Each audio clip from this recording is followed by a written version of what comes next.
Welcome to moistcritikal's compilation to fall asleep to relax. Time to let your brain clock out and your body settle in for serious snoozing. Grab your premium slumber gear and prepare for a lady tier drowsiness. If this helps you drift off to dreamland, drop a like, subscribe, and comment goodnight below. Sweet dreams, you beautiful sleepy souls. It is just a story horror game. Cool name. Mouse right click to pause. Interesting. It's just a story horror game. I'm excited. I've got a good feeling about this. It's like subliminal messaging. The story you're about to read. Oh my god. Cool main menu, I can control the camera from here. And now I'm looking out of the map. This is quite a disorienting experience already. Eating would be done automatically. This is to get to know the game part. Let me try right-clicking. Nope, that does not pause. There are currently two types of enemies, the undead and the supernaturals as of now. You don't just run from them and try as much as possible not to keep eye contact, to keep the game is a straight to the it's written in broken characters, damn it. For some levels your lamp and flashlights run out of energy, so be sure to put them out when not in need of them. Your gun, footsteps, any form of noise you make is heard by fuck. Lastly, please survive and don't think it's not true. Because it's true.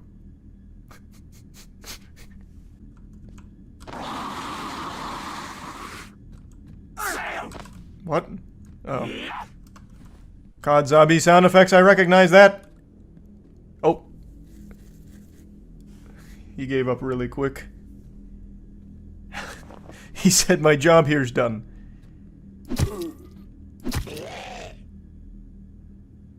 This is cool. Don't say it's not true, 'cause it is true. It's just a story. A true story. Well, what the fuck was the point of that? What the fuck? What do you do? There's nothing behind that door, so wait, what? What am I supposed to do? This is just false advertisement. It's just a story, more like it's just a scam. It's a single room and nothing else. Hold on. Let me try something. Oh wait, am ready. 1932. A few months back, just before the incident, there was a city called... How could I have not thought of that? ...region on Earth. Team Gamma was in charge of brain preservation. This is AI generated. To store and transfer the brain of a person successfully into another body. Team Beta was in charge of mapping and converting the whole brain into digital form. And this is a bunch of gobbledygook. This means nothing. Of the blood cells. This means nothing. But they had the best of the best with them, so things should have been okay. They had Dr. Dan, the best scientist in biology, and more. Mr. Dan is a charismatic leader and family. Wait, you just dropped his title. He's Dr. Dan, not Mr. Dan. Skin color, dark glossy he worked hair, hard for the PhD. Address him properly. Blue eyes. In his late 30s, a body weight of 84 kilograms. This is fitted muscles and was always giving off the cold. What does this have to do with anything? I don't care about Dr. Dan to this level. I'm not trying to date him. Who barely speaks. What the fuck is this? At home, he was a totally different person. A man full of joy and love. He feared his daughter the most. She was the only child at the moment, but his wife... Wait, why did he fear his daughter? What? He feared his daughter the most. She was the only child at the moment, but his wife was on the move of bringing the second in. Is it his... Is the second one his child, or an affair, perhaps? Well, not on Dr. Dan, not with his fitted muscles. And a body weight of 84 kilograms. No one would cheat on that. Dr. Dan doesn't fear threats made to him by higher-ups or anyone. In fact, he wasn't going to do this whole research to begin with if he was still alone like he was in the past. But now he has to protect the future his daughter wants and the peace his wife should be getting. as he is a Wait, highly what? valued But person. he's in the afraid of city. his daughter. His family is enjoying pretty much everything. So that made him take the offer, which was if they don't come up with a possibility, then the freedom the city has would be reduced each time they fail to meet the demands of the higher-up. And What then is going outsiders on? who have been dying to get in can finally get in and explore, destroy, steal things in the place. Steal things in the place. What place? Man, this exposition is very deep. I imagine this is what it's like to learn English. Like when you're just given like a writing prompt or something when you're still learning the language and things just don't fully connect, but you can make out some of the words, but it's not coherent yet. That's what I feel like right now. Now Dan wasn't liked by the other colleagues. They are very smart too, but they just don't like the fact that he is on another whole level, and that cold attitude of his always gets on their nerves. They all were in the office. This is waiting so for cool. The incubation of some chemicals. It is While just that a story. was processing, Horror a group game. Of them were discussing True. some possible tryouts with Cell's organism when Dan overheard a particular hypothesis and immediately interrupted their conversation, telling them they can't do that. They should not try it or think about even bringing those two substances together. Doing that would cause chaos on the world. They once again took their pride and felt that he was just trying to make them feel miserable and dumb, and indeed did mix those two substances. Oh, you together should have when he was listened to out for a Dr. short Dan. while. Before he came in, the safe lock of the lab was already activated and the people inside could not run out. So he, Dan, stood watching them from the door glass as they mutated into creatures and undead. Damn it. Why wouldn't they listen to Dr. Dan? He was on a whole level. Weeks later, Dr. Oh, I thought it Dan was has over. been I thought we were about working to on play the research game. to find a solution If there is to a what game. happened. The infected or exposed have been contained by the He saw the house garage opened and carved, looking all damaged. He tried not to panic much. He got inside shouting for his wife, but no answer. Oh no. Mrs. Dan. She's in trouble. Do something. He broke down, shaking and lost. He was in too much shock he That's didn't awful. notice when he was beaten by the same creature who did that to his wife. He tried to look at the creature, but blacked out. It's like a basilisk. If you look it in the eyes, you're frozen. It escaped the Chamber of Secrets, and it took Dr. Dan and his wife's soul. His wife all in blood and dead with their unborn child before he was beaten caused his brain to safe boot. Back to an age before he met his wife. He doesn't remember much of That's himself convenient. anymore. He's not safe even his booted. name his wife gave him. The world should be destroyed by now or not. Help him find out, as you know what he doesn't. I know what he doesn't? What do I know? I know nothing. This story is incomprehensible in the best way. This is gripping. Now I'm hooked. Rest in peace, Dr. Dan's wife. Mr. Dan and his wife. His daughter was the one who took the photo. Also, who was spelled W-H-O-O. Do you believe in the supernatural? I didn't long before, but I do now, as I am writing this to you.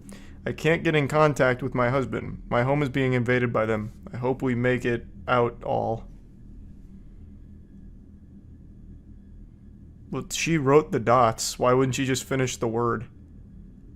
She wrote those dots. You imbecile. Dr. Dan's wife is a fucking idiot. How sad. What is this? Interesting lean mechanic. On the Y key, naturally. It's Y and X to lean.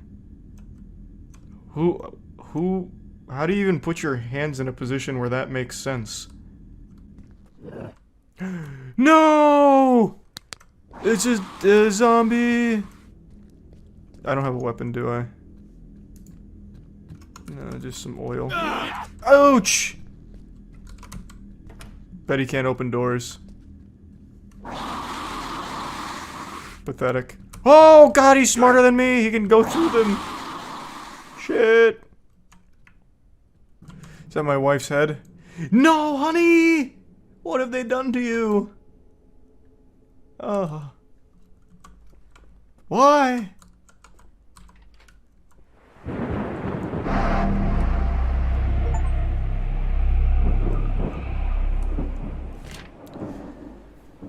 Might not get out of this alive. Please save my daughter. She is still at school. Last I communicated with her, she knows the passcode to my husband uses for the safe of the solution. That means you must save her. I will not write it here because of wrong hands, and also ensure my daughter is searched and found. One last thing. BS. Good call too, not putting the passcode on here. Wouldn't want it to fall in the wrong hands. Now, assuming this did fall into the wrong hands, we know to get the daughter and get the information from her instead of just getting the information here and keeping the daughter safe. My wife is a fucking buffoon!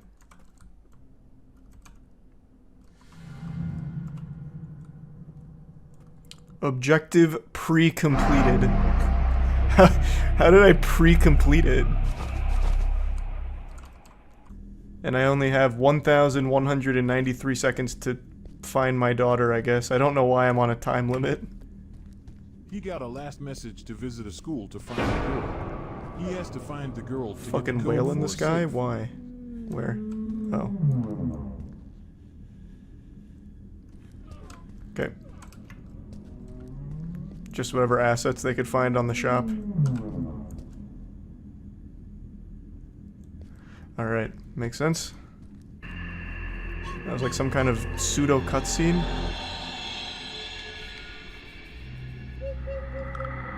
What does it all mean? Oh, actually, she must be in here, since I can grab these. There she is. Good to see you. I'm coming, sweetie. Where'd you go? Okay. She in here? Must be over here. Damn, she's popping and locking. She just hit me with that skibbity toilet. Jesus. This game is awesome. Cool. Maybe the countdown is for when I'm done with level 2. Like, after these 980 seconds, my daughter will just come up to me. Maybe not. Maybe that's just wishful thinking. Actually, I don't really want that to be the case. That means I'm gonna have to wait here for like fucking 10 minutes. I still have this fucking worthless key. Screaming.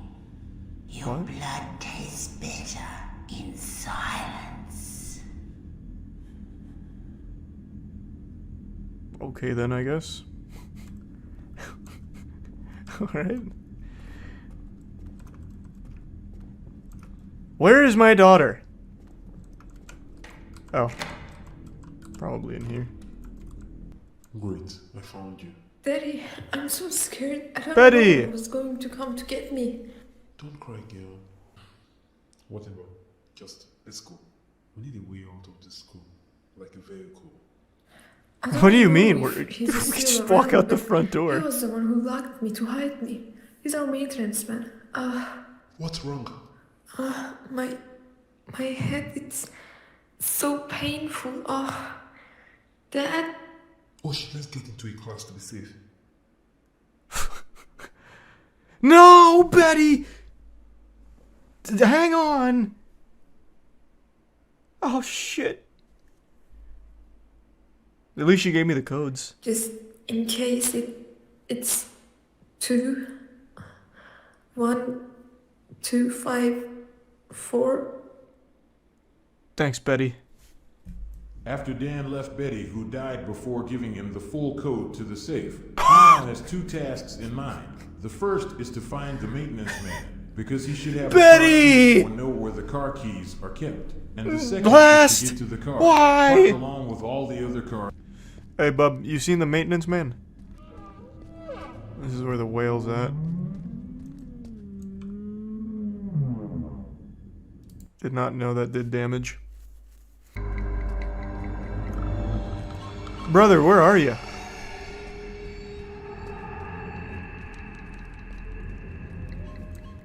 Oh, here he is.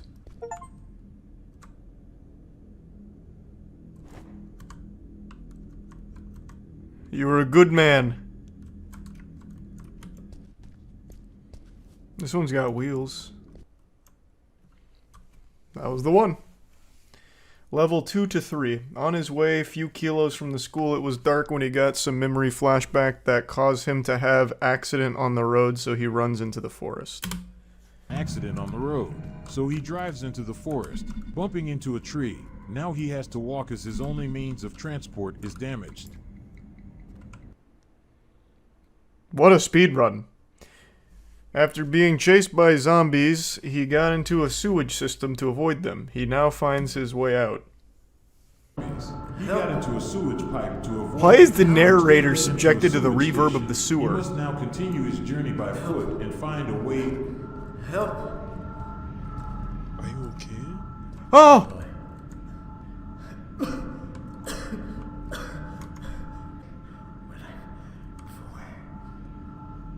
What can I do to help? Oh, I like his breathing. It's very, like, full body. It's like a bobber in the water. This is supposed to be a horror game? To some extent. Yes and no.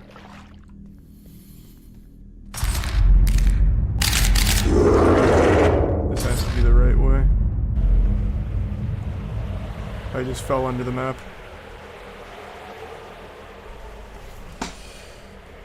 Yep. Oh, wait, I'm back? Nope. I'm falling again? That's huge.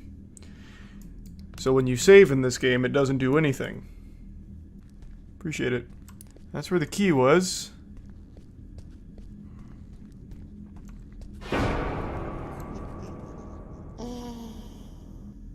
What is this?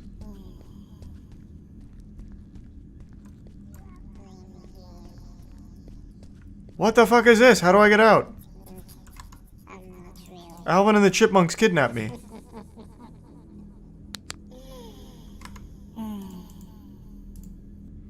That was all just a fucking cutscene. That was like actually 2 minutes of incomprehensible nonsense. Just fucking gibberish. Where is the car? I'm now running out of time. If I have to go through that again, I'm gonna scream. That'll be the real horror. Where is the car? Let me out. Probably not out there. For some reason, the beach is there. So. Nope, I found it. That is my office. He got into the office to fin the safe. Okay, they weren't lying. It's a little hard to find this safe. Where haven't I checked? Where is it? I just want to be done with the game. I want to just beat this. There's like some doors I can't go in though. Like this one, for instance, and I feel like it's gonna be in here.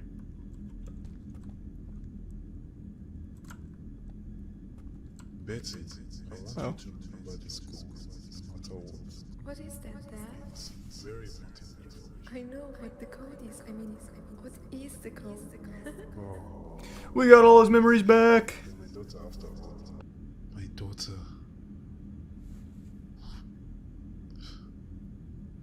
Wife. Yeah. Her too. Everybody. Yes. All gone. Mm-hmm. Just, can you open the door now? I have no reason to live. Oh. Yes, you do. Get up. We're What? gonna fix this since you're the cause of this to begin with. So live to fix it. What is that? What was that? Dan and Mira, what the fuck was, it was like a swamp monster with a submachine gun. What happened? What is going on? The story just keeps going. You got the subtypicus.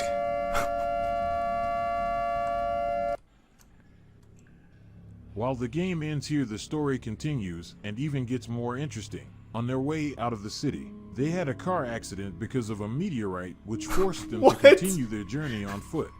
Another one. Mira, who had an injury on her leg as they walked down the road. Dan himself was bleeding from his head. This is the best story ever told in gaming. He looks like he could fall any moment. Meanwhile, Mira grunted and looked at Dan, who was helping her. She realized this and activated her emergency suit button before they passed out. her emergency what button? The site of the accident. The emergency suit button, huh? Meteorite-shaped object opened. Oh my god, they're introducing aliens. What could this be?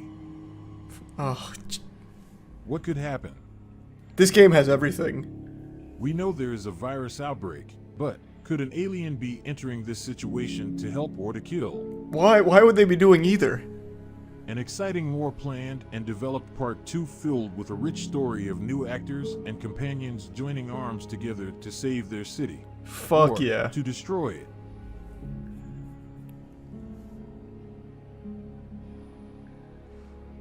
Man, I cannot believe this game was free. Thanks to my contributors, Kimmy Neen. Well, that was fun.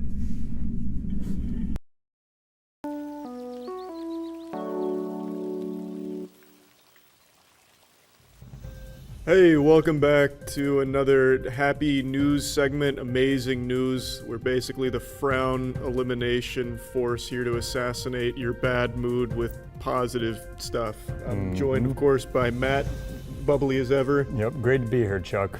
I was just telling them before the show, while looking through the news, there was so much negativity that I'm happy to have a segment where we can bring you smiles and laughter and have your, as Aaron would say, mouth grinning ear to ear. Amen, Matt. The first story is one that's actually kind of controversial, but not really. It's about a man named Brian Johnson. He's a tech multi-millionaire. He sold one of his companies a while back for like 800 million, just absolute oodles of doubloons. And since then, he's dedicated his life and all of his money to trying to find the cure to aging. So he recently went through a multi-generational blood transmission, or tri-generational blood swapping treatment. So basically taking his teenage son's plasma, taking his plasma, and then getting his dad as well, and they just kept swapping blood back and forth. And he's got a whole team of doctors with him that are constantly monitoring him. He calls himself the most monitored man on the planet. His research is super interesting, albeit a little divisive because he's a bit of an oddball. He's a wacky kind of guy. He's got some interesting theories. He's quirky. He's very quirky. He's a quirky guy. But overall, I think it's a net positive thing that he's spending, I think, over $2 million a year researching anti-aging methods as well as all kinds of cutting-edge science and treatments just to see what works. He's trying to pursue the fountain of youth. Yeah, weird parts, but I agree. He's doing good as long as he shares the research. Yeah, and he's got a company that apparently posts everything that he learns and discovers for free for people to access. Oh, that's cool. I like So that. that's pretty cool if that's true. Yeah. He could be lying though. He could. I don't know him personally. All of this could be a lie. I don't know the doctors. He could but- be like an actual fucking vampire. Yeah, I do think he looks like a vampire. That's what I does, was saying. yeah. A humane society in Kansas set out with a goal to raise $2,000 for things like vaccinations, food, and microchipping for their animals, and they did it in a very unique way. They took a note from everybody selling feet pics and making millions of dollars online, and they promised for every $100 donated, they would post feet pics or toe bean pics of their animals, like their cats, dogs, and a few other exotic animals. This crushed their initial goal of $2,000. They raised $8,000 by the end of it, and we got pictures of falcon feet, cat feet, dog paws, penguin feet, everything you could want is there, and the internet's losing their minds over it. So overall, it was a huge success, and they ended up raising more than they ever set out to. Yeah, it sounds super adorable. Congratulations to them. Yeah, and take a look at a few of the pictures of the feet that you could buy. Oh, they're still selling it? It wasn't like a one-time I don't thing? know, that you could have bought. Look at the feet. There you go. Now it's time to drag you kicking and screaming into the future. A cyclist named Gert van Oskum suffered an accident 12 years ago that left him paralyzed, but thanks to advancements in modern medical technology, he's been able to start to walk again thanks to the brain-spine interface, the BSI, which has remained stable for a year, allowing Gert Jan Oskum to stand, walk, climb stairs, and traverse complex terrains, according to a study published Wednesday in the journal Nature. In the latest study, the research team restored communication between Oskum's brain and spinal cord with a digital bridge. Oskum participated in 40 sessions of neural rehabilitation throughout the study, and he said he's now able to walk at least 100 meters or more at once, depending on the day. Now, according to one of the researchers at the Institute, they said, "We've captured the thoughts of Gert Janoskum and translated these thoughts into a stimulation of the spinal cord to reestablish voluntary movements." That's fucking awesome. What it sounded like when I was reading through it is literally like that digital bridge. It's like they've got one part in the brain and one part in the spine talking to each other and like controlling its movements. Well, Chase said it best. It really does sound like what Doc Ock made in Spider-Man 2. But yeah, no, that's absolutely crazy tech, and it Yeah. does say that the next step is to miniaturize the hardware so that it can be more functional like throughout the day. But that's crazy results, Yeah, it's huge. and I'm excited to see where that goes. Yeah, congratulations to the research team out there, and that's awesome for Gert Janoskum as well. That's sick. It's amazing. Here's a story to make you go, aw. Platypus population was thought to have been vanquished due to a chemical spill, but they've now been relocated to the Royal National Park in Sydney. It's been about 50 years since they thought they had left, disappeared, but now they're home, baby. They're bringing it back. And I'm glad they are. We're all glad they are.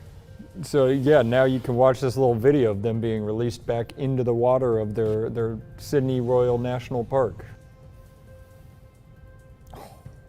Welcome home, little guy. That's actually adorable. Yeah, So wish that them I've well. ever seen a platypus before. I've only seen it in cartoons. Yeah, I've seen Perry. So summer's here. I've been feeling the heat. How about you? Oh, yeah. It's been rough, but you know one thing you're not going to have to worry about anymore? Shark attacks. A sophisticated app has used artificial intelligence to help forecast shark attacks and where they're going to happen with an 89% accuracy rating. All right, so the risk of a shark attack is 1 in every 3.7 million swimmers, which I will say is even better news than this app being made. You basically have nothing to worry about. So you have zero reason to be scared of shark attacks. And this app is going to help you have even less of a reason. And on top of that, the project is crowdfunded and sending portions of profits, I think it's 5% of profits, to ocean cleanup efforts.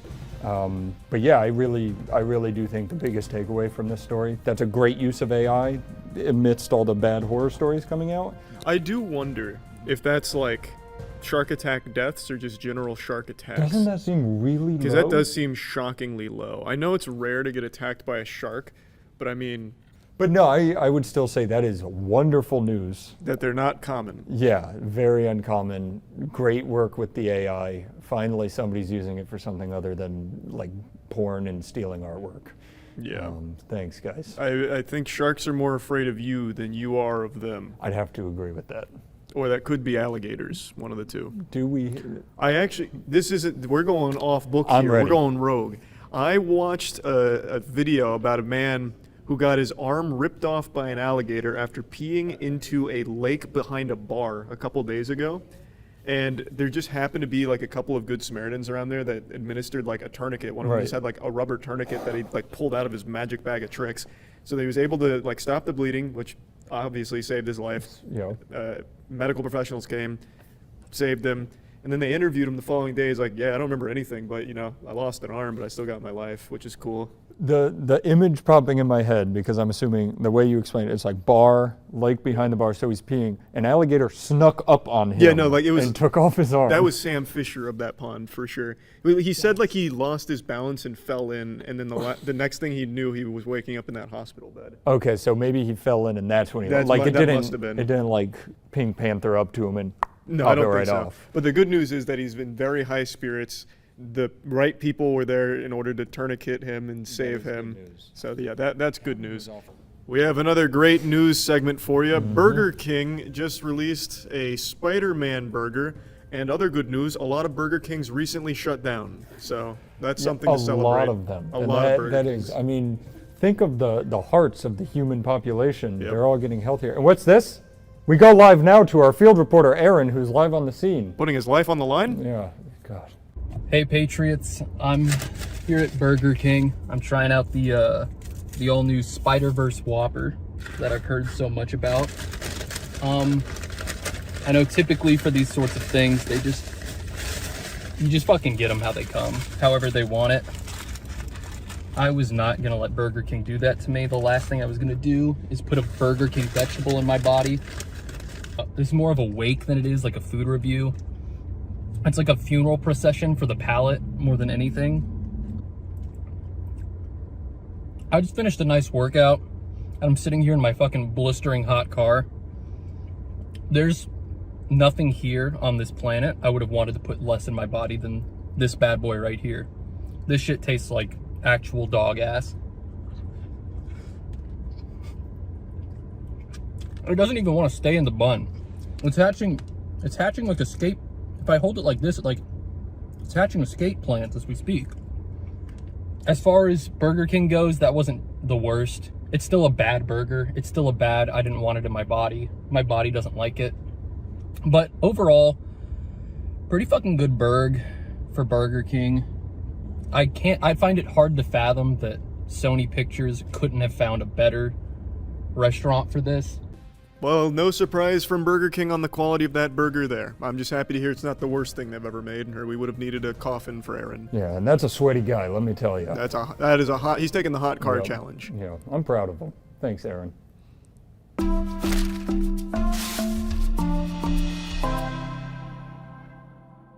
Hey, welcome to Chelsea's Cute Creature Corner. This is Thadeen. Hey. But Oh, she's mic'd up, you're fine. Oh, she's like made out of chrome. yeah, so this is Thadeen. She is a rosy boa, which is one of the two boas that are native to the U.S., the other one being the rubber boa, and both of those boas are found in the western part of the U.S. and Baja California, Mexico. Nice. She is considered a coastal boa because of her, or rosy boa because of her modeling, but usually you can kind of see they have 3 lines that run down their body, and that's how you can tell what they are. Yeah, I don't really know anything about snakes. All I know is that those little bastards convinced Eve to eat that apple in the Garden of Eden and lost their legs for it. Well, That's a really good point. this is not the same kind of snake. She's a boa, so she's a constrictor. A cool fact about boas too is that they don't lay eggs. They have live births. These particular snakes Really? birth 2 to 10 snakes, and their gestation period is about 4 months. Thadeen in particular apparently is very slow. Slower than normal. They are one of the slower snakes. She's 10 years old, but she's also a little bit slow in the head, I've heard. Takes her a minute to kind of find her rats in her cage. You and me both, Thadeen. She looks nice. But yeah, would you like to hold her? She might try and like play with your hair a little bit. No, she can. I'll they give her. don't bite. I'll give her one of these. Just don't boop her snoot. Yeah, there you go. So they don't bite. cut back here? Yeah, super docile. Usually the only reason why they would bite is because they think that you're food, which is one of the reasons why you wash your hands before you hold them, and also just to make sure you don't give them any diseases. You want to hold her? Somebody's got. You can feel how strong she is. She's super slow moving. I'm How do I not do worried this? about Just like getting yuckied like out or that anything. kind I of? don't want to Yeah. hurt her. And she'll probably kind of go through your hand a little bit. She likes to move forward. Wait, You stay got her? with me, Chelsea. Yeah. Stay with me. You Yeah, got her, don't. look. You gotta support her head here. She's She'll supporting support her her own head. head, Oh, okay. yeah. So that is pretty cool. They are boa constrictors, so they constrict, which actually kills by blood pressure and not suffocation, like a lot of people think. Oh, that's cool. Any chance you'd put my hat on me that you made for me? Oh yeah. We've been planning this segment for a while. Yeah, look at that. That's some good news. Oh, wow. She thinks you're his mommy. And the good thing is she did just poop 2 days ago, so she won't poop on you. That's kind of the only thing you'd have to worry about. Does she only shit like once a week? They poop after they eat, and they eat every 3 to 4 weeks once they're adults. Sometimes they'll eat a little bit more. She's a cool, very friendly beginner pet. They are a little bit difficult to find, but you can find them online. Just make sure if you do get animals, you're getting them from reputable breeders and not taking them from the wild. We don't need to do that. Yeah, but you can feel how strong she is. Thadeen, what do you have to say about this? She might try to bite that, actually. Yep, She yep. might think, Oh, yeah, the way her let's- tongue is going, she probably thought that was food. They're not, like I said, these aren't particularly the smartest snakes, and apparently Thadeen is really not smart at all when it comes to her speech. Thanks for stopping into the studio, Nadine. Or Nadine. Jesus, that's crazy. This is why we can't have critters in here. She's got a Wow. weird name. She's got one of those like French names. Yeah, that one's a hard one to pronounce. I don't. Well, that about almost concludes our stories for today, but just want to wish some very happy birthdays to some special butterflies out there. Good friends of ours. Mike Myers. Yep. Happy birthday. Keep on keeping on. The Love Guru. Yep. The one and only. What else do you Wayne's World. Wayne's World. Austin Powers. That's the one. Shrek. Wow. Wow. Not that one. And then, of course, the other one and only Roman Reigns, who I'll call you back later on making the move to the MWL. Sorry, we've been a little busy, but we're excited to have you. Lots of paperwork, but he'll be here in the studio one day. Yeah, please don't sue us, Vince. It was a joke. So, yeah, that's great news. Good news, everybody. That's all the good news for this week. Yep. Everything else is bad, so we'll see you in a couple weeks. You're about to see a grown 28-year-old man have a conniption, just a full-blown freak-out meltdown over a chicken nugget story. I'm sure a lot of you have seen and maybe even been keeping up with this McDonald's lawsuit where McDonald's is being sued because their chicken nugget was so hot it gave a young child second-degree burns when it was stuck to their skin for over 2 minutes. Not that it welded to their skin or anything. It got lodged in between their leg and the seatbelt and was pressed against their skin for over 2 minutes while the mother was driving home. And McDonald's has now been found liable for this whole situation here, claiming that the nugget was cooked at over 200 degrees, it was dangerously hot, and there's a whole lot of nuance and moving parts of this. A lot of people are comparing this to the old McDonald's lawsuit where a woman sued over very hot coffee where she spilled it on herself and then sued for it, saying that it was way too hot, and she did win the case. These two are not related, and I am tired of coming in here like Ebenezer Scrooge to lay down the brass tacks. That woman with the hot coffee was a very different situation where there was a legitimate problem with the temperature the coffee was served at, where it was damn near fucking the temperature of the sun's surface. Like, they were serving liquid magma. So when she spilled it on herself, she legitimately disfigured herself. Like, it was a, like, debilitating burn. They were 3rd degree, served from the 3rd circle of hell. And she had to get, like, a skin grafting procedure in order to fix what happened. Like, it was a lot. Now, in this case with the chicken nugget, we're talking about 2nd-degree burns. There is a wide range of difference between 2nd and 3rd-degree burns. 2nd-degree burns, in very severe cases, can of course be disfiguring to a certain extent, but mainly we're talking blisters.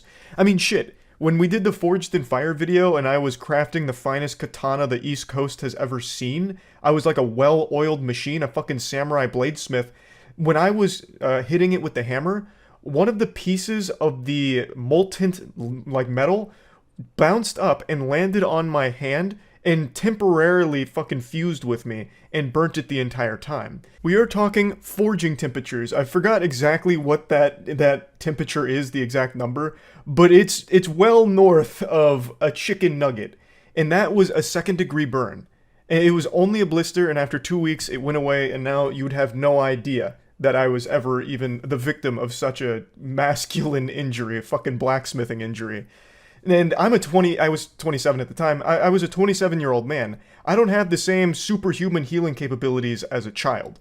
Children are like fucking Wolverine with adamantium coursing through their veins. They can like instantly heal half of the injuries that would have an older person either dead or hospitalized in the ICU.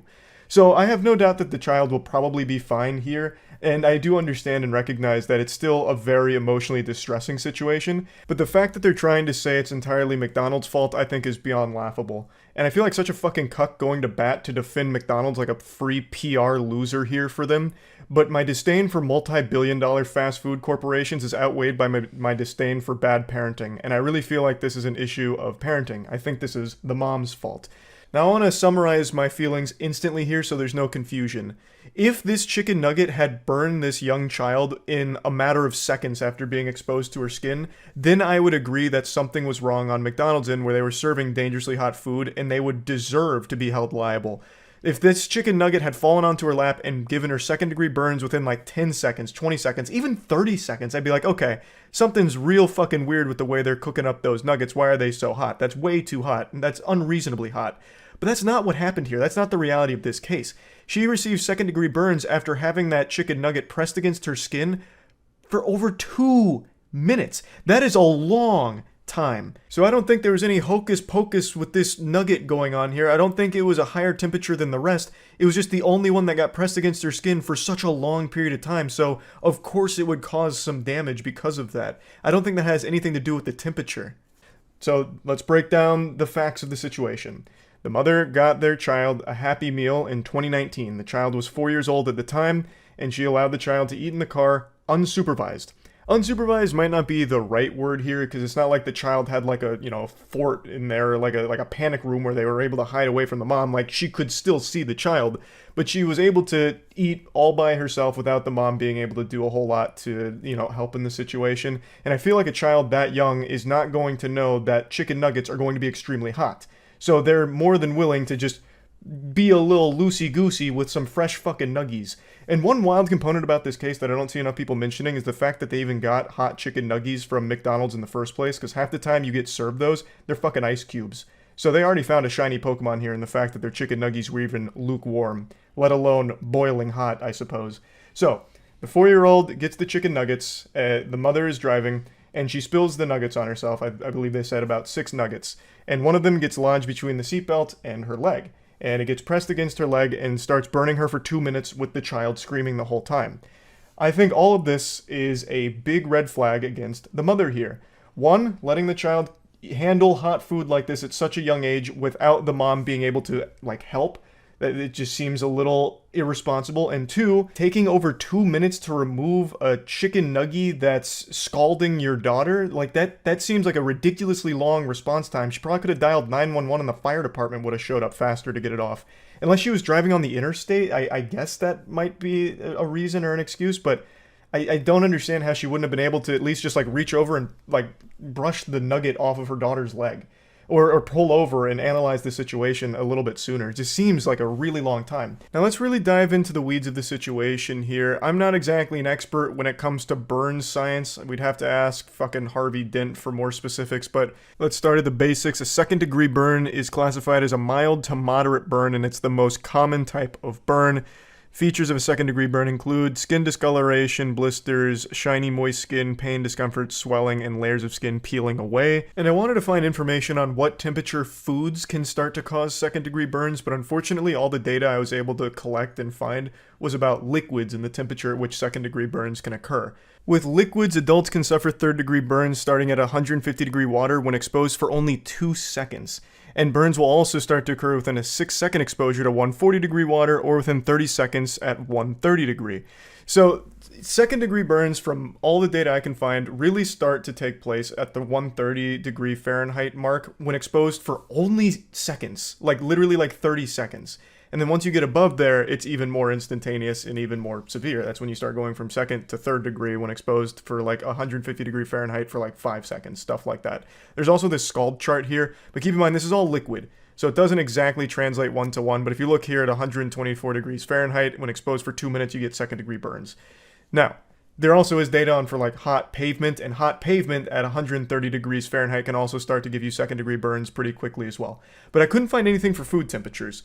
But let's look at some basics here. They're claiming that this chicken nugget had to be fucking going nuclear at over 200 degrees Fahrenheit, which to me just sounds unlikely. That would basically be making a chicken nugget and having one of it saturated in pure fat frying oil that somehow gets locked in between the chicken and the breading, so it'd basically be like a gusher of chicken and oil.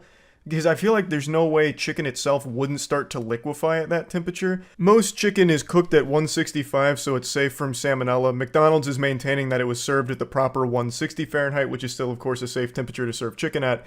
And from what I'm reading, no one ever really cooks chicken above 180. 180 is the highest temperature I've seen people cooking chicken, and they claim that it gets really juicy and kind of liquidy. So I imagine if you went into the 200 range, you'd basically get a fucking chicken broth, like a fucking soup of chicken in the breading. So I just find it kind of unlikely that they'd somehow get a 200 degree nugget, because it already has to go through a long process as well, where it was probably sitting for a certain period of time.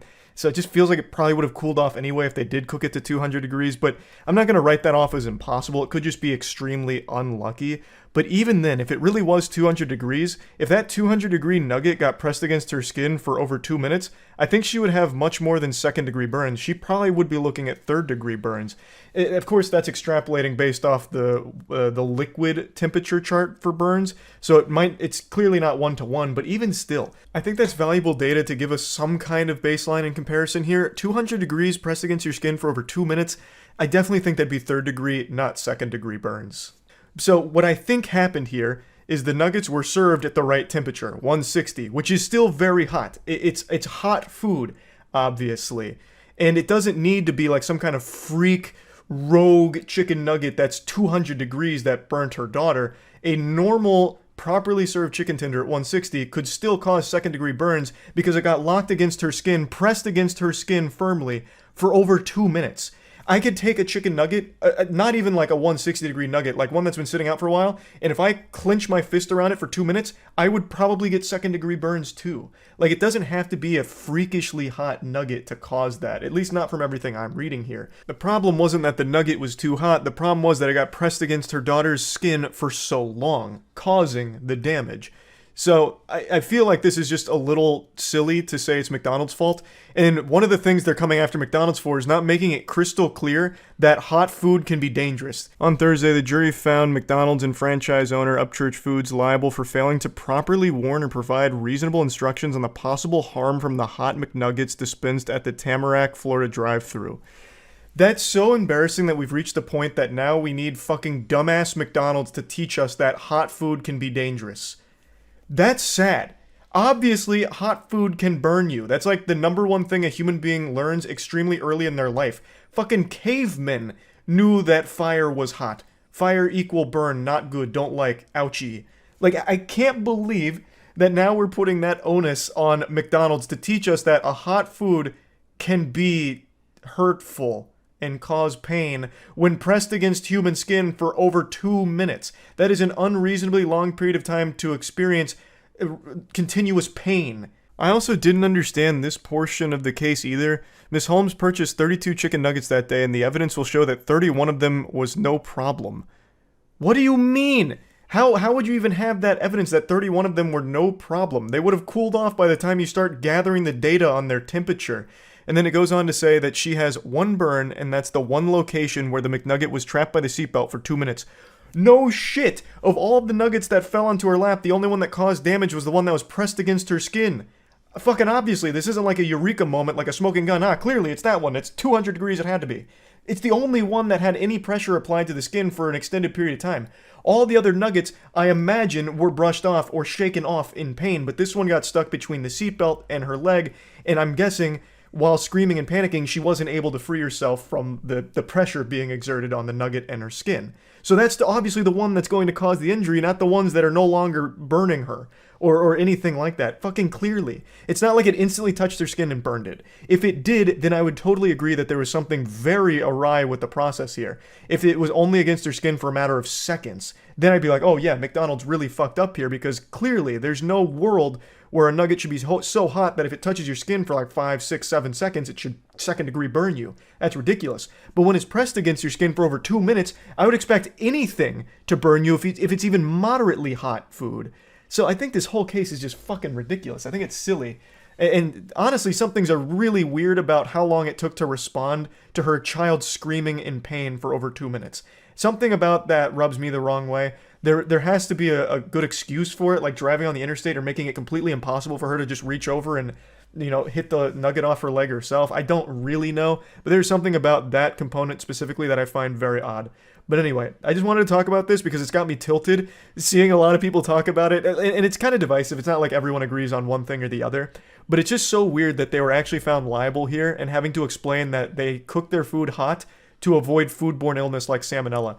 People are starting to question why their food is hot to begin with. Like, how fucking stupid do you have to be to start questioning why food is hot when it's served? There's a reason we cook our food and have been cooking our food for thousands of years now. I don't know why all of a sudden that's being called into question. So, yeah, I just wanted to go over this whole case. That's about it. So, yeah. Good evening. I was feeling rather sophisticated, so I threw on a pair of these spectacles. They're not like a prescription or anything, unless that prescription is an ass beating on blue light. Because these are just some blue light blocking glasses, I think. The main purpose is they're supposed to help you sleep better, and I've been having a hard time going night-night recently, so I'm giving them a whirl to see if they help at all. This isn't like a hashtag ad or anything, it's just I know most of you haven't seen me in glasses, so I wanted to explain the jump scare here, because I've learned it's always an alarming situation when I don't look exactly the same like a goddamn cartoon character. So anyway, that's not what we're here to talk about. We're here to make fun of some losers, some turbo douchebags that just recently embarrassed themselves. I'm sure a lot of you have already seen the clip. I don't know if I can show the clip, so I'm just going to show an image from it and explain what happened.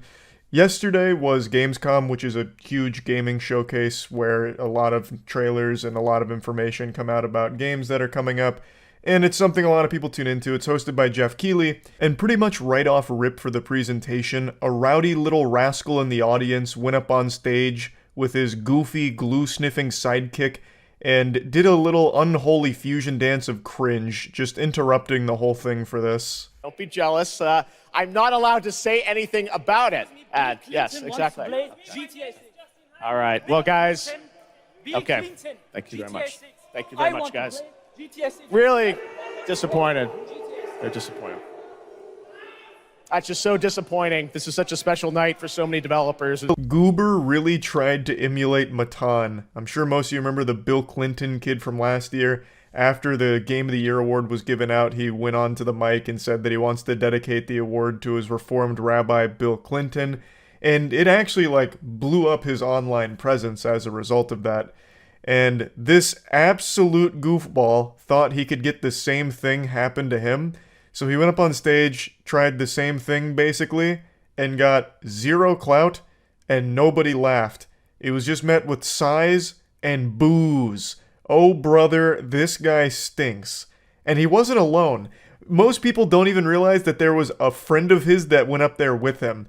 So if you freeze frame right here, and I feel like I'm getting in a fucking some kind of film Easter egg here where I have to break it down in order for you to see the hidden messages. There is another guy on stage who is not supposed to be there. He's the guy doing this pose, are you not entertained? And the answer was a resounding no. Nobody was. This is lame as fuck. He had the gall to put his online handles on his shirt, thinking that people would flock to it and be like, wow, that was such a good troll. But what's so good is no one even realized he was there. This man was basically invisible. I had to catch him like some kind of ghost in a photograph. I had to freeze frame because I thought I caught a glimpse of something, and it was this dumb asshole. So he tried to get, clout out of it even more desperately than his friend who just went up there with the Bill Clinton wants GTA 6 line. He actually put his handles here, and nobody saw it. The camera cut away too quick to see it, and even if you do pause it, it's too blurry because he was moving too fast for it to actually pick up what the words say. And just when you thought the L couldn't get any bigger here, what if I told you this isn't that one guy's first time doing it? A couple years ago, he went on a different show in Germany and basically did the same routine but without Bill Clinton. He just said, GTA 6, where's GTA 6? And got water thrown on him and kicked out. It's just so pathetic. Extraordinarily desperate for just an ounce of attention. And he doesn't even get that. People just boo and move on, completely forgetting about this guy. It already happened to him once a couple years ago, so he said, you know what about second breakfast? And tries it again. This time he tried to follow the recipe that Matan laid down, but he was unable to get in the kitchen and get the same result here. He tried to copy his homework but failed. So he got no clout, no attention, nothing out of it. Just a complete waste. Legitimately just a massive waste. And his friend, even bigger waste. They need to be stricter with security here. This has to be a wake-up call. Last year was bad enough because Matan was on stage for the entire acceptance speech. He was on stage for 15 minutes and no one did shit. No one recognized he wasn't supposed to be there. This guy walked right up, no problem, no questions asked, and also lingered for quite some time, him and his friend. That's just dangerous. That is just dangerous. The security has got to be improved at these kind of events. Otherwise, people are going to stop going to them from the industry because it's just downright not safe. You could have an absolute fucking lunatic in the crowd that goes up that's doing more than just saying Bill Clinton. It's pretty crazy that they haven't taken those steps to ensure this doesn't happen again. Because now it's happened twice. Also, I just wish Jeff Keighley was a little bit more mean in a situation like this. him telling them that it's disappointing, like he's right, it definitely is disappointing and pathetic stuff, but go a little harder. This is that kind of special, embarrassing moment that will haunt you for the rest of your life, and I just wish Jeff Keighley put that little cherry on top of the cake. Like, I would have laughed my little tookus off if Jeff Keighley just hit them with like a sarcastic, haha, good one. Just something. Because this was a flop. And just imagine Jeff Keighley driving the nail even deeper. Just in the moment, making sure that he rubs their nose in it. Like, damn, you know, I got paid a visit by the doofus committee here. You came on stage, you stunk it up with this cringe. What a waste of time. Like, I just wish he had done something to, like, really highlight to their face how embarrassing this should be for them. Now, obviously, I think these two didn't get, like, thrown in the slammer or anything. They probably just got trespassed from the venue or something, maybe. I don't even really know. But no doubt they went home super giddy to see the response, hoping that their follower numbers got pumped up or something, and this stirred a big controversy. And I can only imagine the shock and disgust that washed over them when they realized nobody fucking cared. Nobody knew who they were. People quickly made fun of them and moved on. It didn't even trend. There was just like 2 posts about it, one from Zexerto. It was just like 500 comments in total across both posts, and people couldn't even be bothered to throw tomatoes. They'd either just leave a picture of Matan and saying like, the worst copycat attempt I've ever seen, or not even that much, just something like weak and moving on. This was probably one of the worst plays for attention I've ever seen. It's got me talking about it though, but that's only because I love to roll around in the mud of silliness, and this is quite silly. They tried so fucking hard to get some kind of attention from this. One of them tried twice, and both attempts fell right on their fucking face. It just, nothing, less than nothing out of this for them. Just now, a little Boy Scout badge of shame that they can both remember fondly, I guess. I'm really hoping this doesn't become some new trend. This is the second time it's happened, and hopefully the last one. I think it should be buried after this last awful attempt here. I'm hoping this Bill Clinton, charging the stage meme doesn't continue past this. And I really do hope they start upping the security and actually taking security seriously at the upcoming events. That way this kind of shit doesn't even have a chance of happening at like the upcoming Game Awards or anything. But yeah, anyway, just wanted to talk about this a little bit. That's really about it. So yeah. Let's just call it like it is. We'll be honest with each other, a little heart to heart. No reason to pull any punches. There's a lot of weirdos in Twitch chat. I might even be talking about you specifically. Maybe you're one of the goofballs I'm referring to. And unfortunately today, one of these weirdos crossed a line and became a criminal. A streamer by the name of Just Foxy had her car lit on fire by an arsonist who was a stalker of hers from Twitch chat. This deranged imbecile drove 700 miles to this streamer's house to try and meet her, I suppose, and then eventually set her car on fire. Brother, I wouldn't drive 700 miles to drink from the fountain of youth. This is crazy shit. This is unhinged behavior, obviously. I believe this is a case of a parasocial, obsessed fan. At least that's the impression I get from the story, because this kind of thing has unfortunately happened before in the past. It's horrifying. I watched him put a brick on my car, on the hood, and some pot. And he lit something sticking out of it and walked away casually, like he didn't do anything. The next clip after that was the front end of my car engulfed in flames. The firefighters came very quickly, and I'm very thankful for that, because the fire spread to the fence and burnt the side of my house as well, which my mom and animals were inside of. Now, Just Foxy does have security cameras around her house, and she was able to capture the entire incident. So this was a big say cheese moment, because she caught this guy in 4K for the Criminal Cringe compilation, and according to her, he was also arrested. But she hasn't posted anything about the individual or the arrest yet, because clearly it's an ongoing and very sensitive case. But she did post the CCTV footage from the event, so I'll go ahead and show you the raw footage of it. Goober alert, goober alert. He tries to put on like a disguise here, so he's got a mask and a hat pulled down real low, but it's pretty inefficient because it still looks like he's got some patchy ass mutton chops there.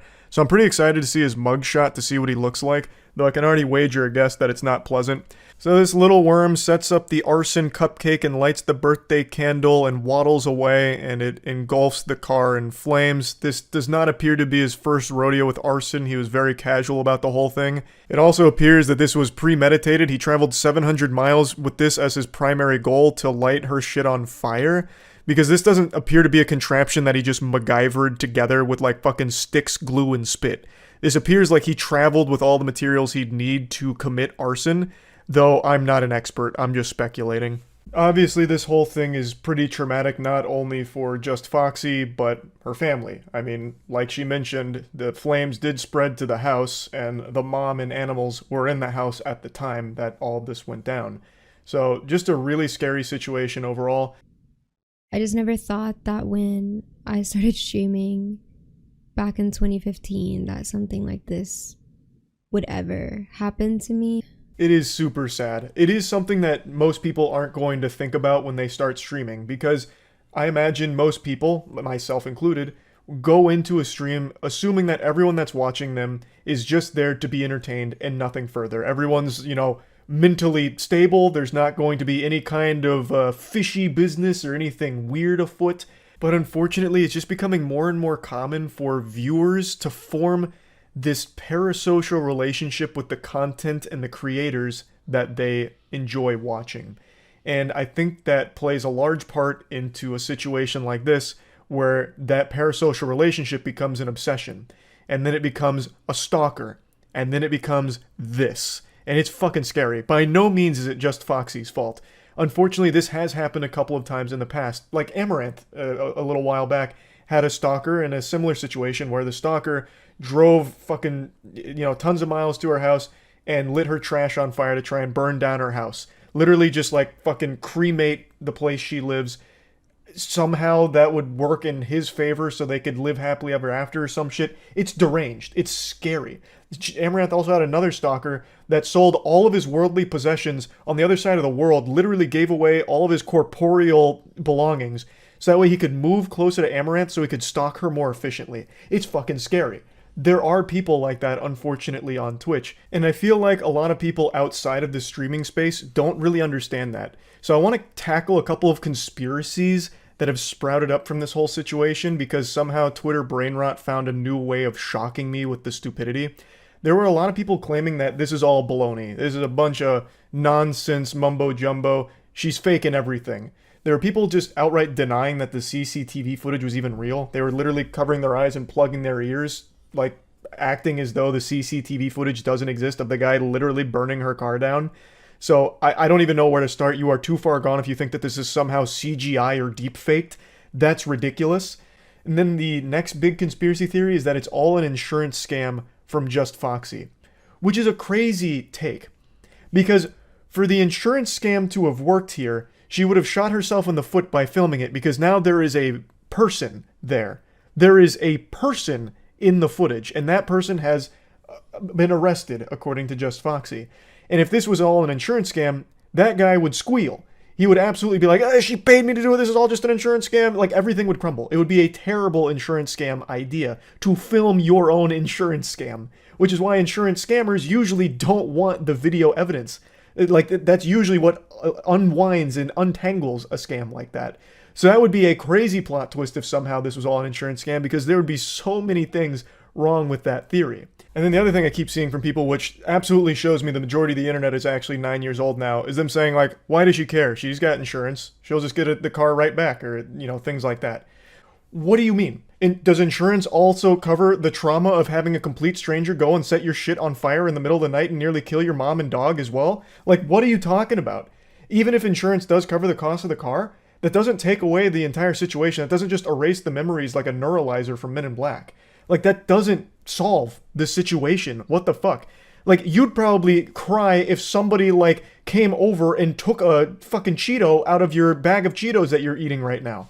Like, it doesn't make any sense to try and write off this whole situation. Like, who cares? Insurance is there for a reason. It's so fucking stupid. People are so desperate for everything to be an argument, or so desperate to feel special and intelligent, like I'm the only galaxy brain that was big enough to piece together the real puzzle behind the scenes. This is not a clear-cut case of arson like everyone seems to think. It goes much deeper than that. And then vomiting out the dumbest fucking ideas ever. It's just infuriating because on the video she posted about it, the comment section is an absolute mess. Pyrocynical made a video about this just recently, and he pointed out a lot of the comments, so I went to check, and there's even more now. Like, the video is heavily disliked with her just sharing her experience with this very awful event that happened to her. And there's so many people just saying she deserved it for being on Twitch, or it's all just a lie, it's ridiculous, you know, you won't fool me. It's so fucking dumb. There is no such thing as innocent until proven guilty here. I don't think she's guilty of some kind of conspiratorial giant insurance scam. That would be nuts. Like, all of it just is so ridiculous. I don't know how we got to this point where everyone wants to make everything a problem. Like, no, we can't agree that your car being set on fire and your house almost burning down is a bad thing. In fact, here's why it's a good thing and you deserved it. Like, what the fuck? Like, how terminally online and ill can you be to actually have that take? But yeah, horrible situation. I wanted to talk about it a little bit. This apparently happened like a week or so ago, and she just now released the information about it because she's been dealing with the aftermath of the situation. So I'm excited to see more details from the arrest because I really want to see the guy's mugshot. I'm very excited for that. And yeah, that's really about it. Terrible shit all around, and that's it. So yeah. The Moist Meter is a proud partner of our comic book series Godslap and Plague Seeker. Both are available at badegg.co, link in the description. Welcome to the Moist Meter. Today we're taking a look at the new Spider-Man movie, Across the Spider-Verse. Now, the first movie, Into the Spider-Verse, is one of my favorite animated films of all time. That movie is a real special butterfly. That's one of the very unique instances where a film comes out that legitimately innovates in its genre, like pushes it to new limits that were previously thought impossible. Kind of like what The Matrix did 20-some years ago, where it had this new element that hadn't really been seen before, and has now been emulated a ton since. That's what Into the Spider-Verse did. It dragged us fucking kicking and screaming into the future of what animation can look like, and it was beautiful. It's kind of like what the Fosbury flop did for the high jump, right? Like, it legitimately kind of changed the perception of what was possible in the genre for animation here. So, Across the Spider-Verse had some very big shoes to fill, and I'm happy to say it filled those shoes like a cavity. This is an extraordinary follow-up, and somehow manages to once again elevate in animation. It is so beautiful. There is not a single second that goes by in this movie that isn't jaw-droppingly gorgeous. Every frame is a beautiful masterpiece of art. It's unreal just how good this movie looks. But it's not just style with no substance. This movie really doesn't bring you a ton of action off rip. Like, there is a lot of course, action, but it actually puts a big focus on its narrative and its characters. And even when characters are just talking to each other, not only is the writing super tight, somehow just conversations feel like anime montage moments. They'll have like these damn near hand-painted moments where a character like Gwen is talking to her father, and the background's just constantly changing. Just these like dynamic backgrounds that have evolving art that really like makes the conversations feel like action moments sometimes. It's so cool. So now let's talk about the story, because I think they did a great job with the narrative here. It didn't feel like super familiar from the first film, where it just felt like they phoned it in and just did what worked in the first film again. You know, like an encore performance, you know, a King Neptune moment from SpongeBob where it's like, oh, that Krabby Patty tastes so good, I'd want to eat it a second time, and then just fucking regurgitate it. This movie doesn't fall into that trap. It delivers a story that feels really at home with where the first movie leaves off. And now they have a new tool they can get even more creative with, which is the multiverse. It's now no longer this big mysterious thing in the world. They can get very silly with how they use it and make some absolutely dreamlike sequences as well. So they have a lot more Spider-Men come into the fold here, a whole goddamn society of them. So you're going to get a lot of Easter eggs and cameos, but it doesn't feel like too campy or too cheap, where they're banking off just like nostalgia for some of the cameos they throw in here or references. It's used in a clever way. I'm trying not to get into spoilers here, but I love how they've used the multiverse in this movie and made it a very strong narrative tool, as well as, of course, a tool to give you a bunch of other different animation mediums, because a lot of Spider-Man are animated differently in the multiverse. So you'll have some that are like damn near claymation at some points, right? Like you have wacky ways that they portray some of the Spider-Man, but they use it in a way that's not just like point and be like, I get that reference. Don't get me wrong, that shit is absolutely there, but it's not like egregious, and it does serve a purpose in the story itself. I also love the villain in this movie. He starts as just like a goofball, throwaway stinker of a character who's like trying to rob an ATM, and Miles isn't taking him super seriously, so he's kind of like beating his ass while he's texting on the phone because he's late for a meeting at school. And then that character just keeps snowballing into an extremely powerful villain. The guy is the definition of a late game champ. Like, as the movie continues, he himself continues to get stronger. He can throw these little holes that allow him to basically just ascend into a different plane of existence. He has like full mastery of the multiverse. He can send things and send people, send himself, send different body parts of himself through these holes that just keep reaching into different parts at will. It's super cool. And since the movie is so visually beautiful, it's a lot of fun to watch this villain fight. And even when he's not fighting, just watching him traverse the universe is really cool as well. I also like his personality, because he's very much a goofball for the most part. He's making quirky little quips as well. Not to like an annoying degree, like where it's grating, but to a degree where it's like, oh, this guy's, it's hard to even like be mad at him, right? Like he's got a sympathetic story, and it's hard to hate him, because he's just kind of like a likable nerd. But he's just so powerful too. It's cool. So I really like what they did with the villain. And I really like what they did with Gwen and Miles. So Gwen gets a lot more screen time this time around. You see a lot from her dimension, which is stylistically very different from all the other dimensions you see. Every dimension has its own unique identity, which I really appreciate. So as you visit different dimensions, the visual thumbprint of that world changes, which is cool. Now, Gwen's story is, sad like all other Spider-Man stories. Gwen has a lot of problems that she's dealing with her dad thinking that she may have been responsible for something very horrible. She ends up, turning into a multiverse super soldier, leaving all of her problems behind, which abandons her dad, and she wrestles with a lot of tough shit that goes on. And I really think they did a great job with Gwen's character in fleshing out her, as well as the relationship between her and Miles. Miles is just an outstanding character. I love everything they do with this character. The writing is amazing. A lot of times when there's like a teenage character going through that like rebellious stage, it's kind of annoying to watch for me personally. But with Miles, he doesn't really have that stage. Like, yeah, there's that, like, fuck you, mom and dad, why can't you just let me grow up kind of shit. But it's handled very differently than the normal tropey way of doing it, which is such a breath of fresh air. I can't stand that shit where it's like that cliche of a teenager. My mom and dad don't understand me. Those goobers just don't get it. It's not a phase. And then that becomes like the whole character's personality. Miles doesn't fall into that at all. It's like the decisions he makes and the way he goes about his journey is very well crafted. He understands where his parents are coming from for the most part. It's just he has to wrestle with the perpetual lying to them about his identity and hiding that huge part of his life from them.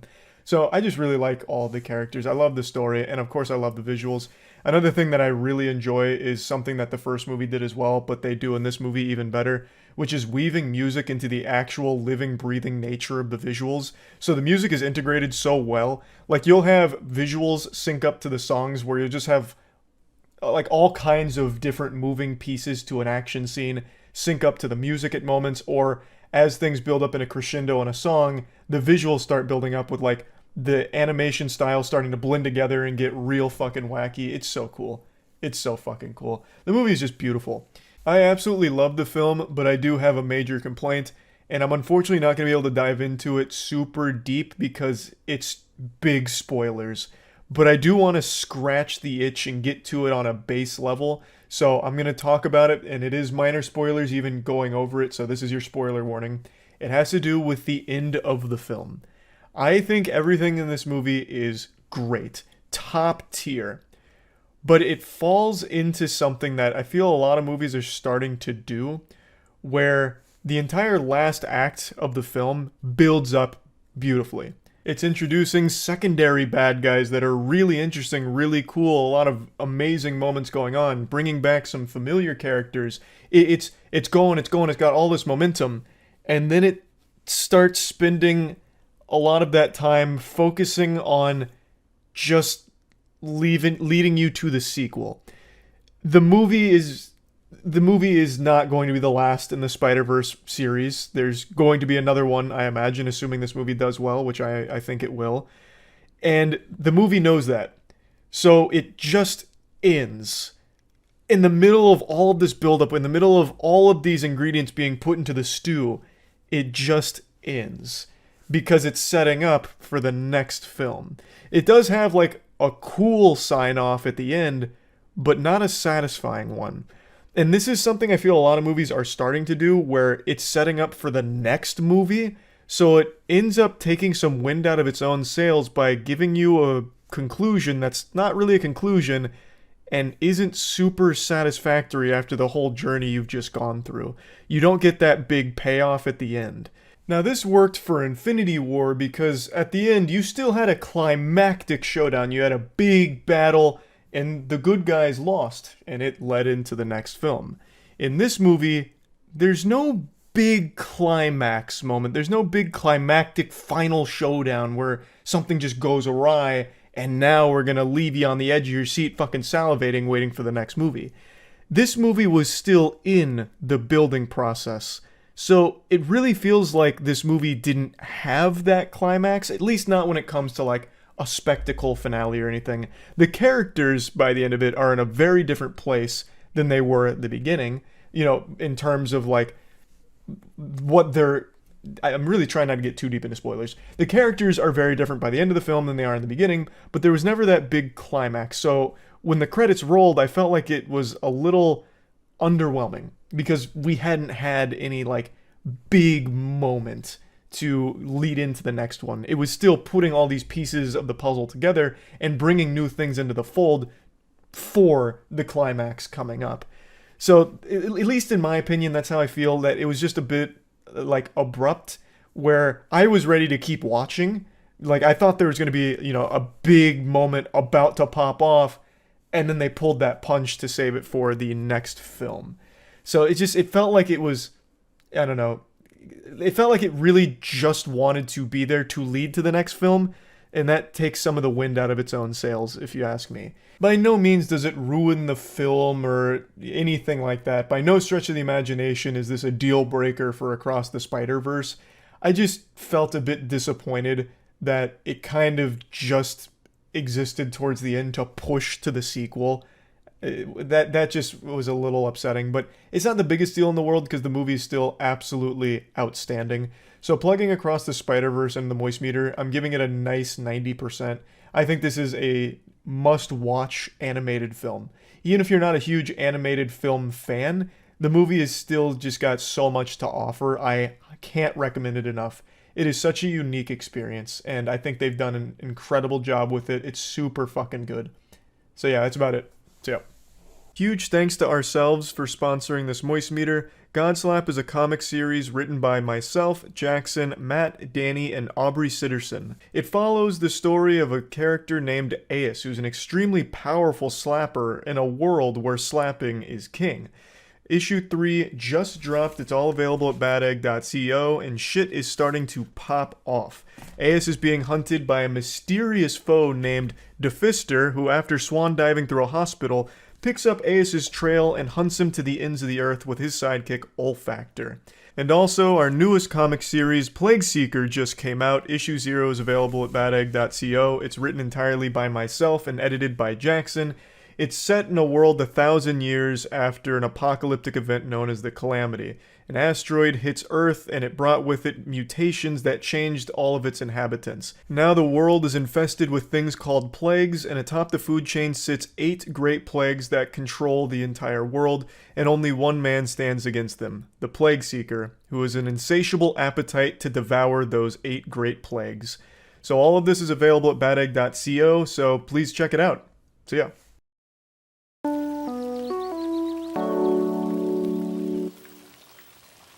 change our day-to-day life, but it really helps further our understanding of the universe because, again, that's huge. Yeah, I saw they said they've been hunting these waves Mhm. for over a decade now. Yep, and they can finally confirm it with compelling evidence. Which, can you imagine dedicating your life to something for over 10 years and then being right and finding it? That's good news. That's like the story of Moby Dick. That's their white whale, and they caught it. We finally did. I think it's very interesting, and I'm excited to see what else we can learn about the space around us. Hopefully the next one is dark matter. What do you want to find out about dark matter? That we can use it in some way. If I remember correctly, now this could just be totally wrong, and I'm willing to admit that. It could be. If I remember correctly, a single like pencil tip of dark matter creates a big enough explosion like 10x a nuclear bomb. I feel like we don't want to learn to harness that. But imagine if we did. You don't have to imagine it. You know exactly what would happen. We would weaponize it and use it. We'd use it for really fast internet speeds. Dark matter routers. Gaming on 5 billion gigs per second. Then you could finally download Ark Survival Evolved in less than 3 days. Oh my God, you're so right. Wow. The future is bright Thanks and to dark. To the gravitational waves, baby. Yep. For our understanding of life It is. elsewhere. It is very I'm a good. little surprised they don't have like a personal chef to cook some yummies for them on this long Well, I don't think they isolation. would going to Mars either. An astronaut chef, I think, would be integral. That is true. You got the engineer, the You're gonna need medical good officer. nutrients. I mean, I guess if you really think about it, they get bags and they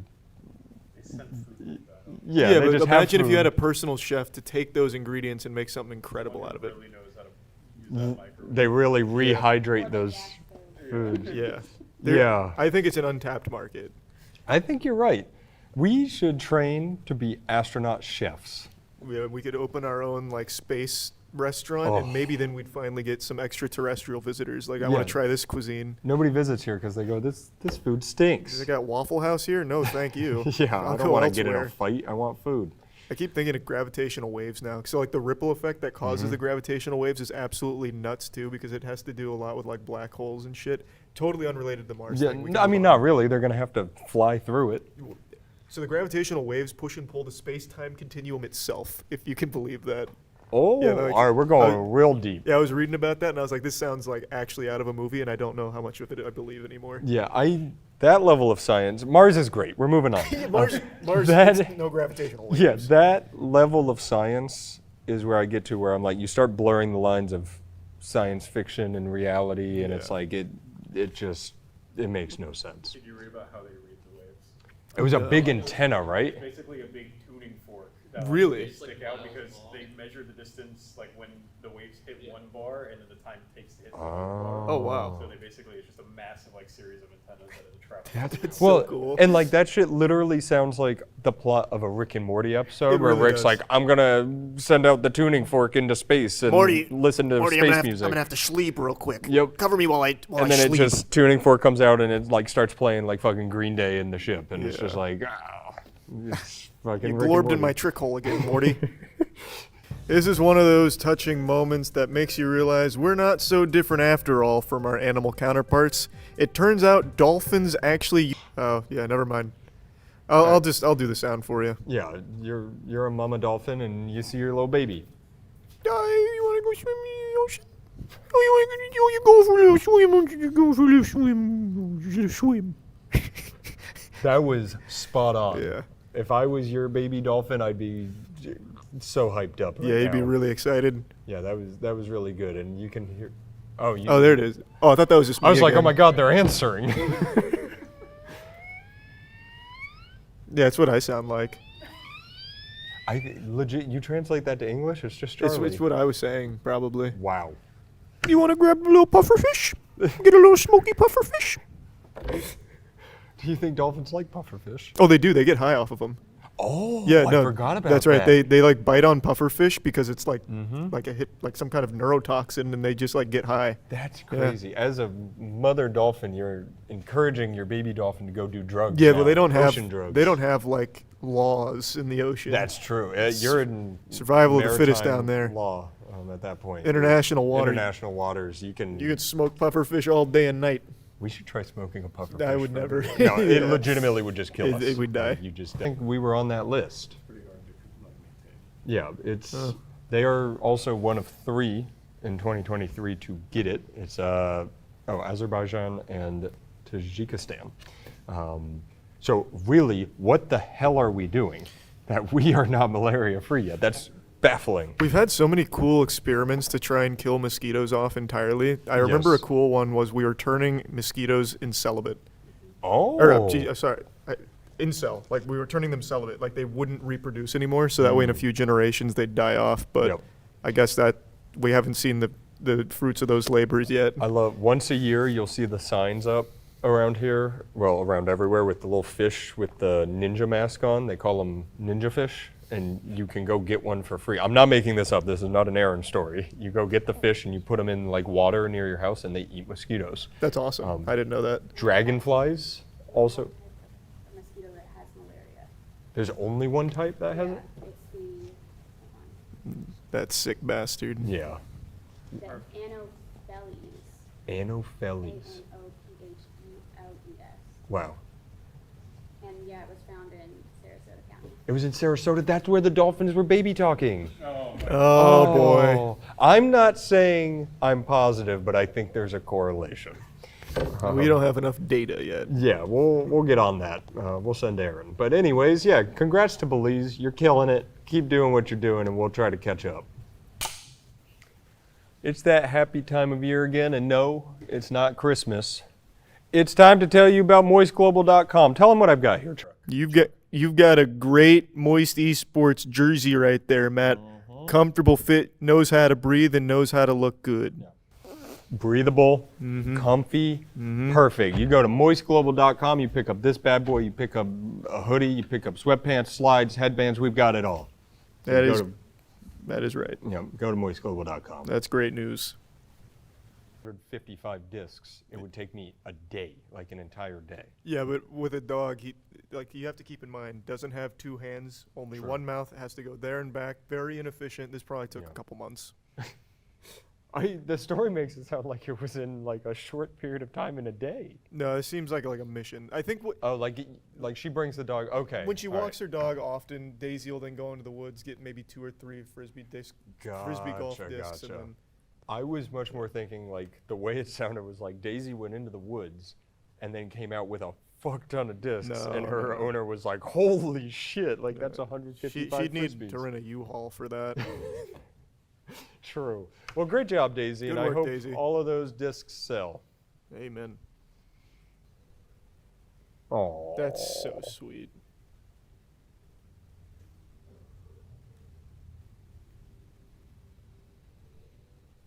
Oh my God. This might be the cutest one we've covered yet. Yeah, this is I adorable. can't handle that. I'm gonna cry. And immediately getting into the shade because the sun hurts. Yeah, it does. It does. So there's some bad there too. So yeah, well, somebody look real quick. I think you're right. I was like, why would it leave an LA? Yeah, why would it leave a sanctuary? But yeah, as you saw there, Vanilla and Shake got rehomed. They were 2 of the last 7 chimpanzees to get rehomed from this facility. Shake ran right outside. Shake was excited. Vanilla was apprehensive. She sat in the door and was like, I'm not really sure. And then as you saw, Dwight, the alpha male, was like, no, you're good, come out, jumped right out. Just adorable. That was adorable. But yeah, so it's from a New York, redact everything I said about the LA thing, made no sense. From a New York-based lab, rehomed to Florida. Hey, and a really topical piece of last-second good news. This morning, as of recording, the one of one Magic the Gathering Lord of the Rings card was found. This card had a $2 million bounty on it issued by Dave and Adams for the first person that found it. And whoever found it took it to PSA. It got graded and apparently authenticated and got graded a 9. Of course, there's one in the world and it's a 9. Yeah. There's a lot of criticism over taking it to PSA over Beckett because not only do you have to pay $10,000 to PSA to grade a card that's valued over $250K. How did they get it graded so fast, too? Yeah, that seems weird as shit. Why would you not? Maybe they just didn't even see the thing about Beckett? Maybe they didn't know I just about can't Beckett. imagine you know about PSA but not Beckett. Yeah, especially after like this kind of publicity around the card. But yeah, so it has been apparently authenticated, but I do want to at least put out a little wiggler here that there's a chance that it could be counterfeit. From what I recall, there was at least one instance where a card did get graded that was fake. Throw it out there. It's counterfeit. Maybe. I'm just saying. I'm not saying it is. I'm just saying it could be. It's a one of one, meaning that they had nothing to compare it to. But I imagine if they authenticated it, they had to go to Wizards, right? If Wizards didn't but like look at what it. we were expecting, where Wizards would hold the card to sell more boxes. Yeah. Imagine they did, and this was found, but Wizards knows how much shit they'll get if they say that's not the real card, and they're just like, fuck. Yeah, how do you know that's not the real card? Well, Because like the real card's in my office right now. It's Like, still in my office. Oh yeah. man. They're in a pickle. I know this is all just us making things up, but man, are they in a pickle. It's a speculative pickle on our head theory. Yeah, as I like to say on the legal side, that card is as fake as I legally can say as a joke. Good news though for the. Yeah, I hope you cash in. I hope you get your I hope money. you cash Please in. sell the card. You gotta sell it. There's a lot of people who'd be like, I'm keeping this and hanging it on my wall. You may do that. Just sell the damn thing. I don't think there's many people that would turn down $2 million for a Magic the Would you sell Gathering it? card. Well, we were gonna hold it That's ransom true. for more That's money. true. It would have been, which you're welcome to do, by yeah. the way. If you want to If give it you're to watching. us, what? We'll pay half price. We'll take like a finder. Well, finder fee. He's the opposite. We'll take pay a you like a finder's a hostage fee. fee to let us conduct the ransom negotiations. All right. Now I want it. Hey, it's that magical moment of the good news segment where we win you a lot of money through the lottery. Here's this week's Powerball winners coming right up. Oh, Jesus. I'm catching a big one. You know, if the guy would have just played our numbers, or girl, he wouldn't have needed that Lord of the Rings card to sell. That's true, because your first Powerball number is what, Matt? 66. All right. I'm going back into the money pool. Oh, that's a big duck. It's crazy that we give out such good content for free. We actually make you money. 25. Mm-hmm. Make sure to play these, sports fans. What do you think the next one's going to be? It's going to be an 8. Really? Yep. That's an 8. Oh, it's a 50. You know what I'm feeling on this one? Huh. 12. 12. That's like catching a giant tuna. Whoop. Here we go. Why? He's on the line. Why is it like catching a giant tuna? I don't know. 44. Man, hey, far be it from me to question our scientific method, but these are some high numbers. We are simply the vessel that God reaches through to pull out these numbers. True. Ain't that the truth? All right. Some would call us angels. Yep, last one. 36. And now your Powerball number. Where's those special ducks? That was genocide. I'm going into a different pond. Nice. Fish on. All right. Your Powerball number? 2. All right. All right, here, hold your mic. So we go smallest to biggest, right? Yep. I gotcha. All right, read them for them. 25, 36, 44, 50, 66, and 2. Man, that's going to be a crazy Powerball drawing this week when 10 million people win it. Yeah, they're all going to get $1. Yeah. And it'll be great. It'll be a big split, and you're I welcome. really cannot wait for that to happen. It's going to happen. I'm It feeling will. good. I agree. All right. And here's Aaron with the Grimace Shake. Hey Patriots, it's Grimace's birthday, so I'm back to review another special sandwich from a very special restaurant for a very special boy. This is the Grimace meal. I got the purple shirt on, just special for him. It's a Big Mac, some fries, and a big yucky purple shake, just like him. I don't really love that because it makes me feel like I'm eating the big guy, and I don't want that. No, I didn't come here to beat around the bush. Let's get right into what we were really looking for. Speedrunning this one, the Grimace milkshake. Got a good color, a little bit uneven in the dispersal of the syrup, but it looks good. I don't know what it's supposed to taste like. Maybe an elderflower, elderberry, lavender sort of flavor, very herbal.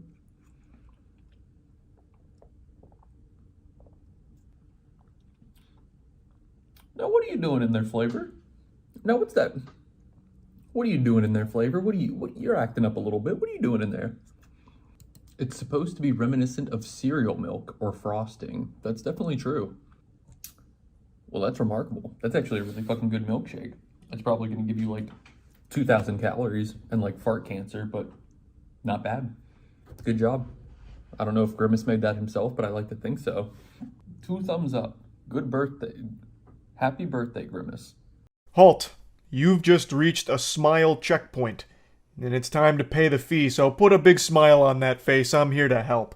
I've got some amazing news that's going to tug on your heartstrings and make you go, aww. A YouTube scammer was just sentenced to over 5 years in jail for a massive fraudulent operation they've been running for the last half a decade. And boy, howdy I tell ya, it's always a great feeling watching a scammer get their comeuppance. A nice knuckle sandwich from the law.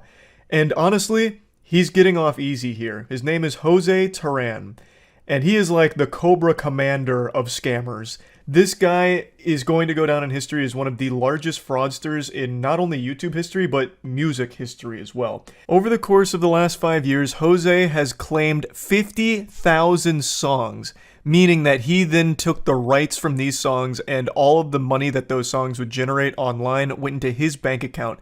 And over the course of the 5 years he's been doing this, he's made roughly $23 million in royalty proceeds from the music he's fraudulently claimed. Bro straight up found a money tree and couldn't help but take a bite from the forbidden fruit, just like in the Garden of Eden. And now he is paying the price. He may have raked in 23 million bones, but now it's coming at the cost of over 5 years worth of his life spent in the slammer.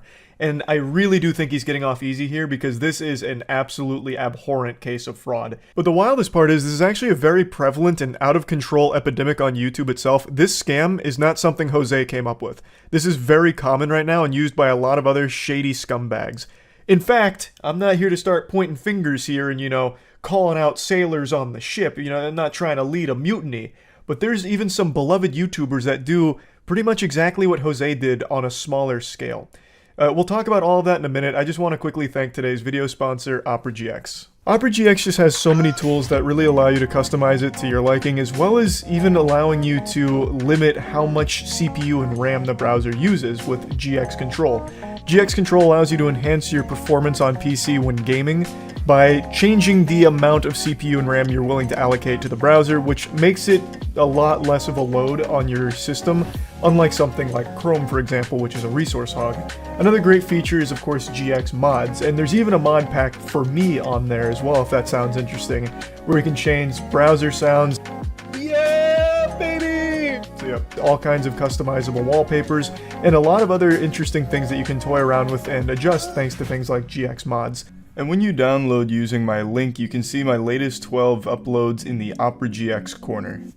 So if you're interested in starting with Opera GX, you can download it for free in the description. Thanks again to Opera for sponsoring.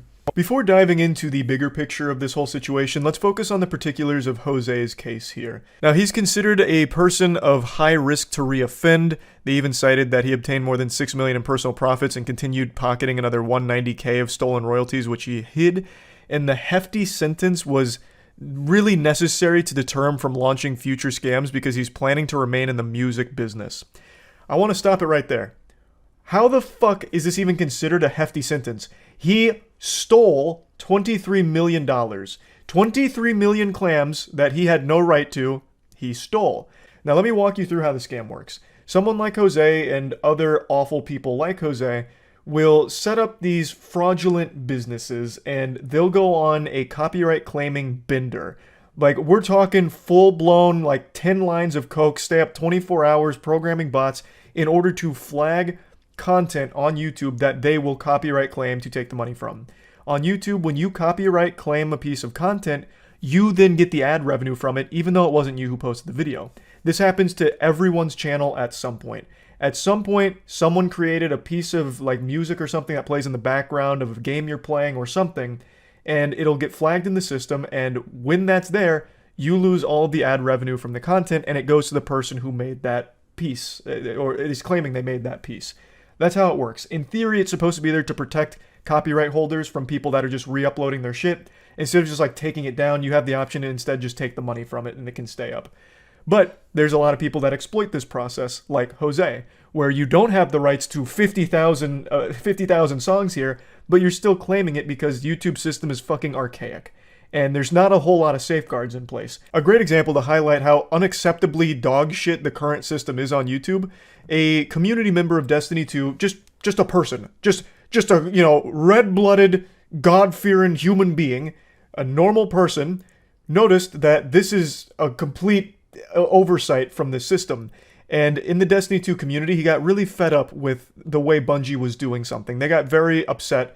I don't want to go into all the details here, so I'm not going to get like too deep into the weeds, but basically they were disgruntled, and in order to get back at not only the community but Bungie themselves, they started copyright claiming a ton of content in the Destiny community. And they were claiming it as if it was Bungie doing it. So Bungie got a lot of flack, a lot of shit for it, and then eventually they got so bold and brazen that they copyright claimed Bungie themselves. Bungie's own content that they were posting on YouTube, their Destiny 2 content, this guy started taking the rights of. So it's very exploitable and has been exploited many times. And it's illegal, highly illegal. That guy's facing some serious life-changing repercussions from all of that. And now Jose is as well. But the point is, it is exploited often. It happened a lot and blew up in a big way a couple months back on TikTok, where people started to notice that there's these Spotify accounts set up that just play like random common sound effects like Roblox oof, or like that gong sound effect when something happens, like when you, I don't know, drink milk too fast on TikTok and it's like gong, I'm gonna shit my pants, like those sound effects. Someone had made Spotify accounts and were actually claiming those sound effects so that way they could take the ad revenue from YouTube videos that use them. It's someone that obviously didn't work on any of the sound effects or anything, but they noticed that they could claim the individual sound effects and then take the ad revenue. So the point is, this is a very common scam and it's a fucking problem.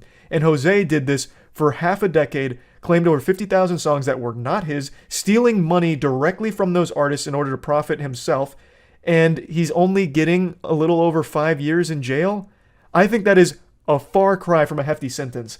And the only reason that it's even that high is because they think he's at a high risk for reoffending, which he is, made over $20 million. You think this guy's not going to come right back into, hop onto the saddle again for another 20 million doubloons? Of course he will.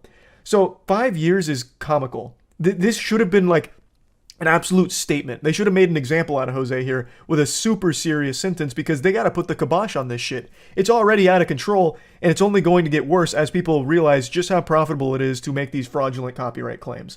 So I totally disagree that this is hefty. This is light sentencing for this guy. And it's not just him. In fact, there is another one of his associates that is facing sentencing soon, but I imagine it's going to be roughly the same charges and the same time in jail. So it looks like there's going to be a restitution hearing soon, and right now the amount is set at $1.4 million to the victims of this scam, but they're trying to connect with more victims, but it's a little difficult because a lot of them are outside the US. A little insight into how this scam works was highlighted here in the Ars Technica article. It said that Batista, which was Jose's, teammate here, they duo queued to start this scam. They began in 2017, and they started the label known as Media Move.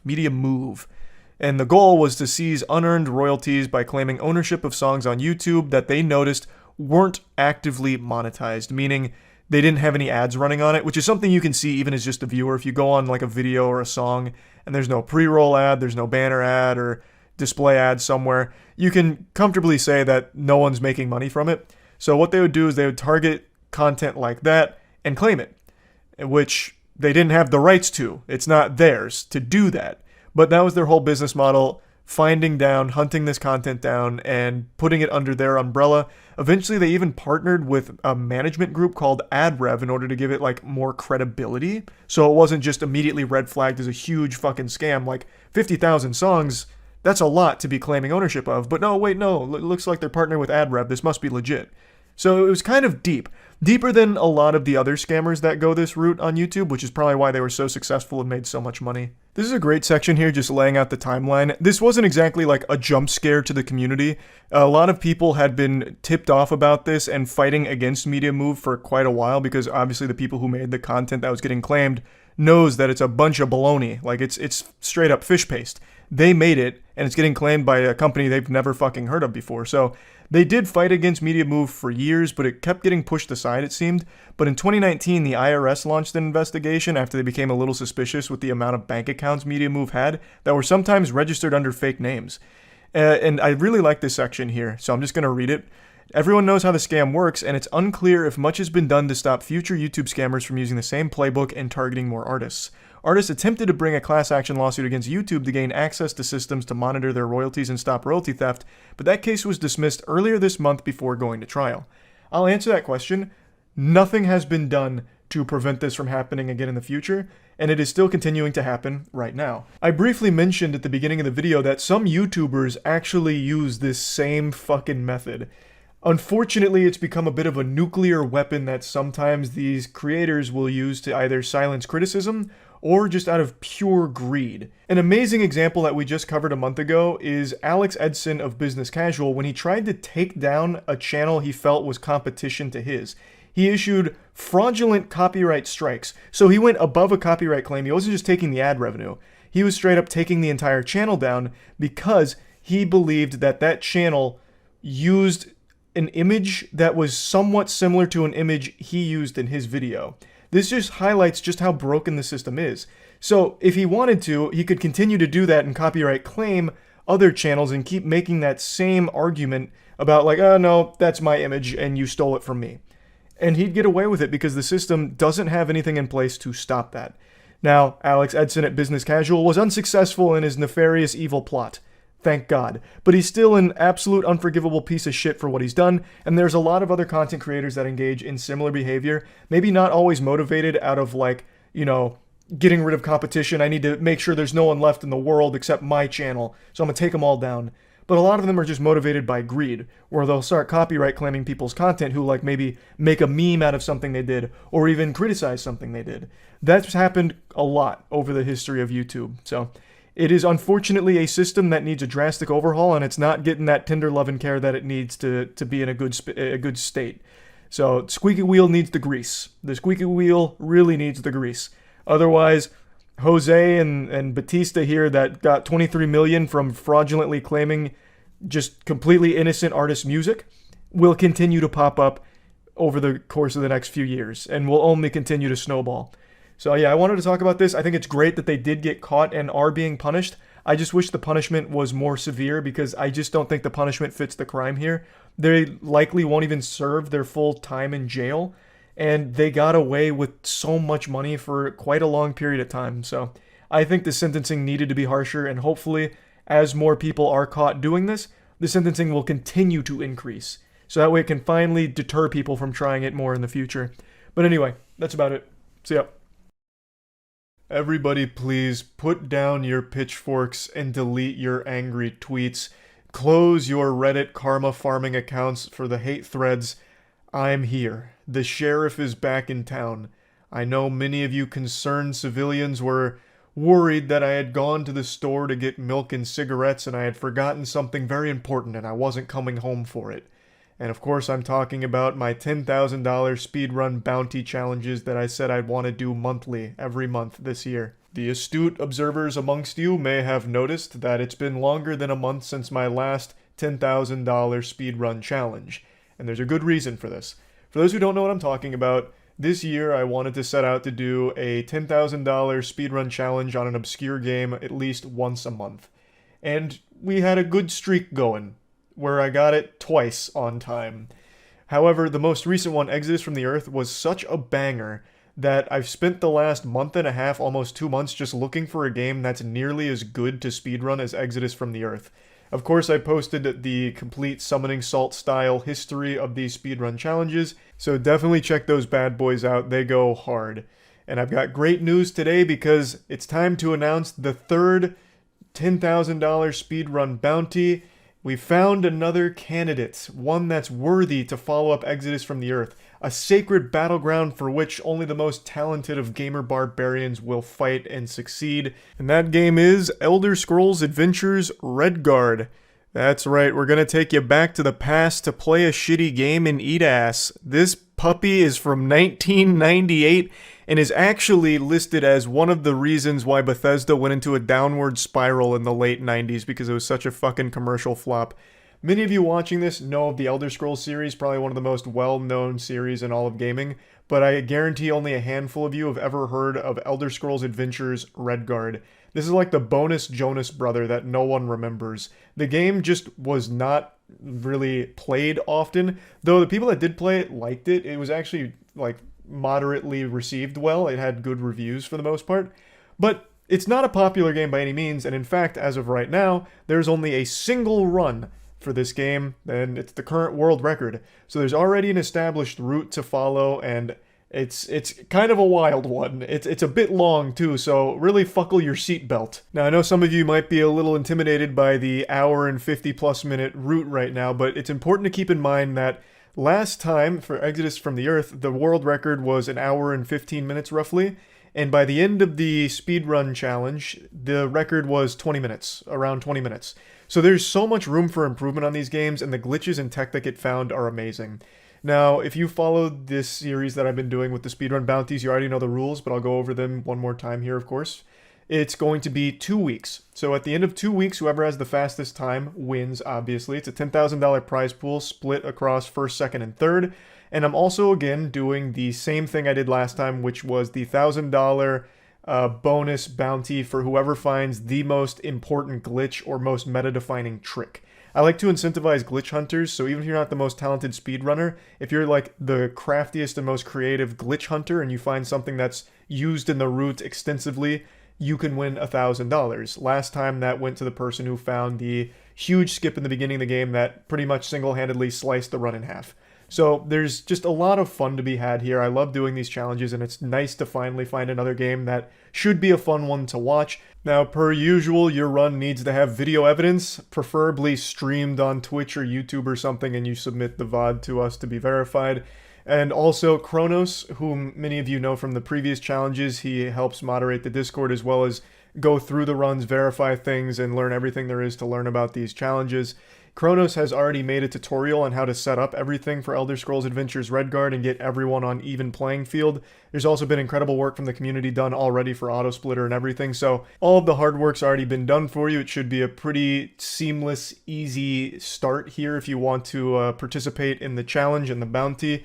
So yeah, no headache there. I'm going to put a link to the video in the description of this video, so that way you can get the tutorial and get set up. And I'm also going to put a link to the Discord where pretty much everything about this challenge will be held. That's discussions with community members, speed tech, hypothesizing routes and glitches, submitting runs, and just basically going over everything about this game and this challenge. So once again, 2 weeks starting from today, ending at midnight 2 weeks from now. Whoever has the fastest time wins. Of course, you can use any glitches and exploits you find in the game, but there will be no third-party modifications or any cheating like that. So yeah, it's time to get started. Let's hop back in the saddle here. And also, once again, I'm sorry this is so late.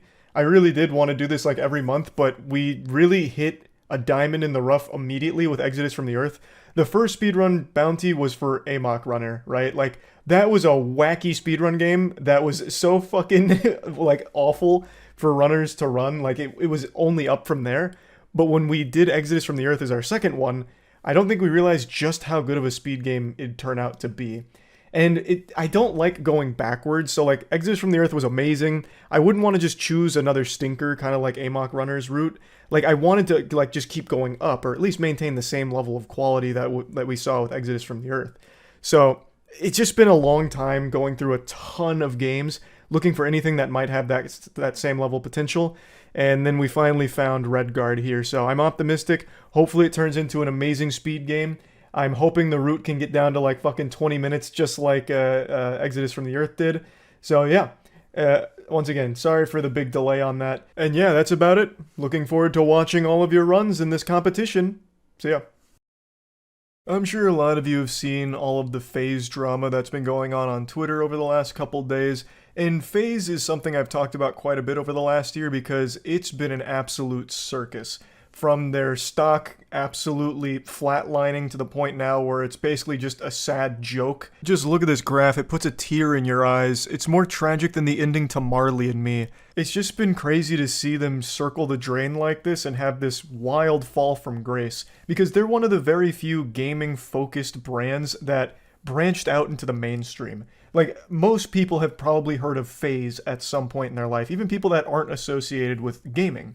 So they really did blow up in a big way, and now there's like a war going on between like the founders of FaZe versus the corporate suits that now control FaZe, and it's all just been bubbling over and becoming this massive shitstorm, and everyone's getting covered in the filth. It's getting stinky. Now, the first domino that fell in this FaZe soap opera is the OGs came forward, like FaZe Rain and Banks, and started criticizing the brand overall, talking about how it's become soulless and lame and just generally horrible. The main talking point is how the founders have lost control of the company to these zombies in suits that just don't understand the space. And they also show no respect to the founders that brought it there in the first place. They overrule them, they have no real decision-making power. Thus, the direction FaZe has been going over the last few years has been a negative one. And most people can probably agree with that. FaZe hasn't exactly been hitting home runs recently over the last couple years. So the founders have been talking about how disappointed they are with FaZe in its current state. And then FaZe Rain recently has just been leaking tons of information, like internal stuff, financials. He's been leaking more than the faucet in my college dorm room. He has been going hog wild with tons of information. And most recently, he was focusing on their numbers, like their actual numbers with their spend as well as what they're making. He made a video going over their financials, talking about how much they spend on certain games in the esports space, as well as the lack of return they see from it, even disclosing Nick Merck's salary for being on FaZe, which is like $1 million a year, and he just goes over how much they're spending and how they're not seeing any of that money. It's just fucking vanishing into thin air and just like literally bleeding them dry on finances. According to a lot of his numbers here, they're spending over $700,000 a month on like esports stuff. That's crazy, and they're not seeing any money come back into the company, which isn't exactly an eyebrow raiser. This is something everyone speculated for a long time because it's become very clear to actually every single person with eyes that the entire esports scene just doesn't make any money. What's wrong, Io? I don't know why the esports scene is so shit for generating profit. I have no idea. I don't have the answers. What's wrong? I've upset Io mentioning this. Because it is heartbreaking. Like, esports is a scene that you get in for passion, and you see a lot of orgs start to close their doors because they just can't stay afloat. It's very expensive, and you don't make anything. So Rain was going over their numbers, which I do believe because like the information he's been leaking has so far been confirmed accurate. And he's just talking about like how much money they're losing, and it's a lot. Over 700,000 clams, over 700,000 pristine doubloons is a ton of cash. That's nuts. To convert that to Robux, I wouldn't even know where to start. You'd need like fucking 50 zeros at the end of that number. It's a lot of money that they are pissing away and not getting anything back from. So he started revealing these numbers. More OGs came forward to talk about how upsetting it is to see the direction that the brand has gone and that it's completely lost its identity. The people at the top of the food chain don't understand the culture, so it's trash. All of these statements from the OGs then led to this like Marvel civil war within FaZe, where you had the OGs versus the people at the top and also new generation FaZe members. So a lot of the audience was on the OG side and a lot of the audience on the new side. And it's just been this constant clashing. And yesterday, it really festered into something pretty foul. So just to give context here, it started with this tweet from FaZe Clan where they said, "We want more women in FaZe Clan." To which FaZe Rain replied saying, "Spoiler alert, it's Grace, and the only reason I heard was because she was on one episode of Stranger Things." He's referring to Grace Van Dien, who is a streamer named Bluefy and also was in Stranger Things. So it turns out he was 100% right, because yesterday FaZe announced that Grace Van Dien is joining the FaZe family. Now, this all led to a lot of hubbub a lot of discussion and a lot of controversy. And with a very public fallout between the OG FaZe founders and current FaZe, people were already on edge. It also really didn't help with the FaZe tweet about wanting more women in the organization, because that got the community excited, thinking that FaZe was about to make a big signing from someone who's been grinding in the scene for a long time, working hard for an opportunity like joining FaZe. And then turns out they had already made their decision when they had made that tweet. So that was kind of a bad look, and it didn't do anything good for Grace, because it put her in an uncomfortable position where the community was upset that she got the opportunity being a relatively new streamer. They thought that they had signed her just because she's a celebrity.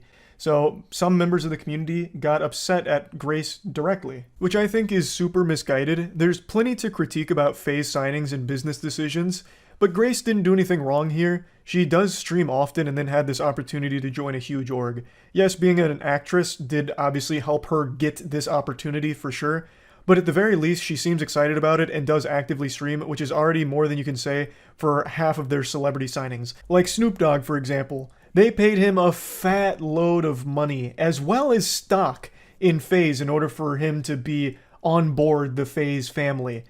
And all he ever did was take a single photo with them, and then the word FaZe never left his lips again. He must have been hit by a Men in Black neuralizer that erased his memory of FaZe Clan entirely, because he never did anything with them, in spite of getting all of this money and this stock. And it wasn't just him. They've done this for multiple other celebrities too. Like Kyler Murray, who I'm pretty sure all of you watching didn't even know was part of FaZe Clan at any point. I didn't until I watched Ludwig's Mogul Mail on it. I had no idea Kyler Murray signed with FaZe, but he did. Kyler Murray never even mentioned FaZe Clan a single time. Not once. After joining. But in this case, Grace is an active streamer, thus will be presenting the FaZe brand to her audience, and she seems extremely excited about doing things in collaboration with FaZe, which is infinitely more than any celebrity that FaZe has signed recently. So I really feel that the anger directed towards Grace is just a little weird. The focus should instead be placed on how out of touch FaZe has become with the decisions they make. For example, this was also mentioned in Ludwig's Mogul Mail, but it's something I've talked about as well, where FaZe had that whole super expensive reality show where, you know, who wants to be the next FaZe member? So you want to be a FaZe superstar, do ya? Well, hop on board the Polar Express here for this FaZe show. And they put so much money into it, and only like 6 people ever watched it. Like, they dumped money into this completely geriatric, dumb ideas like that reality show that no one cares about, no one gets excited for. And all of their YouTube content is beyond dead. And no matter how much mouth-to-mouth they give it, they can't revive it. They can't get that heartbeat back. No matter how much they try, because they just don't know what they're doing or what direction to take FaZe. It's become very corporate, and most people don't vibe with it anymore. And it's also led to new FaZe members fighting with the old FaZe members. So they're like actually butting heads and, you know, throwing down in the Twitter replies against each other. So it's just been so much fighting and drama with FaZe because the founders lost control of the company, and the direction it's gone has only further decayed the brand to the point where it's at, 55-cent stock price and kind of just like a joke in the industry outside of some of their esports teams. Like, they are still doing really well in the games they're in for the most part. Not entirely all of them, but a large chunk of them, their esports teams are still top of the line. So it's just a shame to see how bad things are behind closed doors at FaZe. And now those doors aren't even fucking closed anymore. Those doors have been kicked open. The entire public is being exposed to all of the dirty laundry of FaZe, and all of it's happening publicly. I am still shocked FaZe Rain was even able to release all of the information he has without getting sued. I would have thought they would have had so many NDAs out the wazoo on FaZe Rain, but he's just been revealing everything. So I'm starting to believe they probably just forgot about him and all of the founders, so they never even bothered to NDA them. So he'll probably just continue to share shit without repercussion. So I'm pretty excited to see what else he starts bringing to the public eye with FaZe. But anyway, I kind of wanted to talk about all of this because I just find it so fascinating and generally sad to see the state of FaZe. Like I said, it was one of the few gaming brands that broke into the mainstream and had like a very wide appeal to people even outside of the space, which is nothing shy of impressive. So to see what it's become is just wild, and to see how it continues to unfold is shocking. And I wanted to talk about it a little bit. I don't know how it recovers. I really don't. Like, even if it does get back into the hands of the OGs, I still don't exactly know how they right the ship right now. I don't know how they fix all the damage that's been done to the brand. They probably have to start over, like, at the very bare bones level and build it all again.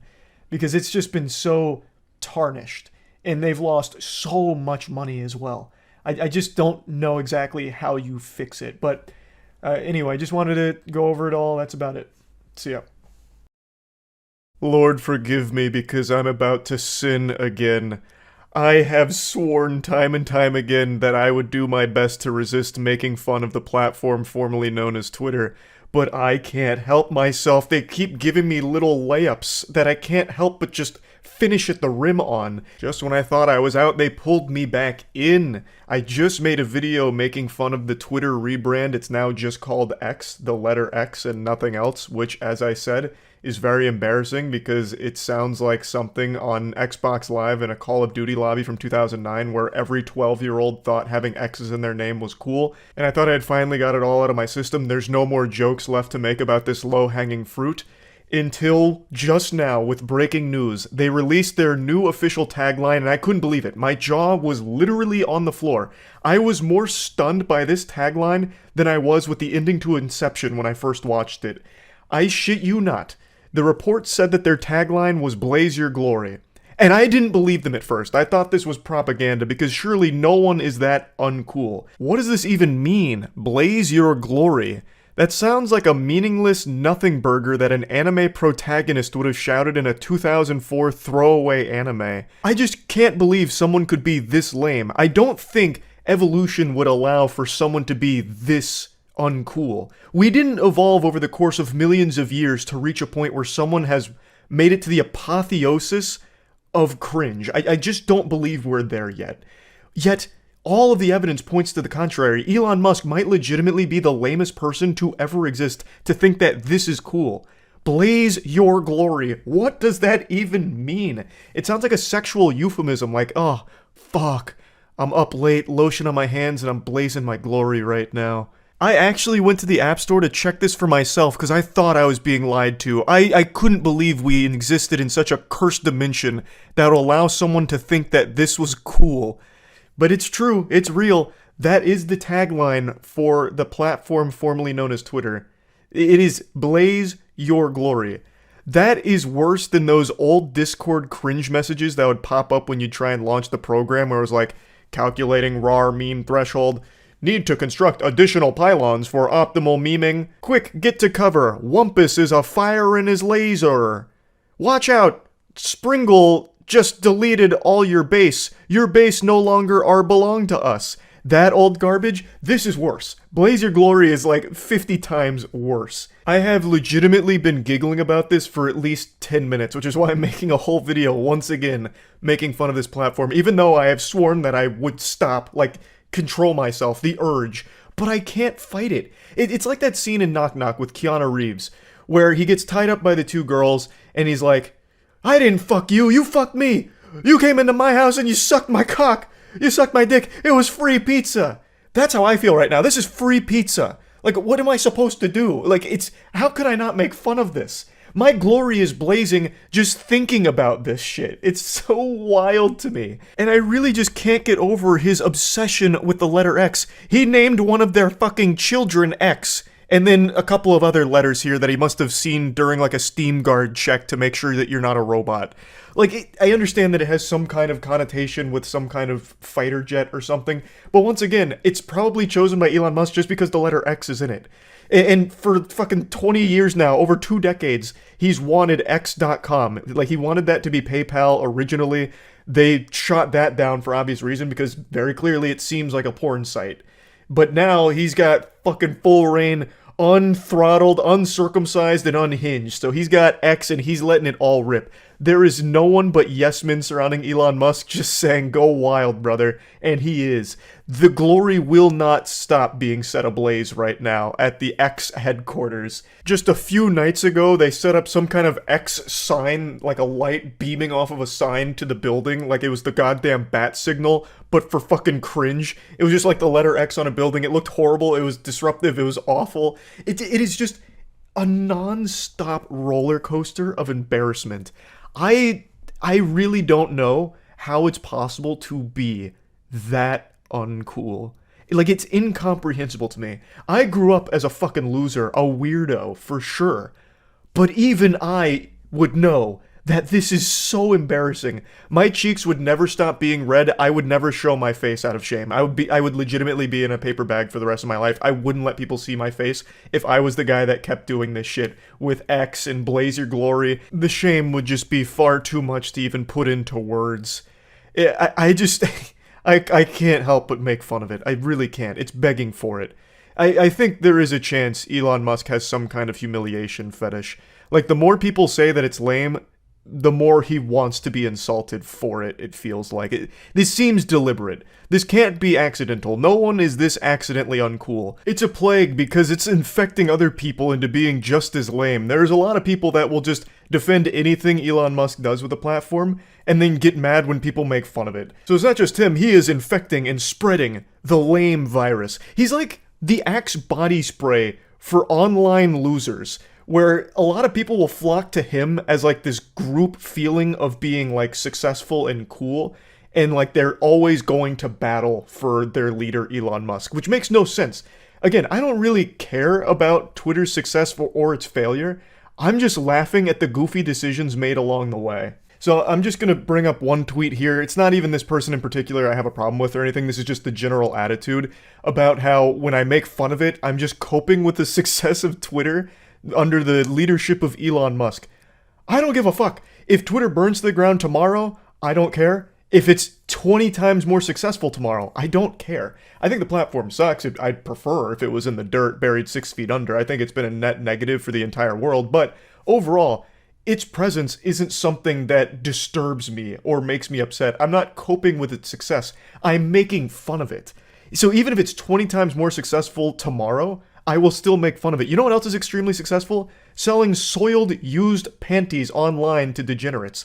I'll make fun of that too, but it is successful. It's very successful. A lot of women make a ton of money doing that. But just like X, Blaze Your Glory, it's something to laugh at because it's so fucking silly. It's so goofy. So no, this has nothing to do with jealousy over a platform's success or its failure or anything. It is just legitimately comical nonsense along the way that is something to point and laugh at as a spectacle and shoot some spitballs at. It's a circus, and the clowns are dancing, honking their nose and making me giggle. It's just not that deep. There's really nothing to psychoanalyze here. You don't need to be holding up Rorschachs to me in order to get down to the bottom of it. It's just super simple. So just stop being so upset when people make fun of some goofy shit like this. Keep your glory blazing, take a step back, and share in the laughs. It's just that simple. You're not on the board of directors or anything. You don't have any, like, actual investment into the company, so whether it's successful or it's not, it shouldn't matter to you. Just have fun. Like, just enjoy the silly ride that we're all on here with watching all of these goofy things unfold in front of us. Maybe it'll end up making the platform 1,000 times more successful and becomes extremely profitable. And maybe, 10 years from now, Blaze Your Glory's on t-shirts. It's even got its own little mascot, like fucking Ultra Lord out of Jimmy Neutron, the Glory Blazer or something. Like, maybe it's the biggest thing in the world, but it will still always be a fucking goofy, uncool thing. Always worthy of being joked about. But anyway, I won't go on too much longer about it. That's really about it. May your glory be forever ablaze, my ex-friends. That's about it. See ya. It really takes a lot to surprise me with stupidity in this day and age, because we have easy, unlimited access to the loony bin called Twitter 24 hours a day. It's like a zoo, like a little SCP containment facility for all of the dumbest and weirdest creatures that evolution and inbreeding has ever produced. And yet today, I watched a video that left me stunned by an evil imbecile. I'm sure a lot of you have already seen this because it went viral earlier this week, so I'm definitely tardy to the party, but I'm just seeing it now.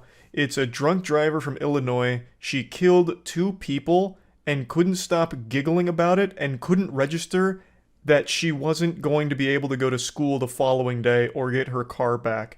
So there's body cam footage that has now just come out, even though this incident took place last year. She received 14 years for this, which I think is just not enough. I've been very vocal about my disdain for drunk drivers. I hate drunk drivers more than Garfield hates Mondays. It is a purely unforgivable act. It is selfish, dangerous, and there's no excuse for it ever. Especially in today's society where there's Uber, Lyft, a taxi, calling a friend. You can easily find transportation to get home that doesn't involve putting everyone's life at risk on the road. And this lady killed 2 people while drunk driving. Just normal, innocent people that did nothing wrong, and not only did she kill them, she couldn't stop laughing about it, just having a giggle fit like she was in a tickle fight. The body cam footage released, and it is disgusting. Keep your head straight. Okay. Head straight. I told you it's hard. I'd rather do the walking. Okay, go up. Keep your head straight. Just look up with your eyes. She's reacting to a fatal accident like a child reacts to a clown at a birthday party. And she was informed that 2 people involved here died. And she truly just couldn't give less of a fuck about any of that. Oh, hey, you never answered me about my car. I have school tomorrow, so how do I get my car for tomorrow? Well, your car is totaled. It's what? Your car is totaled. Totaled? Totaled, wrecked.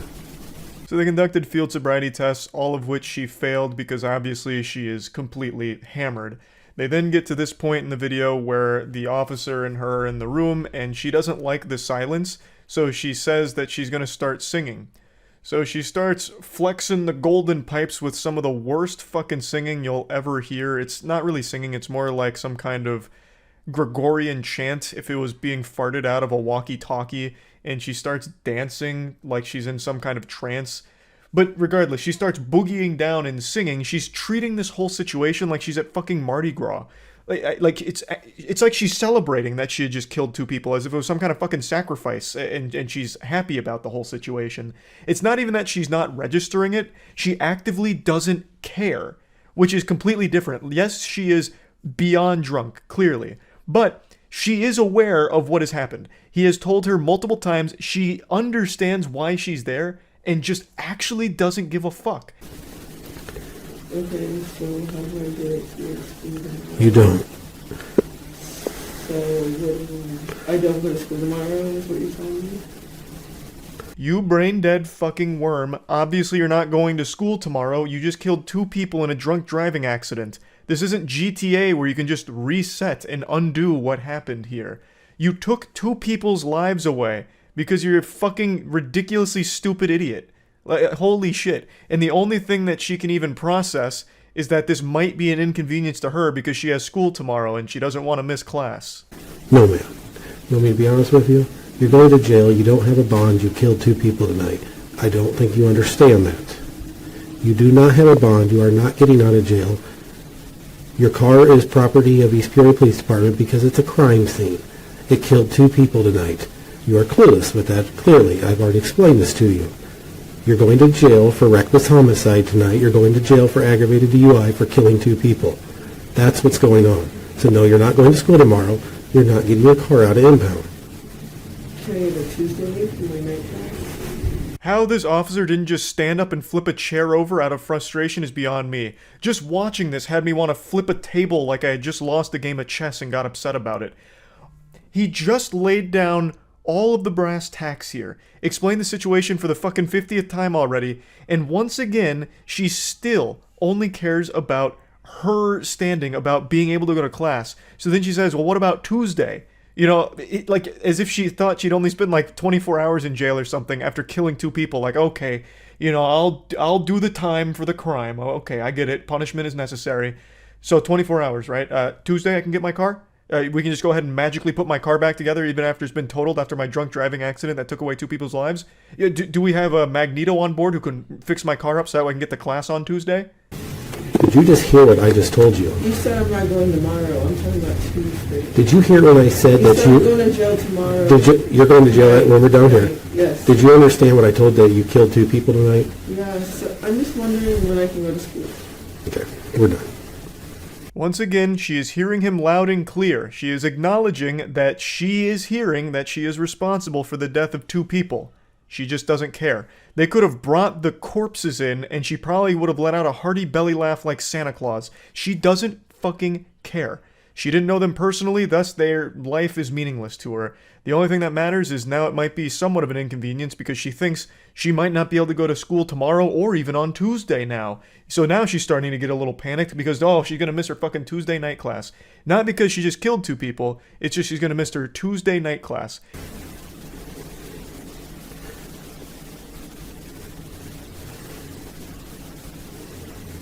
You're all on body camera being completely careless about killing 2 people tonight. You could care less. That's sad and pathetic and horrible all at the same time. Can you say that as a cop? Yes, ma'am, I can. Okay, so can I ask when I can go back to school? I'm not the officer on the scene here, but I can answer the question for you. 14 years, and you can go back to school. And hopefully, if you do go back to school in 14 years, everyone bullies the shit out of you and never lets you forget this moment, and never lets you forget what you did. I don't think you should be able to go back to school in 14 years. I think that is way too lenient of a punishment for what you've done. I think the sentence should have been much longer here, for sure. But I wasn't the judge on the case, so it's clearly not up to me here. I think she is irredeemably stupid, and I do think stupidity can reach a level where it is dangerous, like in a case like this, where you become a danger to everyone around you because you are such an absolute bumbling fucking moron. Now, she was singing a bit of a different tune here, talking about how remorseful she was, saying she's sorry for everything and she'd never commit anything like that again, hasn't drank since that day and doesn't plan on drinking ever again. However, the judge was implored to just impose the maximum 28-year penalty, which I do completely agree with, but unfortunately, she only received 14 years. I also find it very hard to believe that now she's starting to feel remorseful, only now that she realizes she's not only going to miss school for those couple of days, she's going to miss school for 14 years. I still don't believe she has any level of remorse for the victims here. I truly don't. I understand she was drunk, but I used to get drunk a lot, and if you told me I so much as pushed somebody and hurt them, I would have been inconsolably upset that I was responsible for something like that, even while fucking inebriated. Like, it's not like when you're drunk, all of a sudden you become a callous statue that can't process emotion or process any level of information, because she acknowledged multiple times that she understood 2 people died from what happened. She just still didn't care. She kept singing and dancing and just talking about school and how it might be an inconvenience to her. So I really do think that even while sober, she just doesn't fucking value anyone's life that she doesn't personally know. I know this is me getting very like armchair psychologist about all of it, but it's just the impression I get from the body cam footage as well as reading the rest of the story. I think she is irredeemably stupid and evil and dangerous. So just wanted to talk about this story a little bit. That's about it. So yeah. For about the last week now, I've just been sitting here stewing, just letting some juices marinate in my old noodle up here, as I've realized just how dangerous it is to have an argument in the real world in these days. I remember growing up, usually if you started beefing with someone, like you're insulting each other, like, hey, stupid face, are you looking for moron town? It's that way, idiot. You know, that would be letting bygones be bygones. Maybe they sigh and insult you back and you go about your separate ways. Or if the stars align and someone's real heated, they get real steamy, maybe you shove each other and a couple of wet noodle punches are thrown, just some really low-calorie knuckle sandwiches. But at the end of the day, both people walk away all right, and that's the end of it. I don't think that's the case anymore. Every single day now, I'm reading about how a very trivial argument or disagreement over something minor leads to somebody in a coffin. Just an absolute body bag over fucking nothing. I talked about this recently because I made a video on my second channel. I've been making a lot of content exclusive to the second channel like I said I would. And I covered a story that was really like beyond pathetic and sad. It's about a man who murdered an 18-year-old because that kid had responded to his Facebook post with a laughing emoji. I couldn't even imagine the mentality of an unhinged lunatic that felt that that was an appropriate response to that kind of meaningless nonsense. Like, these days, if you do something so much as putting too much mayonnaise on a sandwich, it could be a death sentence. I've talked about this story so many times, but it still, like, actually weighs on my mind that there are just so many people around us that are just one small inconvenience away from killing someone. Just an actual murderer waiting to happen, just waiting for that one small spark to ignite that rage inside of them. Now, why am I talking about this? Well, it's because I keep getting stories about this shit happening, so I just wanted to share a couple from the last week or so. Yesterday, I shared some good, positive things going on in the world, so I figured today it's time to counterbalance that with some horrible shit that's happening. So, I mentioned the laughing emoji murderer. I'm just going to show you pieces from that video I already made covering it, and then getting into the other ones I wanted to talk about. But on Facebook, a gentleman had posted a picture of himself and his milady, him and his girlfriend, and somebody gave a laughing emoji reaction to it. And for that, he murdered them. When I went over this on stream, chat started saying L. Joe Dirt, because, I mean, his mugshot here makes him look like Joe Dirte. This fucking inbred loser looks illiterate, but somehow he was able to actually start talking to the victim on Facebook. I guess in between whippets, he started responding to the guy who wrote the laughing emoji, who, you know, posted the laughing emoji, which this guy took as him dropping the gauntlet and challenging his honor. So he starts poking him a little bit, you know, trying to get some bread, huh? And shit, I don't know, you the one on my dock. Which I think he means dick. The fuck you even react to my shit for anyways? I'm ready though. Which is just such an unbelievably insane response. You're reacting to my shit? Okay, well I stay ready. Huh? When and where? When and where? You have the laughing emoji here? Prepare to die, bitch. Eventually the two agreed to meet up at a park to fight, where Watkins fatally shot them. This was mind-blowing to me that the victim would even agree to meet up with this fucking maniac. I don't know what he was expecting to happen there, some kind of honorable knight's code like fisticuffs. Like, you know, we're gonna settle this like some pugilistic men from back in the day with our fists. Let our knuckle sandwiches do the talking. Surely this fucking weirdo on Facebook isn't gonna do anything sketchy or fishy. I don't know why he would agree to meet up at a park to fight about it. But yeah, they go to the park to fight it out, where Watkins and friends end up shooting, which kills the 18-year-old and also injures another woman. So I guess it turned into like a big shootout almost, where a lot of shots were fired. So not only was Tanner Watkins arrested for murder, but another person named Caleb Ramses was as well. All of this over a laughing emoji used on Facebook. Now Tanner's in jail for life, most likely, and that girl that he was defending the honor of so steadfast is now just going to be getting piped by other men. So, amazing decision making here from Tanner, really. Throwing his whole life away because someone laughed at him and his girlfriend, and now his girlfriend will no longer be his girlfriend. She is going to find another man while he rots in prison for the rest of his fucking life for killing a man over a laughing emoji. It doesn't get more pathetic than that. I promise you, Tanner did not have the last laugh here. He became an even bigger joke that now everyone's dropping laughing emojis on because he ruined his whole fucking life over nothing. And of course, it's also important we talk about Caleb Ramsey here, who also threw his life away because his friend had a laughing emoji dropped on him. So this guy is an even bigger cuck somehow. That's that story in a nutshell. I then went on to talk about kind of what I briefly mentioned here about how dangerous it is just to even engage in a potential fight with somebody.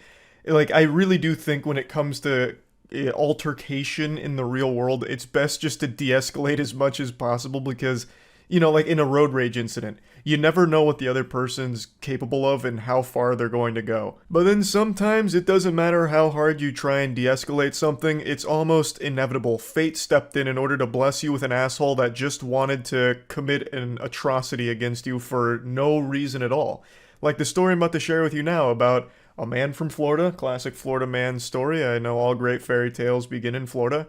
This man nearly beat to death another man with a golf club because he made the mistake of walking on the cart path of a golf course. And a traumatic brain injury. We first showed you this body cam video last night at 11.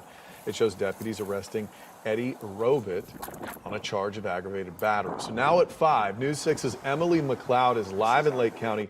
Emily, you spoke with the victim in this.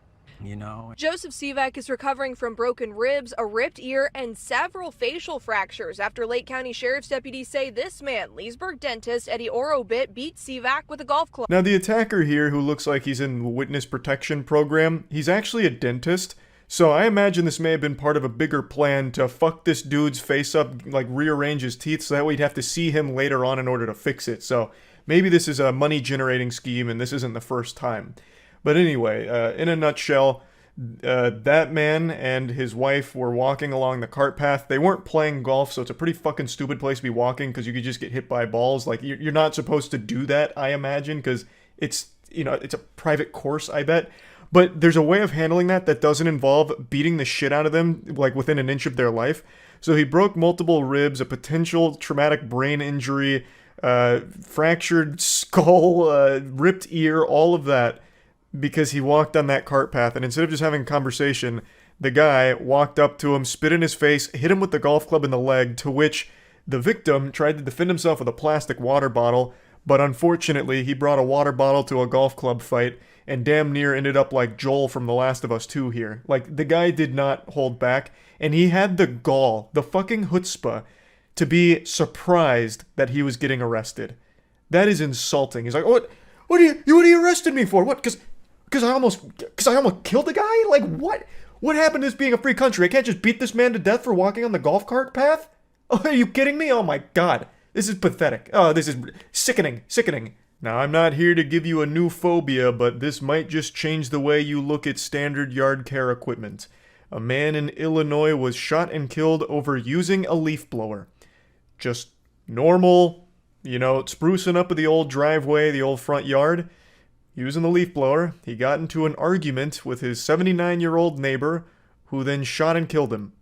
I'm surprised that 79-year-old was even able to pull the trigger with the amount of arthritis they must be encumbered by. Just downright evil. Now, according to neighbors, these two did have a history leading up to this. Not that there's any kind of history that would excuse murdering a man in cold blood over using a fucking leaf blower, but apparently the two weren't exactly on friendly terms, and based on this story, I'm going to say that the 79-year-old was most likely the jerk here in this relationship. What an unbelievable piece of shit. I've seen quite a few more over the last week, but I'm only going to show you one more story here, and the reason I want to bring this one up is because in situations where there's like an argument that was filmed or a fight that broke out and something happens, I see a lot of people on Twitter saying, how did no one step in and get in the middle of this and stop this bad thing from happening, or like do something to protect everyone?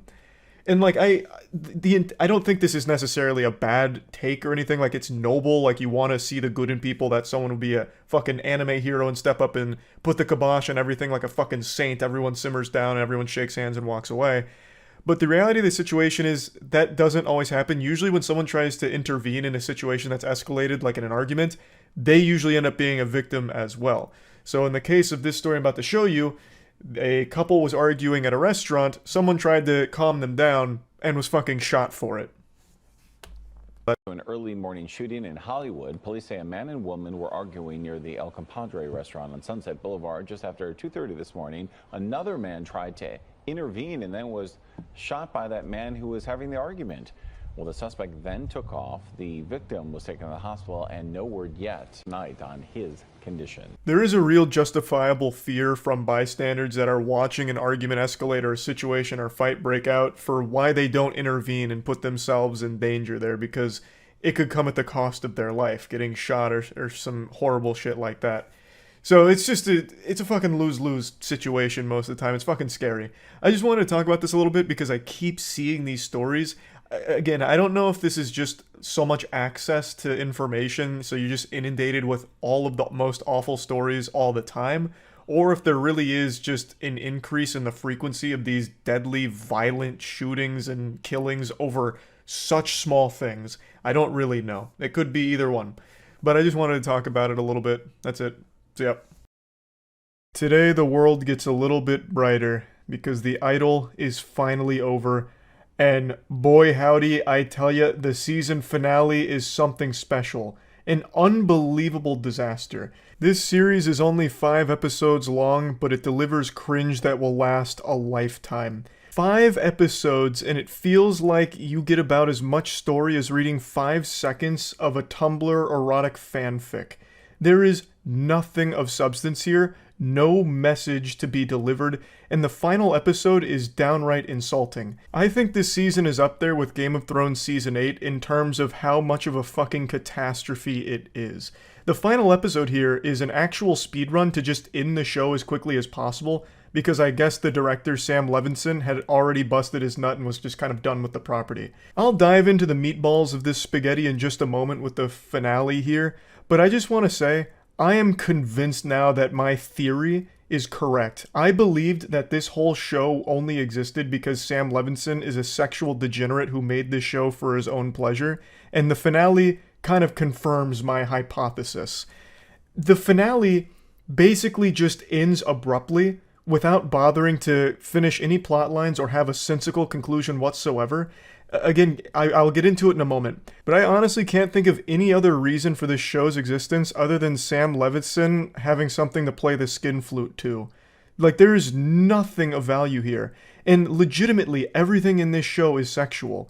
There is not a single scene that goes by where Lily Rose Depp's character, Jocelyn, doesn't have her titties out. Even something as simple as going to the store looking for clothes has her with her ass cheeks clapping in the wind and nipple boobies just fucking flopping around, and then eventually getting raw dogged in the dressing room moaning for the entire store to hear. There is not a moment that goes by in this show that isn't just softcore pornography.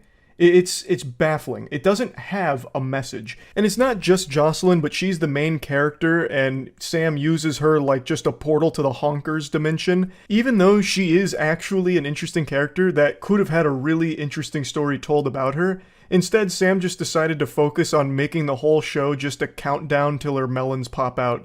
That's it. It is very much a show that seems to be only about the sex and nothing else, and also making The Weeknd a clown. I have a conspiracy theory that I think Sam Levinson secretly hates The Weeknd and convinced him to take this role just so people would make fun of him for it. So they wrote the goofiest, most over-the-top, embarrassing character ever, and Sam convinced The Weeknd that it was a good idea. Because I don't understand how he even signed up for this role. It is genuinely embarrassing. The Idol is one of those rare circumstances where it doesn't have a single fan. Pretty much everything ever will at least have a couple of people pumping their fists defending it from people that didn't like it, but not The Idol. The only group of people I've seen defending The Idol are actual porn-addicted coomers and not much else. And them ejaculating over the show, I wouldn't exactly call a great defense for the show being good. And that's really it. And I understand why, like, that's the only people stepping forward to go to bat for the show, because that's really all the show is. It really does kind of boil down to, well, looked like it was just softcore pornography after all, and there was no real story here. This is one of just the very exceptionally rare circumstances where pretty much everyone comes together to dislike the same thing equally. So I guess The Idol works in that regard. It's like a unifying moment for everyone on the planet to laugh at this fucking abomination. But now, let's get into the finale. So I've made a video going over pretty much everything up till this point, so I'm not just going to recap everything, but let's just look at the finale and all of the sins that it commits. It pretty much just changes everything and abandons every plot point that it's built up over the season. Not that there's very many of those to begin with, but they do like a 6 weeks into the future thing, and every single character is completely different now. Everything has changed, and they just kind of fill you in a little bit on what's happened, which I think is always such a lazy cop-out, but I'm getting ahead of myself. Between episodes 4 and 5, we saw that Jocelyn fucked her ex to get back at Tedros for manipulating her. That was her ultimate revenge, and Tedros was outside of her room drinking and crying, listening to her cheeks get clapped.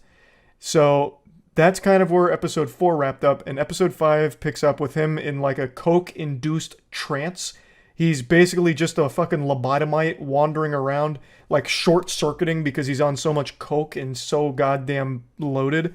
But eventually he hatched a plan where Xander took a picture of Rob with one of Tedros's girls in the cult, and then posted a story that Rob had raped her.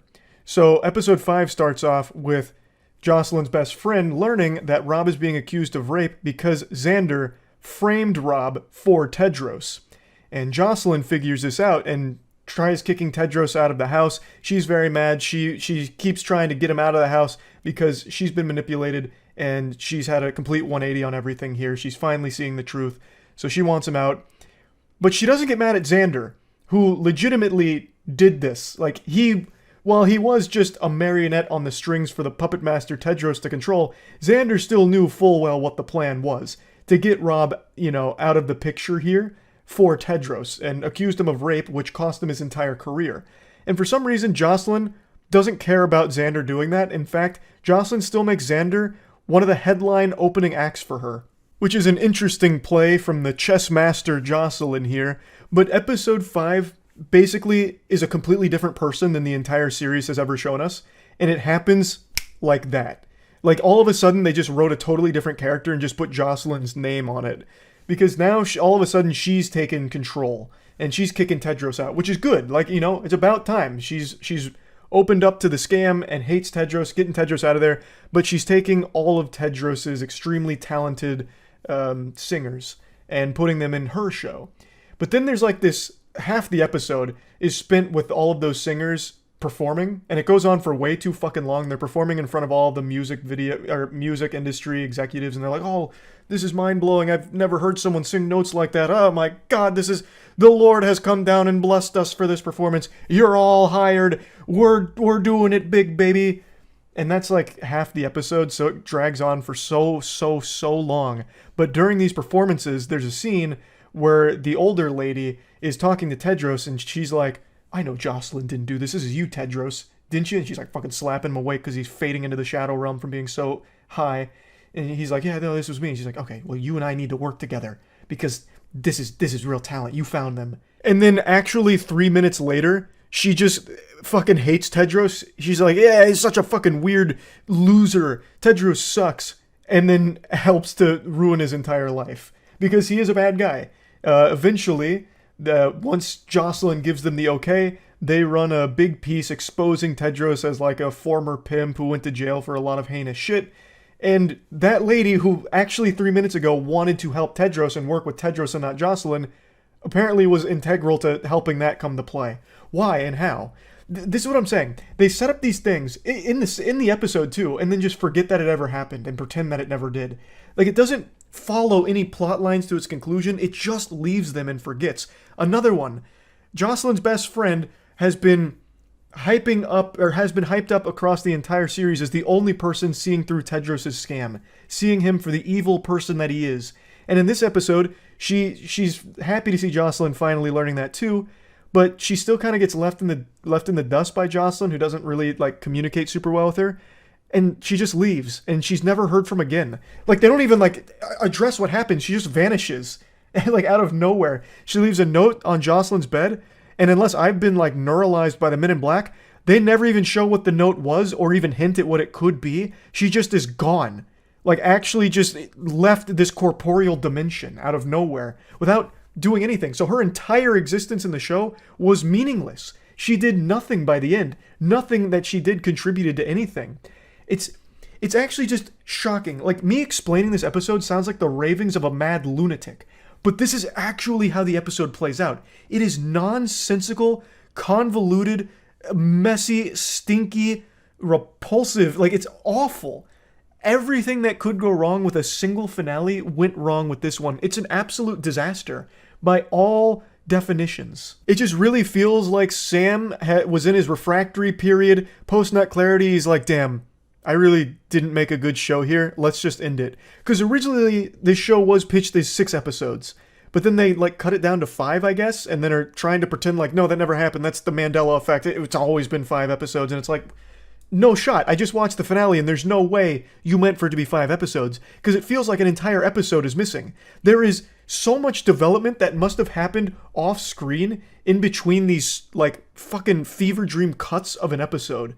Like, there had to be something that explained it. Something that developed the characters there at some point, and it's not here. So they like loosely cut together something that resembled a plot, but not really. It's fucking terrible. You remember how I mentioned in like episode 2, or like where the backup dancer for Jocelyn was stabbing her in the back? The music industry executives were like, Jocelyn's backup dancer can sing and dance really well. Let's give her Jocelyn songs since Jocelyn's going through such a weird period in her life. And they were hyping that up like it was going to be the biggest plot point. Like, oh my God, she's now getting betrayed by people that she thought she could trust. And it turns out that that lady's working with Tedros. What's going to come from this? Spoiler alert, fucking nothing. In this finale, they sit that girl down again and they say, hey, we changed our mind. You can't have Jocelyn's song anymore. And then they send her on her way. They just say, scram, get out of here. It's like actually a 1-minute scene, maybe 5 sentences, and that's it. They just wrote that entire thing out, and you never see that character again for the rest of the episode. It even had the gall to try and be deep for a moment, where Tedros gets pulled aside by Jocelyn's manager, and he's telling the story of Little Red Riding Hood, and they're doing like cuts to Jocelyn, like, she's Little Red Riding Hood. And he's like, do you know what happened to the big bad wolf? He got fucking gutted by the hunter, and I'm the hunter. And then he like tries to pay him off to get out of Jocelyn's life, which Tedros doesn't accept. So then they print the piece about how he's a pimp and a horrible person, which ruins his entire life, basically. And then Jocelyn goes to her tour 6 weeks later because they do a time jump, and she's wearing a red hood, thus going forward with the Little Red Riding Hood story that her manager told earlier. But it's so goofy and pretentious because that story had no bearing on anything. Like, it didn't actually make any sense in the context of the show. It tried so hard to be deep, and I can already just picture the think tank at the Idol HQ, the writing room, filled with cigar smoke and fucking soiled trousers from constantly ejaculating about the amount of sex that they're writing in the show. And they're like, we need something real profound, real deep. They hit another line. What about Little Red Riding Hood? Genius! Oh my God, Sam, genius! Print it, write it down, quick, quick! But it doesn't work. It doesn't make sense in the show at all. It falls so flat. It's like they really thought that this would be like a statement piece, like the Idol would be remembered for this Little Red Riding Hood moment. But all it was so laughably pathetic. So pathetic. But by far the biggest crime the finale commits is its last 10 minutes. The last 10 minutes have to be some of the worst in all of televised history. So basically, Tedros' career gets ruined, right? So everything gets shut down. They expose him for being a pimp and holding a woman hostage, going to prison for 6 years for awful crimes. And then Jocelyn's on tour. She's about to perform, and Tedros shows up at the ticket booth asking if he has any tickets, not really expecting much because Jocelyn, said, fuck you, get out of my life, I hate you, we're done. But he still decided just to try. And it turns out Jocelyn did leave him tickets. So Tedros takes the tickets, goes to see Jocelyn in the dressing room, and then she's, taken back control. Now she's the authority figure.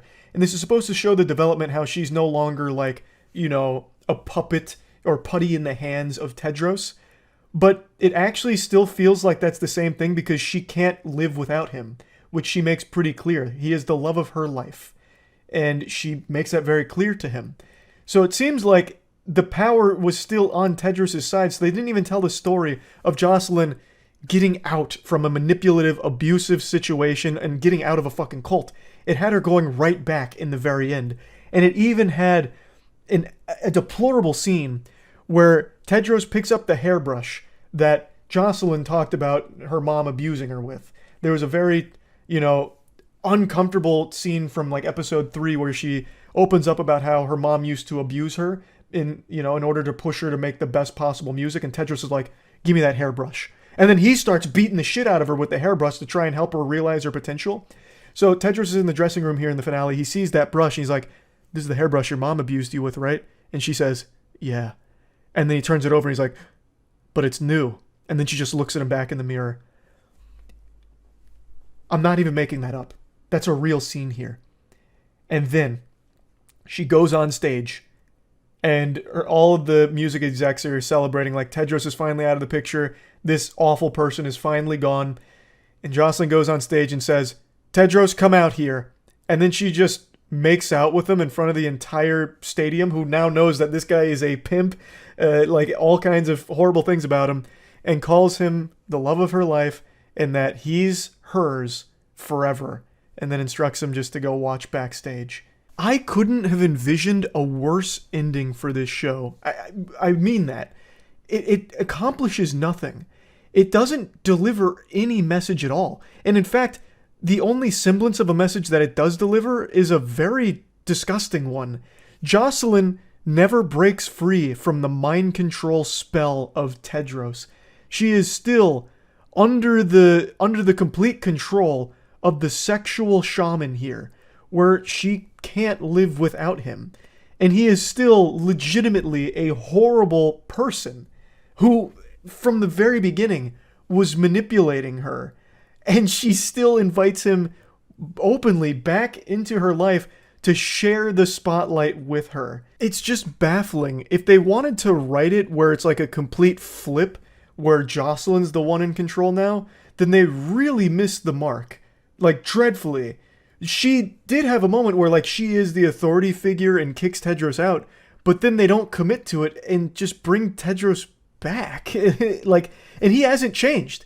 There is no development for Tedros. From the very beginning, he hasn't fucking changed at all as a character. It's so weird. And I haven't even covered all of it. This is probably only half of, like, the plot points that don't make any sense, or the plot lines that they just forgot about or abandoned. It's just truly awful. The Idol is, without a doubt, one of the worst shows they've ever really made. And I know that's like a big claim to make, but I'm talking on a big budget scale. Of course, there's like, you know, really low budget shit that just gets, you know, vomited out on like a direct to DVD, you know, season, or on some TV channel like CW pumps out awful seasons of shit all the time. But as far as big budget and like big name shows go, I think this is the worst. 5 episodes of nothing worthwhile at all. Nothing even remotely coming close to even resembling something of value. It's horrible.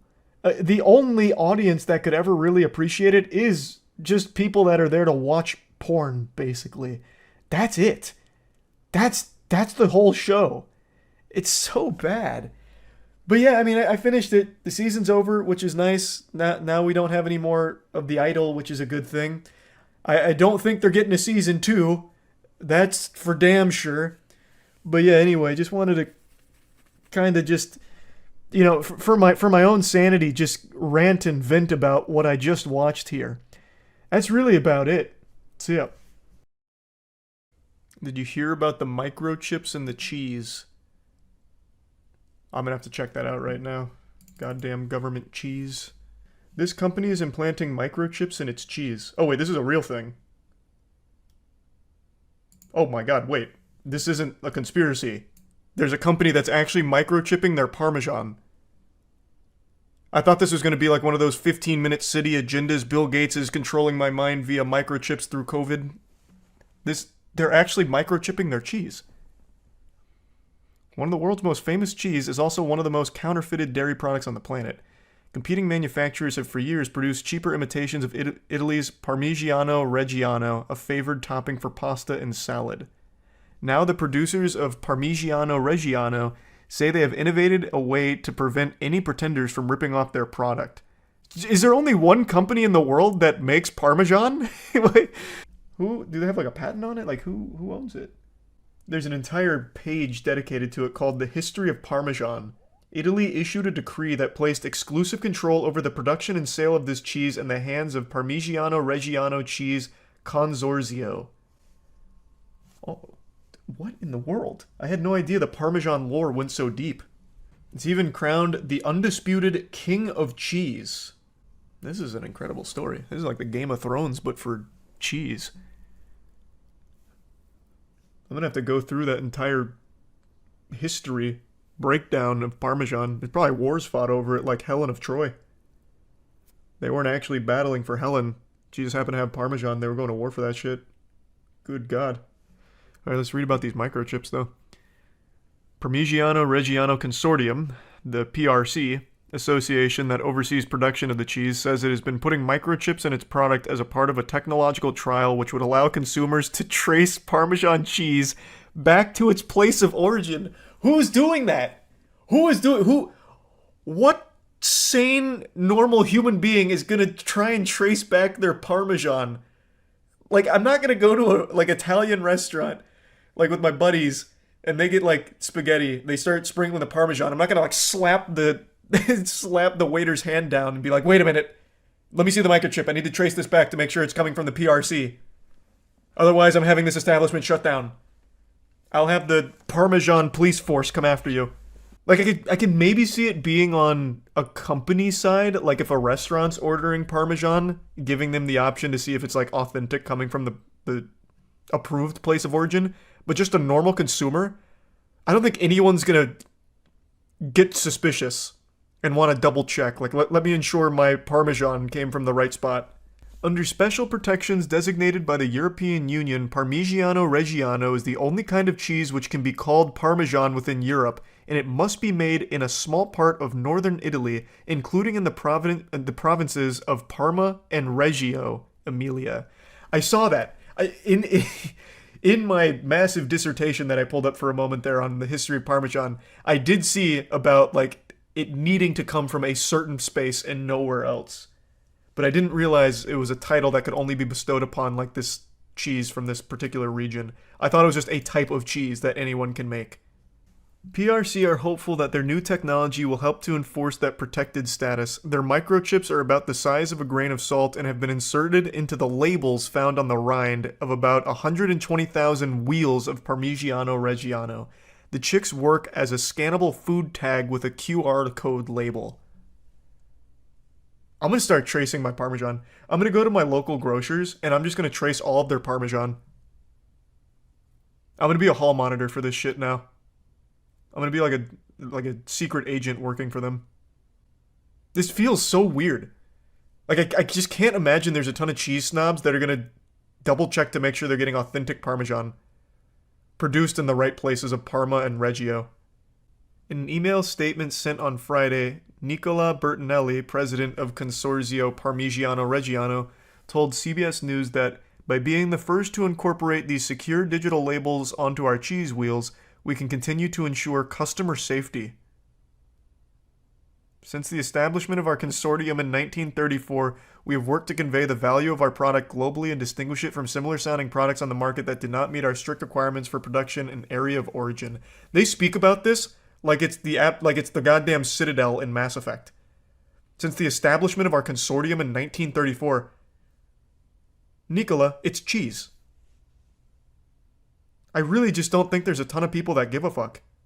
Now, I guess I didn't realize how serious business cheese was. I'm curious. Let me see what my local grocer has for Parmesan, because there's definitely different brands, right? Like, there's not just one Parmesan brand. Oh, this is big news, too. If you just type in Parmesan, there's news stories out the wazoo about the microchips. The headlines are a little misleading. Classic fear-mongering, I guess. The microchips aren't actually in the cheese. Apparently it's in the label. So you're not going to consume the microchip unless it somehow bleeds into the cheese from the label. And if that's the case, then Parma, whatever, the PRC have got some big problems on their hand. Yeah, there's so many different brands here. There's no way they all come from the same place. And they all call themselves Parmesan. A secret cheese invasion. I don't know, man. This is very odd. In the United States, Parmigiano Reggiano does not have protected status, and American manufacturers in states like Wisconsin make different forms of Parmesan. Okay. I see. Man, they must be pissed about that. They have got to be so upset. And this is the worst time in the world to be using the word microchip. Parmigiano Reggiano, like the official PRC producers, they have chosen the worst possible marketing strategy by saying they're microchipping their cheese. People are freaking out about microchips existing in their goddamn water supply. Toilet bowls with government surveillance. Saying that we microchip our cheese for your safety, that you're scaring people. You're fucking scaring people. They need a new head of their marketing department, because that is a big L. They're struggling with that one. Big Parma. Yeah, I mean, this is serious business. This is Big Parma. Outside of the United States, the Parmigiano-Reggiano Consortium successfully blocked the U.S. food giant Kraft Heinz from registering the name Kraft Parmesan cheese as a trademark in Ecuador in 2022. Parmesan is different than Parmigiano-Reggiano. They age differently and made in different places and taste different. There's a name for a cheese sommelier, right? They have their own name, and it's a really cool one. Hold on. Because maybe it's time that I try and get into the high cheese society. So that way I wouldn't even need the microchip. I'd be able to taste where it was aged. In a fine oak barrel while listening to Mozart. Cheese has its own cutthroat version of the Court of Masters sommelier. In hopes of gaining cheese certification, he sits for the American Cheese Society, ACS, Technical Aesthetic Sensory Tasting Evaluation Test. Taste. This is codename Kids Next Door type shit. I like that. In 2018, only 30 applicants passed the taste test. If that weren't daunting enough, the American Cheese Society also offers the title Certified Cheese Professional, CCP, which means that an individual has acquired thorough knowledge and level of expertise that is demanded within the cheese industry. Those who pass both earn a lengthy array of letters after their names. The ACS, the CCP, the ACS, CCSE. Jesus Christ. Okay, I'm writing this down. I want me and the team to try and pass the Cheese Society taste test. Where a person's individual palate is subjective, the process of evaluating cheese is not so much. It's not personal preference, but knowing if that cheese is within the parameters of the style it is and what the cheesemaker intended, says Shari Allen, ACS CCP, ACS CCSE, and cheese educator. A cheese educator? Oh my god. We're in the future. Is that a major you can take in college, you think? That'd be hype. The test is rigorous. One part of the exam entails identifying 10 vials of milk on scent alone. It's all about aroma, explains Evan Brown, ACS CCP, ACS CCSE. Do you think they write this down? Like when they're just signing papers or something, when you put your name and title? Do you think they have the chutzpah to write down all of these? Knowing that no one's going to check? What could be so difficult about a cheese test? For one, a grading sheet might have 60 possible descriptors and a cheese might only seem to need 1 or 2 to describe flaws or attributes. Others might register on over a dozen descriptor scales. And to top it all off, it was like a multiple choice test with 60 choices for each question and each choice needing an intensity score between 1 and 5 and no guidance about how many right answers there could be. This picture goes hard. A mere 20 minutes ago, I was ignorant to how deep and serious the world of cheese was. It's like the John Wick universe, but for cheese. If history's taught us one thing, it's that gamers are the pride and joy of the human race. I feel like the only reason the Lord ever even made humans to begin with was so that we would eventually evolve to a point where we can finally reach our ultimate metamorphosis and become the turbo gamers we were destined to be. And my friends, it's with a smile on my face and butterflies in my tummy that I proudly announce that we are entering the golden age of gaming. We have arrived. Gamers can't stop winning. We eat good, fuck good, feel good, and when someone stands in our way, we say, "Listen, Buster, you noob, get out of town or I'm gonna have to level up on your ass." And that's exactly what just happened in court, basically, with the FTC. The FTC got the latest smackdown from gamers when they tried to block Microsoft's acquisition of Activision Blizzard. Those fools at the FTC, those bumbling, imbecile, homunculus morons, thought that they could walk all over our God-given right to game. Hard. And now, they're learning a tough lesson. Don't tussle with the virtual muscle, or you're gonna end up looking silly. The cyberspace is a circus, and now you're the clowns. Now, for those of you who have no fucking idea what I'm talking about, I'll briefly explain.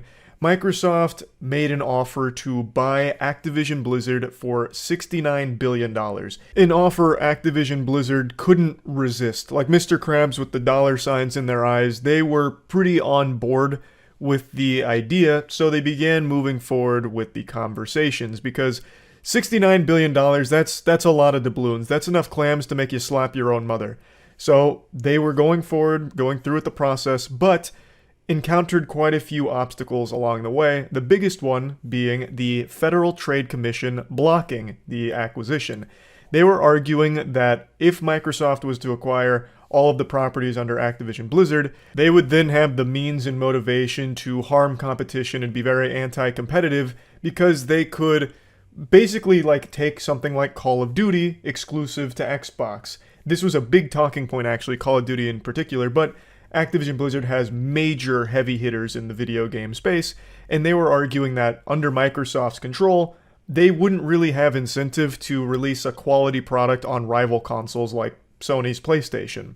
So they were a bit concerned about, this being anti-competitive and maybe potentially even forming a monopoly down the line, so they motioned to block this acquisition. And this has been an ongoing battle for the last few months, and Microsoft's been making a lot of arguments about why it'd actually be the contrary. Should Microsoft get Activision Blizzard, they would actually enable more access to the properties, taking Call of Duty to a platform like even the Nintendo Switch. For all 6 people that would be delusional enough to buy a Call of Duty game on the Switch, because that'd be running at like 5 FPS. That fucking console can barely even handle mobile games. But there would be more access to it, according to Microsoft. And before the Switch gamers start fucking steaming out of their ears and slapping on the keyboard, I like the Switch. It's just a really embarrassing joke of hardware that can't really handle third-party modern games super well. Like Apex Legends on the Switch had to be the biggest joke the video game industry ever tried to pull. Nintendo Switch is good for just basically their first-party exclusives, so it is cool if Call of Duty does go to the Switch like this. That's great. More access is always a good thing, but that would be like the worst way of playing this game, I imagine, unless they release like the Switch 2.0. But regardless, Microsoft was arguing that if they do get Activision Blizzard, this would only actually help give people more means of playing these games on consoles. They wouldn't take anything away from rival consoles, and they've been making these arguments for quite a while now, and it seems to have worked because today, the judge ruled in favor of Microsoft. So they chose all of the correct dialogue options in order to get the Microsoft good true ending, I suppose. According to the judge in this case, they stated that this court's responsibility in this case is narrow. It is to decide if, notwithstanding these current circumstances, the merger should be halted, perhaps even terminated, pending the resolution of the FTC administrative action. For the reasons explained, the court finds the FTC has not shown a likelihood that it will prevail on its claims this particular vertical merger in the specific industry may substantially lessen competition. To the contrary, the record evidence points to more consumer access to Call of Duty and other Activision content. The motion for a preliminary injunction is therefore denied. Fucking caps lock denied there. That's like some shit out of League of Legends. Judge was getting a bit toxic there, fucking locking that one down in caps. So the judge gave the thumbs down in the Coliseum here to the Federal Trade Commission's block on this Activision Blizzard play from Microsoft. They even just wiped their ass with an analysis from a Harvard economics professor who was arguing that they would have financial incentive to make Call of Duty an Xbox exclusive. And they said that this failed to take into account plans for the franchise to remain on PC, come to Switch, and be accessible through cloud gaming. Before the merger, a consumer wanting to play a Call of Duty console game had to buy a PlayStation or an Xbox. After the merger, consumers can utilize the cloud to play on the device of choice, including, it is intended, on the Nintendo Switch. Perhaps bad for Sony, but good for Call of Duty gamers and future gamers. I think they're actually right on the money with this one here. Before all of this hoopla here, if you wanted Call of Duty on the console, it was either Xbox or PlayStation. So I do understand the rationale behind if the Xbox manufacturer gets a hold of Call of Duty, if they grab the scrotum of Call of Duty, why would they even bother to continue putting it on Sony's PlayStation? That's their competition. I get where the thought process is coming from, but they fail to take into account that Microsoft itself already allows its exclusives to go to rival platforms, the PC. Microsoft itself, there's no such thing as a real Xbox exclusive anymore because all of their Xbox exclusives go to PC at the same time pretty much. So they kind of already shown that they're okay letting their biggest titles go to other platforms. So I don't see why they'd think that it would be different here if they controlled the IP. They would still benefit from it going to PlayStation, and they'd benefit from allowing even more access, like going to the Switch. And they've already allowed all of their exclusives right now to not be locked down to the Xbox because they already go to PC too. So I do think under Microsoft there is going to be more access to things like Call of Duty. This was a huge talking point in this case because Call of Duty is such a fucking power franchise. And I do think that they're correct that under Microsoft, I don't see it being exclusive to Xbox or anything. It'll probably just be more accessible. Sony, on the other hand, has shown many times in its past that it wants to have its cake and eat it too. It wants to be like your only option. I've already gone over this in previous videos, but there have been times in the past where Sony has legitimately tried to do anti-competitive practices because they have a very strong market share in the video gaming space.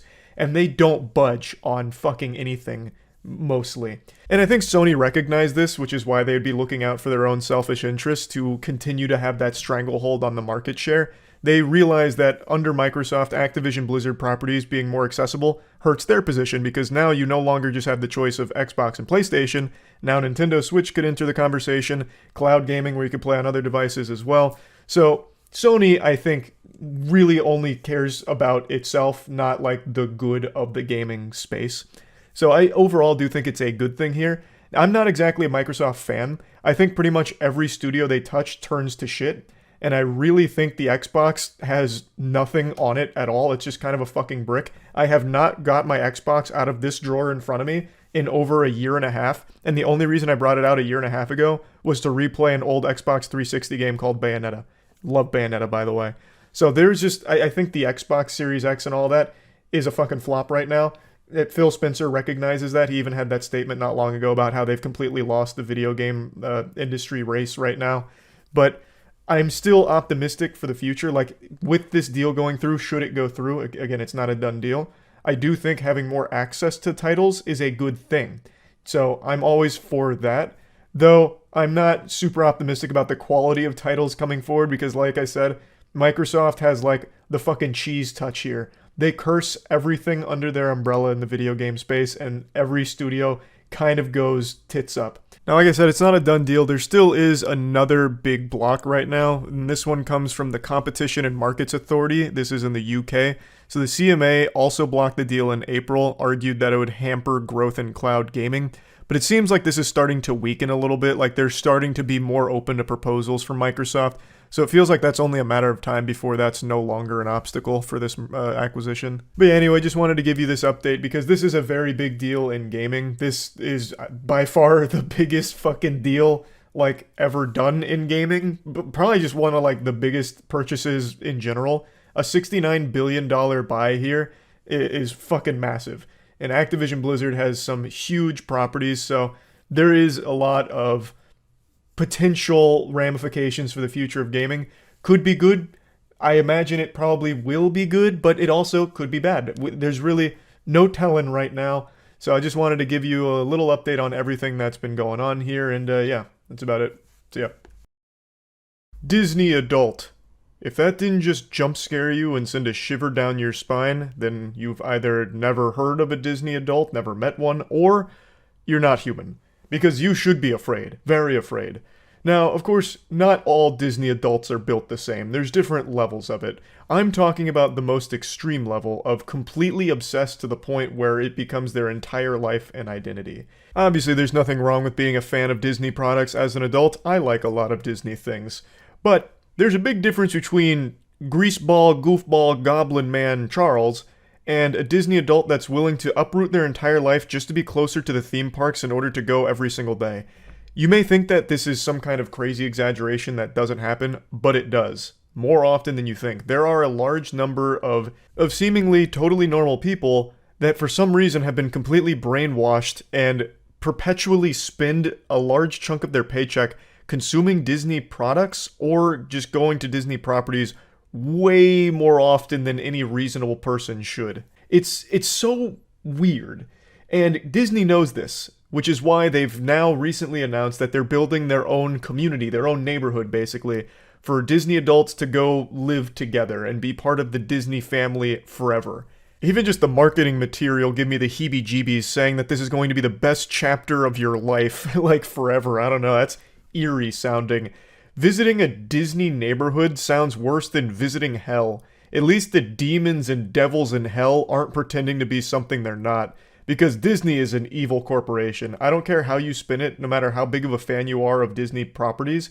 Disney as a corporation is one of the greediest, shadiest, and just downright deplorable companies there is in the world. For a company that's supposed to be all about magic and being the happiest place on earth, the only time Disney seems to be at its happiest is when they're magically face-fucking you with their insatiable gluttony to shake you down for all of your lunch money and keep you perpetually suckling on their teat, consuming only their milk. It is a scary company. I'm not here to really get into the weeds of all of the awful things Disney has done since its inception, but I do want to get into the weeds of the neighborhood here because I find this to just be like a dystopian idea where corporations like Disney are going to start building their own communities. In my opinion, it's just an alarming idea. But anyway, the first one from Disney here is being pitched as story living, and there's no information on pricing that I can find at the moment, but since it's Disney, you can bet your sweet bippy it's going to be overpriced. You'll be paying 7 figures for a 1-bed, 1-bath, 400 square foot crack shack without a driveway, because in the Disney neighborhood, you use magic to get around or some shit. Like, you're gonna overpay for your property in the Disney neighborhood, I imagine.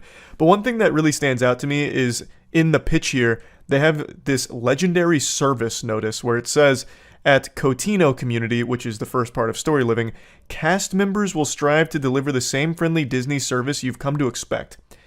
This was super odd to me. What do you mean cast members? It's a neighborhood, right? I've lived in neighborhood communities my entire life, and I've never seen NPCs wandering around checking in on me, making sure I'm abiding by rules and regulations, asking me questions. This sounds more like spies. And the whole idea of this neighborhood is actually bigger than I thought it was. It's not just a residential community. This is basically a place that they're building for people to go to die. In addition to having housing from Disney, the community is seemingly isolated from the rest of the world, just locked into this one fucking dimension over here, like where Squidward went to be all alone, but this time it's only for the most obsessed Disney fans. So you would have property in the community, and the community itself also has stores and restaurants and like activities and events all held within that neighborhood, as well as like a beach that you have to pay for access to as well, even as a community member.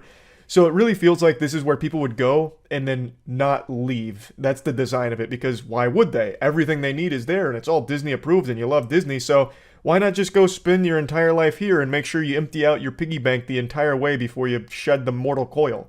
They have like a proposed 55 and older only community as well. So to me, it really just seems like they're trying to build the one-stop shop for Disney adults to go to die. Like, spend the rest of their life, spend all of their money on Disney and Disney only, so that way it doesn't go elsewhere, so that way they can have it all.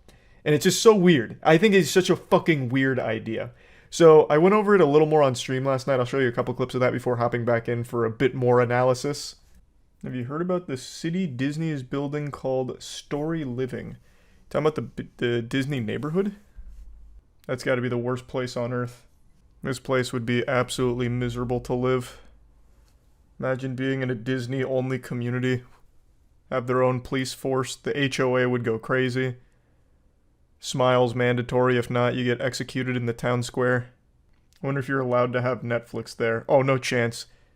That'd be a crime punishable by death in Disney Story Living or whatever. The housing's too expensive. No one's going to buy these. You don't know Disney adults. Disney adults will actually trample each other just for the chance of living in a Disney neighborhood. Touched the hearts and minds of people around the world for nearly 100 years. Okay, and stop sucking your own dick. Just show me the neighborhood. By our world-class Disney cast. As Imagineers, story is at the heart of everything. I still think it's we do, so cute they and call we love themselves bringing Imagineers. authentic places to life, to immerse you into. This exciting new venture will enhance, extend, and strengthen the Disney brand by allowing us to bring the magic of Disney to places you may never have expected. Surveillance. We enhance the Disney brand by spying on you. We own you. You live in our neighborhoods and you are literally our property. Community is something truly special. We're exploring Nightmarish is the word I'd use. In the U.S. for our Story Living by Disney here in the community of Rancho Mirage. Just Is this like WandaVision? Kind of. And I'm excited to But announce worse. that our first Story Living by Disney community will be located in experienced home builders at each site who contribute their talents and expertise to each community. But yeah, that's the gist of it. It's not really like Celebration. This is legitimately a Disney neighborhood. And I imagine those houses are going to come pre-built with some kind of surveillance or data harvesting program. Charles, I noticed at approximately 8:45 p.m. this evening you weren't smiling. Is something the matter? Do we need to have you re-educated? Be happy or else.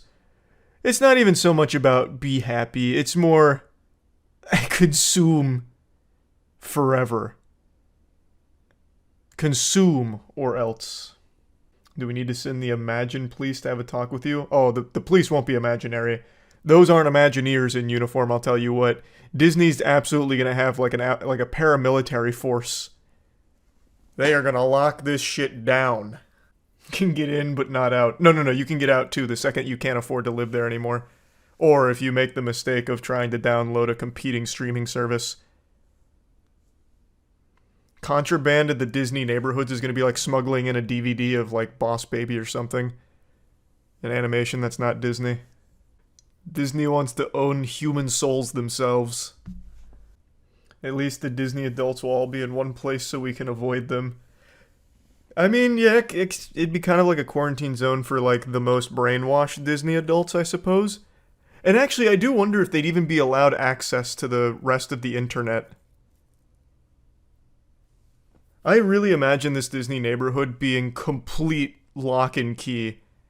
Like, your days are designed for you. You're restricted access to a bunch of different things.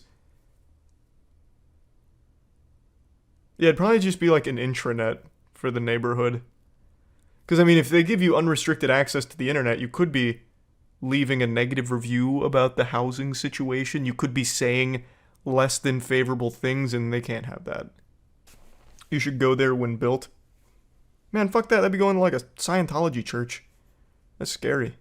Let's go ahead and play around a little bit here, because I don't exactly know how this neighborhood's going to go, but knowing Disney, I think this could end up being like one of the most outrageously strict places on the planet. I really feel there's a non-zero chance that they will outright forbid anything that's not Disney or Disney adjacent. Like, they won't have direct competition. I wouldn't be surprised if you can't even Amazon Prime packages into your Disney neighborhood house. Like, they probably would just turn them away at the door or something. You can only order through Disney pre-approved services. I really think that that's not out of the realm of possibility, because it seems like they're going to really own this neighborhood. Everything is going to be Disney related.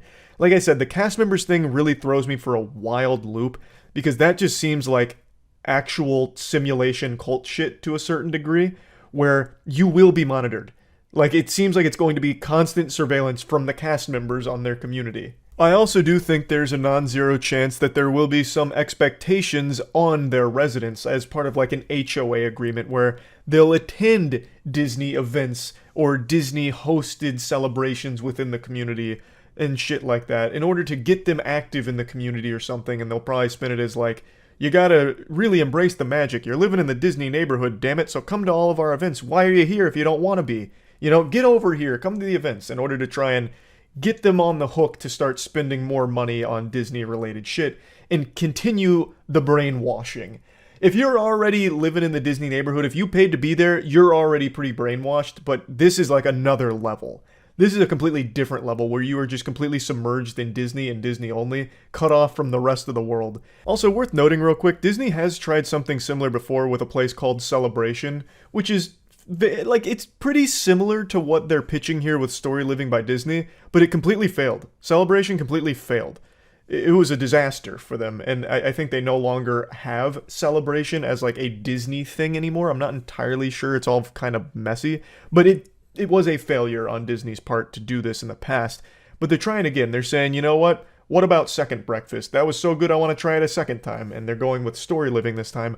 But they've broadened the scope, and they want to create all of these amenities for the neighborhood. And to me, it all just seems like control. Like, they just want to control all of your spending, then make sure it all goes back into Disney's pockets. This shit is scary. Also, I read something from Celebration back when it was still Disney's, where apparently the HOA was so fucking evil that they had some kind of clause where they could legally tell you that you have to get rid of your pets if they're deemed a nuisance or something. I only read a little bit about that from Google, so take that with a grain of salt. That could be all anecdotal and completely incorrect. But I wouldn't be surprised if Disney really did have something like that. And I wouldn't be surprised to have something like that in Story Living by Disney when they do build this.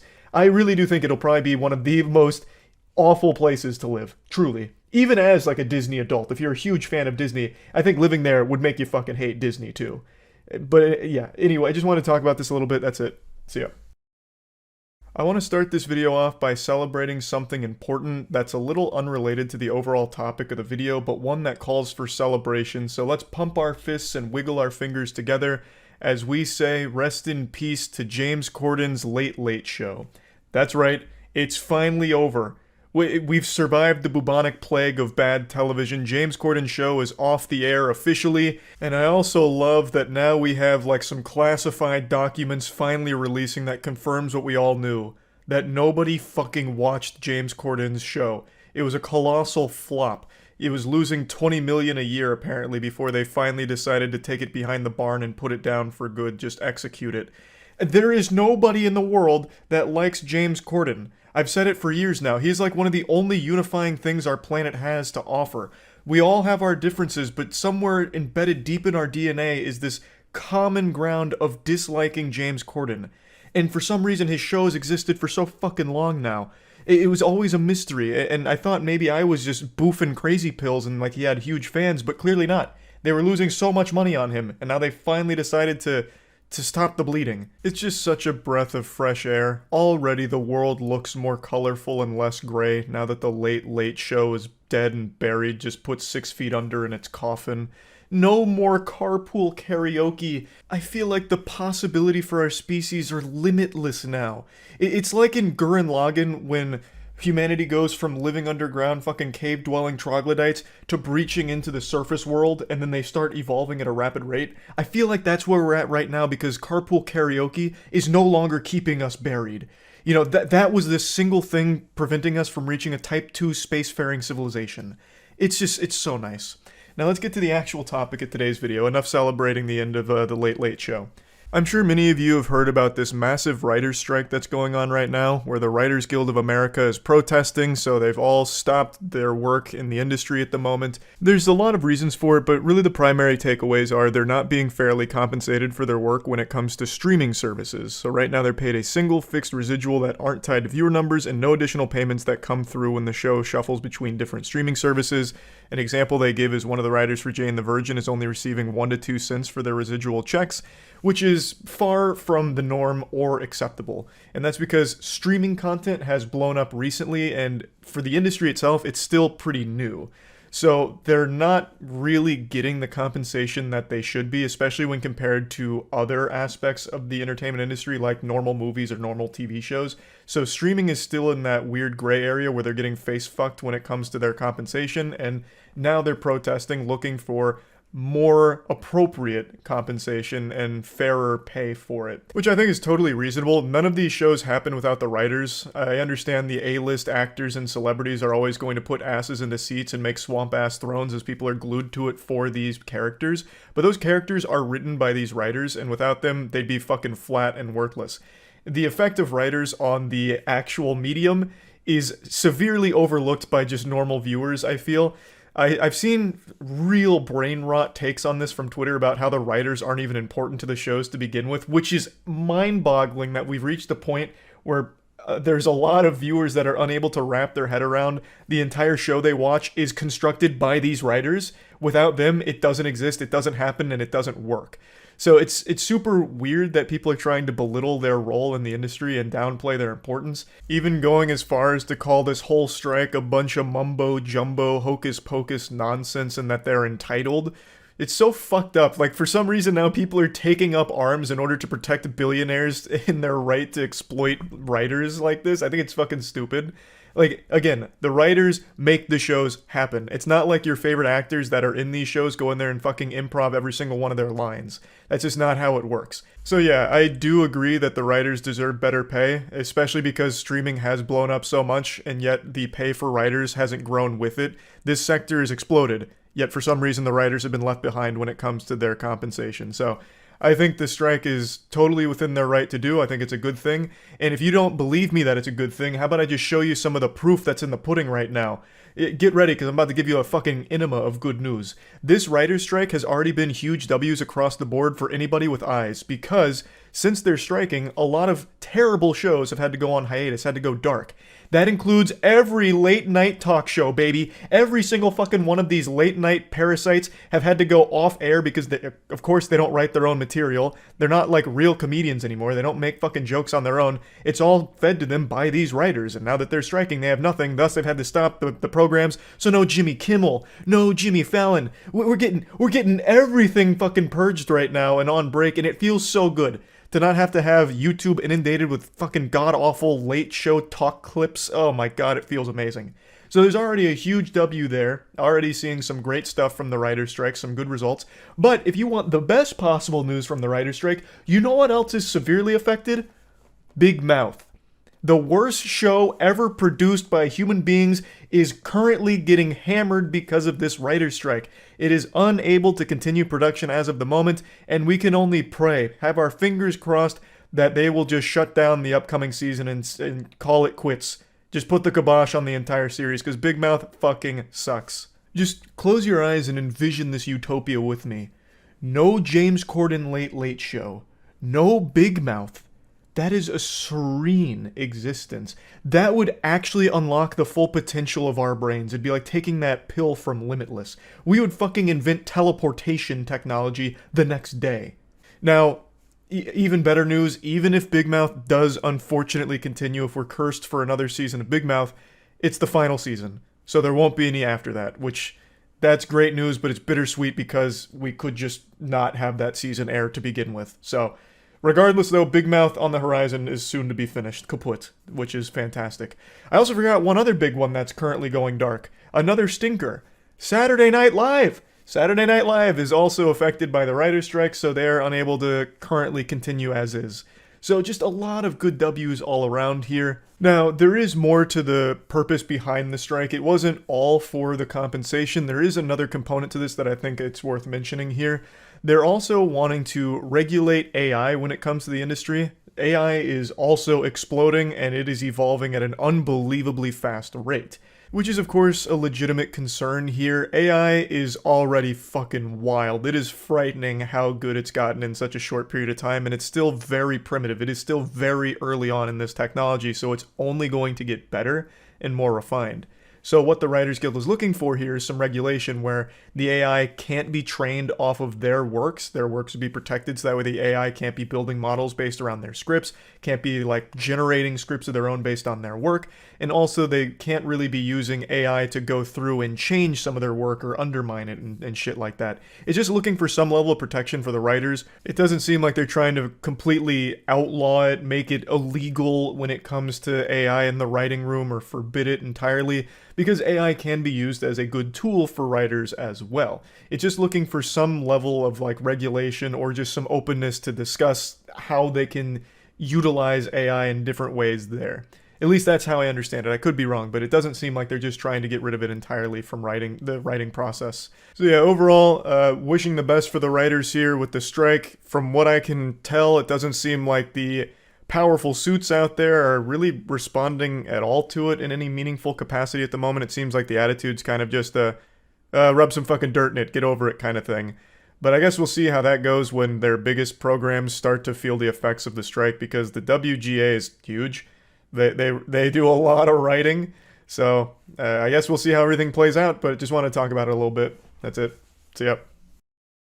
It's always so inspiring to see someone never give up in the face of adversity, to push forward and achieve great things, like Rocky, or Will Smith in I, Robot, when he was telling people like, hey, these robots are a little fishy, and they said, hey pal, you just blowing from Stupid Town? And then turns out he was right, and he still protected us anyway. Point is, this is the backbone to so many of the best stories ever told in books, movies, TV shows, and anime. It's like one of the 10 commandments of anime for every protagonist, just that never quitting attitude. But in the real world, when companies in particular adopt this never give up mentality, it's pretty embarrassing and pathetic. In particular when it comes to Meta. or as you know them, Facebook, because nobody really knows this fucking clown company is anything other than Facebook. Meta's been on a bit of a cold streak recently, with the most recent embarrassing blunder being the metaverse. More like Meta reimburse everyone who bought into that scam. Being sold as like the way of the future. Nowadays, it's just a barren, empty wasteland of broken dreams and broken promises. The goofballs just made a virtual reality experience more primitive than Roblox and Second Life. It's just shameful. But they didn't give up. They didn't quit. They said, you know what? That was so good, we're gonna do it a second time. What about second breakfast? So they're trying another venture here, and it's actually opening to pretty big success. And it's what we're talking about today. Threads, a Twitter competitor. Twitter's had its own series of missteps, quite a few blunders. They've given up Scholar's Mate a few times here, and it looks like Meta's trying to strike while the iron's hot, so they released their own Twitter competitor called Threads. When looking it up, I saw this headline: Meta's Twitter competitor for friendly conversation launches early. And this feels like the worst article ever written to promote something. Calling it a place for friendly conversation makes it sound like Weenie Hut Jr., where you're not allowed to go in there unless you're wearing elbow and knee pads. Not that I like Twitter. I think, and I've been very vocal about this, I think Twitter fucking sucks. I don't think the world was ready for a platform like that, and it is just the absolute worst thing for a human being's mental health. And now for the first time, we're being cursed with a platform that threatens Twitter's stranglehold on brain rot. This is like that scene out of Godzilla where he says, let them fight. We now have two kaijus going to war over poisoning your mind, basically. So you have Twitter, which is no stranger to horrible decisions, and now you have Meta with Threads, which is no stranger to horrible decisions. Obviously, Meta's mainly going to be using this for more data harvesting, I imagine, since that's kind of their bread and butter behind their business models. But this is a big deal because Twitter now has actual competition in the space. And it doesn't seem like they like this ball game very much, because apparently Twitter is threatening to sue Meta for Threads right now, saying that it stole their trade secrets. I don't know what Krabby Patty secret formula they think they cooked up there, but Twitter itself was already derivative of some of the old message boards from way back in the day. It just kind of became streamlined on Twitter, and everything just got so concentrated on the internet as a whole that everyone flocked to Twitter for the experience. I don't know exactly if they have a strong case against Meta here for Threads, so I guess we'll just have to see how that whole soap opera plays out. But honestly, the biggest thing about this announcement that I see nobody talking about for some reason is the fact that Meta maliciously calculated today as their launch day because they knew that I was dropping our Plague Seeker animation. They wanted to take the wind out of our sails knowing that Plague Seeker was going to hog all of the internet's attention for today, so they had to drop Threads in order to take the wind out of our sails, which is foul play from Meta, but I'd expect nothing less from fucking Zuckerbot. So don't let them win. Go watch the Plague Seeker animation. We worked very hard on that. But anyway, I don't want to get too lost in the sauce here at the buffet, so before the steam keeps pouring out of my ears, let's focus on Threads. I have always been extremely vocal about how important competition is, and more now than ever since everything is getting so concentrated on the internet where pretty much all discussions are happening on either Twitter or Reddit and like nowhere else these days. I always think competition is a great thing. But that being said, Twitter sucks shit through a crazy straw, and I am not thrilled about making another Twitter account on something called Threads. I don't need a Twitter 1.5. I already don't like current Twitter, so why would I come around for the sequel here? I don't need too fast to Twitter, so I'm not going to make a Threads account, but I'm glad that it exists, and I hope it does become successful, so that way Twitter doesn't have a stranglehold on brain rot anymore. They can now share the neural load, and maybe, now we're just spitballing utopias. Maybe Threads actually does become a great social media platform somehow, and Twitter can just kind of be like this quarantine zone for, wild, wacky nonsense. It could just be like the fucking loony bin, right? Then I'd make the switch to Threads. But for now, I don't need another Twitter, so I'm not going to be signing up for it. I'm not exactly, scratching at my neck for more of that experience. But like I said, competition is great, and I do hope Threads can at least threaten Twitter enough so that way both can improve. So that way you're not stuck with constant dog shit changes that make the user experience worse. The most important thing to remember about competition, that it is always the best thing for consumers. You want competition. This isn't me trying to hypnotize you. I'm telling you a fact. You want competition. You don't want one entity to have all of the power when it comes to a market share like this. So it's good. But I don't like Twitter, so I'm not making a Threads account for more Twitter. But I'm out here rooting for it, even though it is one of Meta's. But at least now you get the choice. Do you want to stay on Twitter, or do you want to go to fucking Mark Zuckerberg's booby here and suckle on that for the Twitter experience? You get choices now. And since I don't have a Threads account, I've just been reading people's personal accounts of the site. Apparently they're not allowing like pornographic material, and they're also like censoring people, like individuals. I don't know how true these claims are right now because I'm getting conflicting information from different sources. And if both of these claims are true, the censorship is a big L, but not having it constantly feeding you pornographic material, I actually think is a good thing. I don't know if that's a hot take or not. I was talking about this on stream last night. I never stopped to think about just how weird it was that Twitter's a platform that you have to be 13 or older to sign up for, and it just has porn plastered all over the place. And it's super common, especially in replies.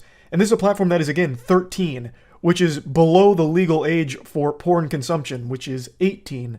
And it just wasn't even something I even thought about until a couple people on Twitter started mentioning it, and I was like, huh, that's an interesting point. And the majority of the time, it's not age-gated at all. You just immediately get fed the content with no, like, safeguard in place or anything. You'll read a goofy tweet that you're giggling about, you know, such as the timeless classic, dude walked into the pee store and said, "Is this the poop store?" It's like, brother, look around. And you're, you know, busting a gut laughing at it, having an old belly laugh, and then you scroll into the reply section to see who else is laughing with you, and then bang, just a full picture of a gaping, leaking butthole and an OnlyFans link. And it's like, what the fuck? So yeah, I'm not exactly going to be crying about the lack of porn on Threads if that is the decision they decide to make. But I did look up some complaints that a couple of articles have noted, so I'm just going to go through those real quick, because again, I'm not making an account on Threads right now, so I don't know firsthand what the experience is like. According to this article, you can't set Threads to view only posts from accounts you follow, which again, this just feels like they rushed it out and just didn't bother putting this in yet, but will be coming shortly if I had to guess, because this is a pretty obvious one that they'd need to have set up. There's also no web interface, but you can read the threads on the website, but you can't post them or interact with them in any way. And apparently you can't delete your Threads profile without deleting your Instagram, which seems like a pretty big oversight, but it seems like something a lot of people will have an issue with down the line. According to the quote here, you can deactivate it, but you can't delete it without, you know, also annihilating your Instagram account. Also, there's no search functionality right now in Threads. It only lets you find user accounts, so they do say that they'll be adding more features to help discovery, obviously. That's very clear. This is just a rushed job getting it out, so it doesn't have all the features at the moment. And then the other thing is that it's not currently available in the EU, which I imagine it will be shortly. But yeah, anyway, like I said, even if I'm not making a Threads account right now, I am happy that there is competition in the space, and hopefully it can be a legitimate competitor to Twitter. So yeah, that's really about it. So yeah. Yesterday I read an extremely sad story, which was accompanied by an extremely disturbing video that's unlocked a brand new fear within me that I didn't know I had so strongly. It's like an Xbox achievement I never wanted to unlock. Now that's nothing new, that's not some unique, quirky thing that only I experienced. It's very common for people to read something or see something that, you know, gives them the heebie-jeebies, and it becomes some kind of fear or phobia that they'll carry from that point forward. Sometimes it's really goofy things like a silly horror movie. Like maybe you saw the Winnie the Pooh horror film and that scene where the disgusting Winnie the Pooh costume starts drooling after seeing a pair of titties, and now maybe you're fearful of pervert Winnie the Pooh being your sleep paralysis demon or something, right? Like there's just plenty of things where you'll learn something, read something, and it becomes like this new fear. That's what happened to me yesterday. And it's about a story that I'm sure a lot of you have read about or seen the video of by now, with the 18-year-old who was on a cruise ship with his friends, and someone dared him to jump off the cruise ship, and he did. This happened a few days ago, and he still hasn't been found, and obviously most likely will not be found alive. Since reading about and watching the story, I've just thought about it a lot, so I kind of just wanted to talk about this situation, because it's fucking heartbreaking. Like, my heart goes out to the family here for this loss, because it's so fucking sad. The video is just beyond scary. It is fucking terrifying. He's swimming around. They've threw one of the life rings out there, but it's quite a ways away from him. And you can actually see something like breach the surface of the water, and it looks like a shark. Like, it actually looks like a shark in front of him, and he's looking at something and swimming away from it. He's swimming away from the life ring, and that's, I think, and what a lot of people speculate is because it looked like a shark. Now, from what I've read, it's not uncommon for sharks to circle cruise ships just kind of collecting scraps, which I, of course, had no idea of. They sound like fucking seagulls out there, I guess. So it very well could have been a shark, but it's too blurry and it's too dark in the night to actually see for sure if it's a shark. But there was something there. And he started swimming away from the life ring, and within like 2 seconds just vanishes into the open water in the middle of the night. The video is just haunting as well. There's some callous asshole who, as the 18-year-old kid is vanishing into the open water, he just says, "Bye-bye." Like, that is downright evil. Keep in mind, this was off of a dare, which is crazy to think about. It's unironically what your parents used to say growing up, you know, don't follow the crowd. If your friends jump off a cliff, would you jump off a cliff? You know, that kind of garbage. But then it actually happened here. Of course, I imagine whoever dared him to jump off the ship didn't expect him to actually do it, but he did, which means that person is now partly responsible for Cameron's death. The kid's name was Cameron, and they haven't found his body yet, and they probably never will. They called off the search because they hadn't been making any progress on it, so they'll probably never find the body, and I don't think there's any chance that he'll be found alive at any point or anything like that. So this is very much a situation where that dare killed him. Such a diabolical dare, too. Even if it was meant as a joke. I dare you to jump off the cruise ship, basically saying, I dare you to commit suicide. Like, that's fucking crazy. That's so weird. You know, double dog dare you to throw your life away. Haha. It's so gross. It's a tragic situation, and the video is so fucking disturbing to see. I, of course, have always had a bit of a fear of open water, like swimming out in open water. I think every human being in the world has that kind of fear, like, built in. That's like default factory settings for human beings. But I've never really considered the possibility of a cruise ship leading to a situation like this. I've never been on a cruise before. It's not because I'm afraid of, like, boats or anything like that. It's mainly just because I don't think I would enjoy being on a cruise. But I never really stopped to process the potential danger of falling in. Like, I guess in my stupid little caveman brain, I always thought to myself, like, ooh, Charlie fall in, Charlie swim back to boat, or life ring go to Charlie and Charlie get back on boat. And honestly, I blame Yu-Gi-Oh! When Weevil throws in Yugi's Exodia pieces and Joey dives in off the boat and has no problem getting back. That must have planted the stupidity deep in my brain. But I just never really processed the potential danger of an overboard. And according to what I've read, overboards on cruise ships are very, very often fatal, especially in the middle of the night. It's extremely difficult to find someone who's gone overboard because of the current that the cruise ship creates. Usually yanks people under, pushing them very far away very quickly, and it just makes it very difficult to locate, even during the day. Let alone at night. It is so fucking rare. There's been a reported 212 overboards from 2009 to 2019, so they're not super common. I guess there's a lot of protocol in place to prevent something like that happening, but it does happen occasionally. And of the 212 overboards, 48 of those were rescued alive, so 28%. That's not a very high survival rate at all. So I just never realized just how dangerous it would be to fall off of a cruise ship. And I feel like another thing that contributes to it is people just have this perception that cruise ships move excruciatingly slow, but that's just not the reality of it. They're simply massive. Like, they are huge, so it looks like they're going slower than they are. But in the water out there, it'd be very hard to keep up with the cruise ship unless you're an Olympic caliber swimmer. It's kind of like a kaiju fight, right? Like Godzilla fighting King Ghidorah, it looks like they're kind of moving slow with a tail whip and shit, but they're just so big, that tail's probably moving at goddamn the speed of sound. It's just because it's so big, it looks slow. So, like, falling in or jumping in off of a cruise ship has to be one of the worst things that can happen, like, in general. And I haven't even mentioned the hypothermia because of how cold the water would be in the middle of the night and in the middle of the open water like that.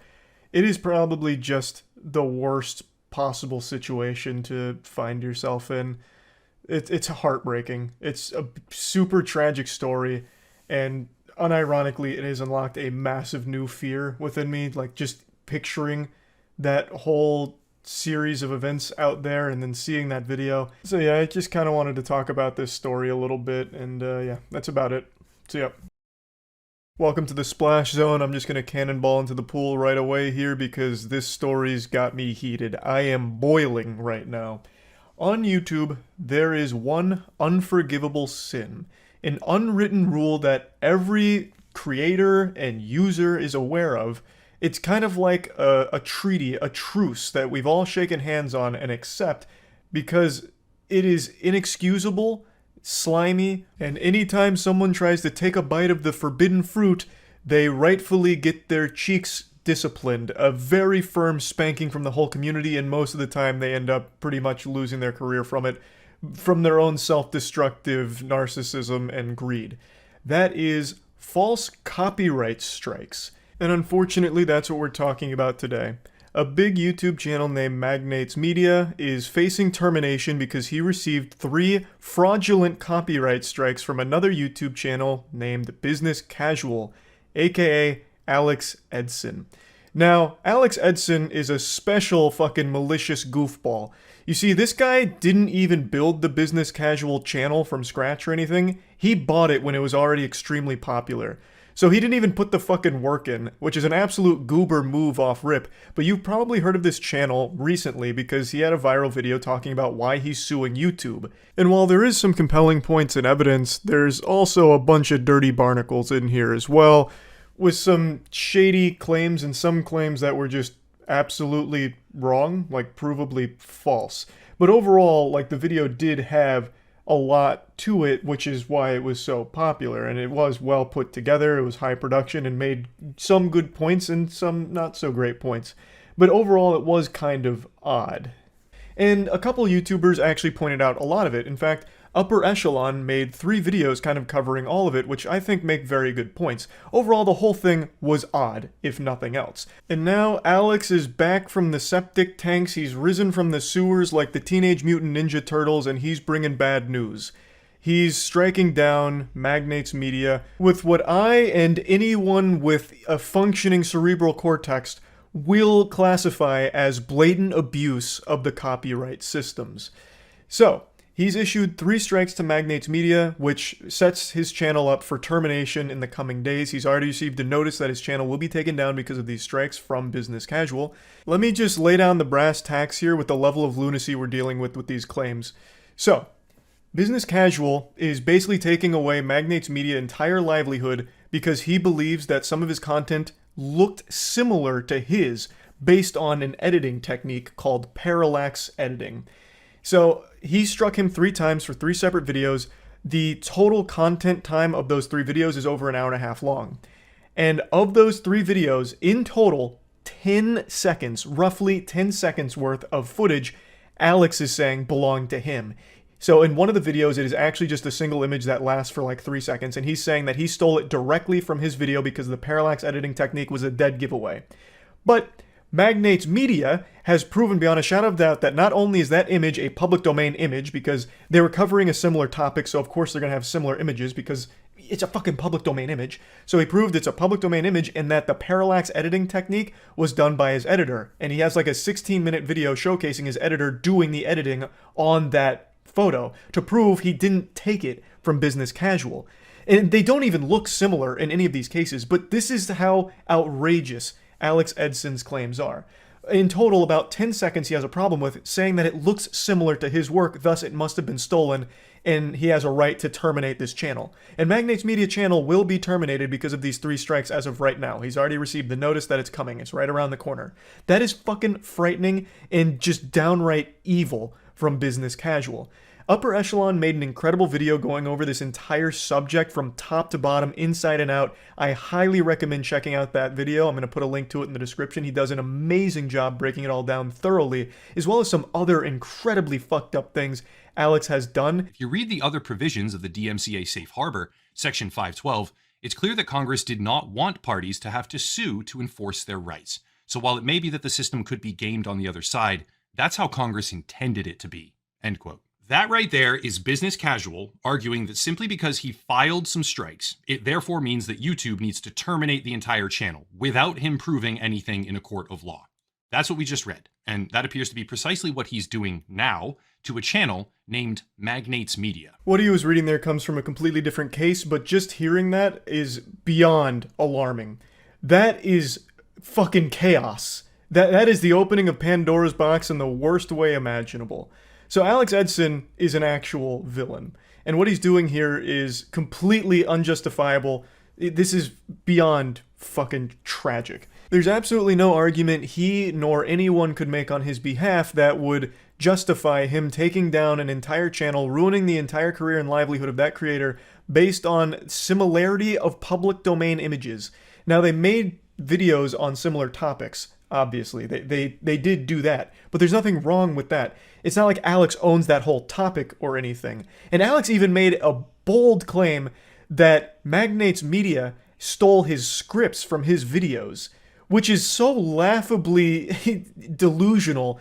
I imagine he was twirling his little evil mustache when he made that claim, because Business Casual's videos on the same content as Magnate Media is like 19 minutes, 20 minutes long sometimes. Magnates Media coverage is like 50 plus minutes long. So Magnates Media does a much more thorough breakdown and deep dive on everything than Business Casual, so how the fuck would he have stolen any of the scripts? But even still, Magnates Media played ball with it. He tap danced with the claims and still proved his innocence by showing all of the timestamps of the editing done to his script from fucking start to finish.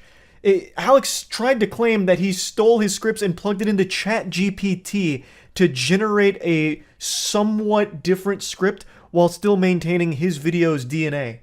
He doesn't even know what the fuck he's talking about. He's just using random buzzwords in his stupid little smooth brain. That's so laughable. What a fucking joke of a person. And it's sickening to see him do this to someone he views as competition. That's the only explanation I can think of for why he'd even target this channel. There is absolutely no justification or argument someone can make that would convince me that what Alex is doing here is just, and he has a right to do so. If there really was an issue where he felt like these images were stolen, like, oh, you took this image that my editor worked hard on editing, he could have reached out to Magnates Media. And Magnates Media has said multiple times on Twitter that he has tried to reach out to Alex himself to try and resolve this whole situation amicably. But Alex isn't responding. He's giving the cold shoulder, fucking full radio silence. But you could have reached out and said, hey, can you remove that, or some other different solution that doesn't involve striking. That is the nuclear option. That is the harshest punishment that you can dish out. And it's highly unnecessary here when all of the offending content that you believe is too similar to yours only accounts for 10 seconds out of over an hour and a half worth of content. That makes no sense. It's fucking ridiculous, and it's shameful. It is beyond shameful. Another YouTuber made a great video covering this situation as well, which I'll link in the description too, and he leads to a bigger conversation to be had about what this could mean for the entire platform going forward, as well as he talks about something that I think is important we mention as well, that if Magnates Media tries to push back and defend himself, fight back against Alex Edson legally, Alex Edson may very well just turn around and sue him. He has shown he is more than willing to do that, and it just seems like he is vaguely alluding to the fact that he would be open to doing that against Magnates Media should he try and defend himself against his claims here. So, just an actual piece of shit. Now, what Scott highlights, and something that I'd also like to talk about, is what it could mean for the whole platform should this behavior continue. It would mean that if you, let's say, are doing a, video essay on a topic that another channel has covered, you might be at risk of them striking your channel down because you used the same image they used. You were covering the same topic and you may have used the same image, and maybe you just used very standard editing techniques like, TV static effect, or a very common one you see in all video essays these days are the crumpled paper backgrounds. A lot of video essays today use the crumpled paper background. I think you know exactly what I'm talking about. So should this kind of shit continue, you could very well be next on the chopping block for someone who said, hey, I have a right to use the crumpled paper background. You have lifted my editing technique. This work is too similar to mine. Here's a strike for it. I think it's pretty obvious how that would be absolutely awful to the platform overall. So really the whole thing is terrible. This whole situation is really bad for YouTube entirely. I've only scratched the very tip of this iceberg with how disgusting this whole situation is. So I do encourage you once again to watch the Upper Echelon video as well as Scott Schaefer's video. Mutahar also just posted something about it, and all three of them are far more knowledgeable on all of the nuance to this subject than I am. I just wanted to give a general overview of everything. And I'll just quickly try and cover my own ass before Alex Edson tries to stick his tongue in it. I'm just giving my opinion on everything. I'm not a lawyer. I didn't pass the bar. I can't say for sure if these are fraudulent claims or if it's an alleged abuse of the copyright system. I'm just giving my dumb, stupid caveman brain opinion on it and saying that I think you suck, Alex. I think you are a revolting, stinky piece of dog shit that not even the flies want to be around. That's all. I'm just here to kind of make fun of you and point out a problem here with your behavior. So yeah, here's hoping Magnets Media doesn't lose his channel from all of this absolute mumbo jumbo. That would be extremely upsetting to see. Hoping for the best for him and his channel and a good outcome from this whole situation here. That's really about it. So yeah. Do you know what separates us from animals? It's our ability to learn. And learn at a high level. Complex, nuanced, big wrinkly brain things that only human beings are capable of. Yeah, a dog can learn to sit and roll over, and a wild animal will learn how to hunt more efficiently over time. Whoopee! But you know what humans can learn? We can learn to jiggle peek in Counter-Strike. We can learn to juggle. What else do you really need at the end of the day? You'll never see an animal do any of that shit, not even Air Bud. Point is, we can learn. And I think today it's important that all of you watching learn that criticizing video games is not a crime. I really think it's time we stop treating the purchasing of AAA games like it's some kind of heroic charitable act. For some reason now, there's been a trend where even if a game releases and it's absolute repulsive dog shit, people treat it like it's some kind of GoFundMe for a noble cause where it's like, yeah, but you bought the game and that's what matters, thanks for supporting. Or if you decide that, hey, I bought this game and I really don't like it, so you start to criticize it, for some reason there's a not small group of people that will label you evil and say that what you're doing is just wrong and unethical because so many people worked on the game, how could you say these awful things about it? I just think it's so backwards and weird. A lot of people have been upset that a lot of customers are criticizing Redfall heavily. Redfall has been catching more shit than the porta potty at a construction site. It is a bad game. And of course, I am guilty of shitting on it pretty ruthlessly, and it's because I expect more out of the studio behind it, which is Arcane, a fantastic studio. But what they've released here is nothing shy of a dirty hemorrhoid that is an absolute blemish on the butthole of the entire gaming industry. So I made a whole video just kind of going over all of its weakest parts and being pretty harsh on it. And that's because it's a $70 game. And it doesn't even deliver on the most bare-bones quality standards you would expect in AAA gaming. It is 30 FPS locked on console, for example, which is a laughable joke, and it doesn't even meet the threshold for what you would expect from a modern title. It is lacking in every possible department. It feels like I just was the victim of an NFT rug pull for paying $70 for this game. It's not good. And pretty much everyone everywhere is saying the same things that I am. But there is a not super small group of people that are treating this game like it's an ASPCA commercial and they're having like some kind of bleeding heart response to it where they feel protective, like their motherly instincts have kicked in and they need this game to suckle on their bosom to keep it safe. So they're getting mad at people that are saying the game is bad. Like, how could you? So many developers worked years on this project just for you to shit on it? Ridiculous. Have you no heart at all? And I just think that is so misguided and ridiculous. People have paid $70 for this. That is not a cheap game by any means. That is the highest level price that you can charge for a standard game. So you would expect the highest level quality product from it, which you do not get here. So it is entirely within people's rights to call it out for how lacking it is. It doesn't mean they hate everyone that worked on the game. I certainly don't. I just wish that the game wasn't so disappointingly bad. But there's nothing wrong with pointing out it is weak. It is a bad game. I hope that Arcane's next venture is a successful one. A lot of people are pretending that there's a lot of angry customers that are wiggling their fingers celebrating that the game is shitty.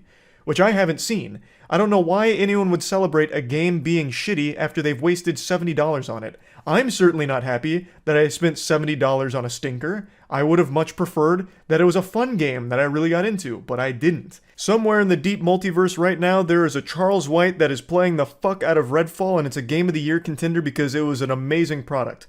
But that's not the reality we live in.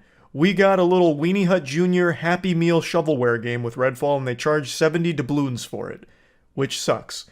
There's nothing wrong with people saying that it's bad.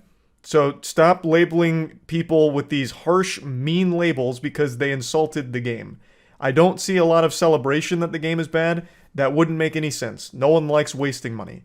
So I just wanted to get that out of the way immediately because it ties into the bigger topic of the video, which is Phil Spencer himself, the head of Xbox, recently did an interview where he talked about his personal disappointment in Redfall and all of its shortcomings. It's a brutally honest and very interesting look into Xbox itself.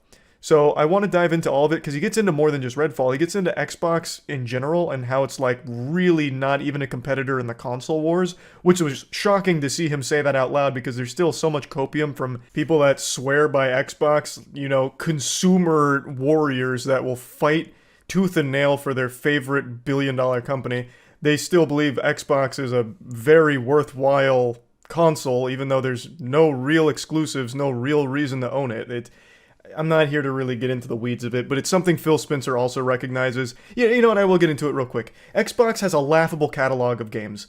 They have absorbed so many heavy hitters like Bethesda, but have nothing to show for it on Xbox that makes picking up the console worth it. There is no reason to own an Xbox, unless it's just what your friends are on already and you want to play with them. That's the only real reason. There's no other incentive to buy an Xbox, because the games go to PC anyway. Game Pass is an amazing deal, but no one's getting Game Pass for the first-party exclusives on Xbox or anything, because there are none. There's Halo Infinite, which was treading water for a long time and only just now starting to find its footing with some actual content, and that's about it. There's really nothing else on Xbox that would make it worthwhile other than just playing with your friends. It's a joke in the grand scheme of the console wars with Sony and the PlayStation 5 and the Nintendo Switch. But even the PlayStation 5 is lacking in exclusives.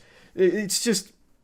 It was refreshing to see that even Phil Spencer sees this. Now anyway, let's jump in. So first and foremost, this article kind of sets the stage for Microsoft's blunders and their, you know, rocky, rough patch that they're going through. They recently had their acquisition of Activision Blizzard blocked, which was a $68 billion acquisition, by the way. And there's also been a 30% drop in the Xbox hardware revenue, which honestly is a lot better than I thought. I figured that'd be like a fucking 50 to 60% drop because no one that I've heard of recently is buying Xboxes because, again, there's not a real reason to. When asked about Redfall, he really does kind of just own up to all of it. And when I initially read it, my impression was that he kind of pushed it off onto Arcane Studios and less on like Microsoft itself. But when I really went back and watched the interview, the impression I get is that it was pretty somber. He truly does feel like there's a big weight on the shoulder of Microsoft to deliver quality, and they're missing the mark. So it doesn't, I no longer feel like he's trying to pass the blame off anywhere. It seems like he's just trying to take it all head on. So he said, there's nothing more difficult for me than disappointing the Xbox community and just kind of watch the community lose confidence and be disappointed.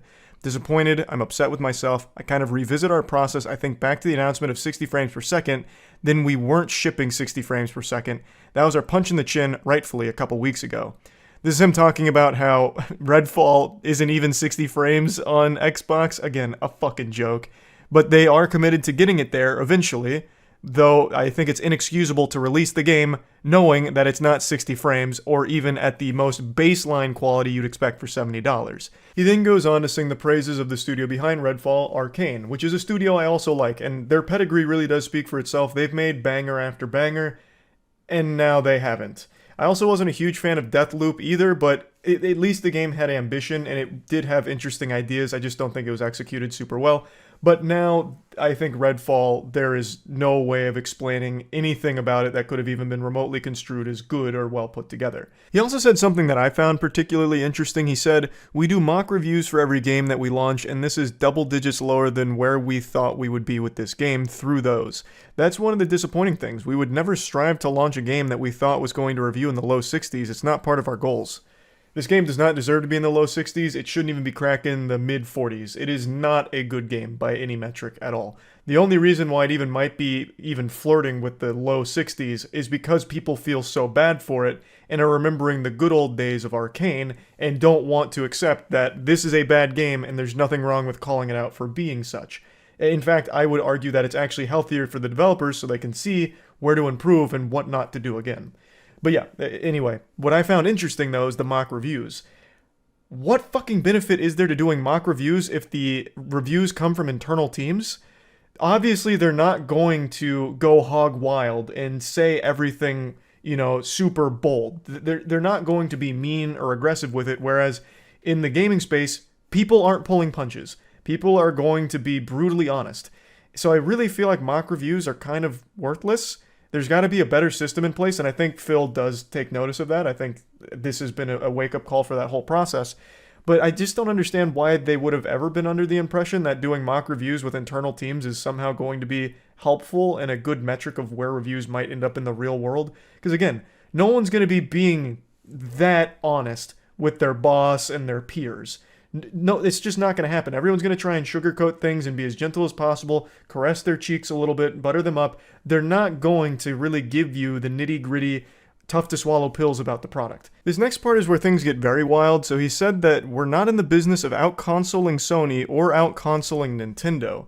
He then goes on to elaborate saying, I see the commentary that if you just build great games, everything will turn around.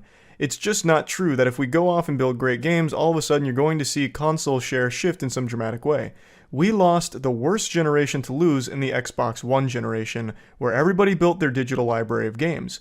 We want our Xbox community to feel awesome, but this idea that if we just focused more on great games on our console, that somehow we're going to win the console race doesn't really lay into the reality of most people. There's no world where Starfield is an 11 out of 10 and people start selling their PS5s. That's not going to happen. I overall disagree with his core statement here about even if they were making great games, the Xbox is still kind of left in the dust, saying that no one's going to sell their PS5 or Switch for an Xbox, which I think is a weird way of looking at it because you really shouldn't be trying to think of like stealing Sony fanboys or stealing Nintendo fanboys for Xbox.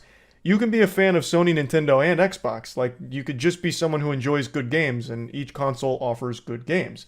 That would be the ideal circumstance. So if you did have great games, system sellers, I really do think people would go to it. So I disagree that great games wouldn't matter. At least that's the way I interpreted his statement. But he does talk about some important things as well. And it's also shocking to see that the head of Xbox, the fucking guy at Xbox, is just openly admitting defeat to Sony and Nintendo in the console wars, saying that they're not under any delusion about out-consoling Sony or Nintendo here. So just kind of surrendering there, which was odd to read.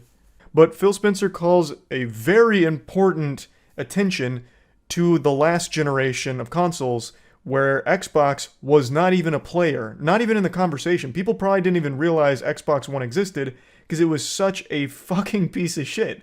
Xbox One aimed to be more than a gaming console. It aimed to be an entire entertainment hub, but it failed on that front and also failed at being a gaming console. They completely just wiped their ass with the idea of having good games anymore and wanted to get a little bigger. Their gluttony, their eyes were bigger than their stomach. They tried to bite off a market share of something that they really shouldn't have tried touching, which was just general entertainment.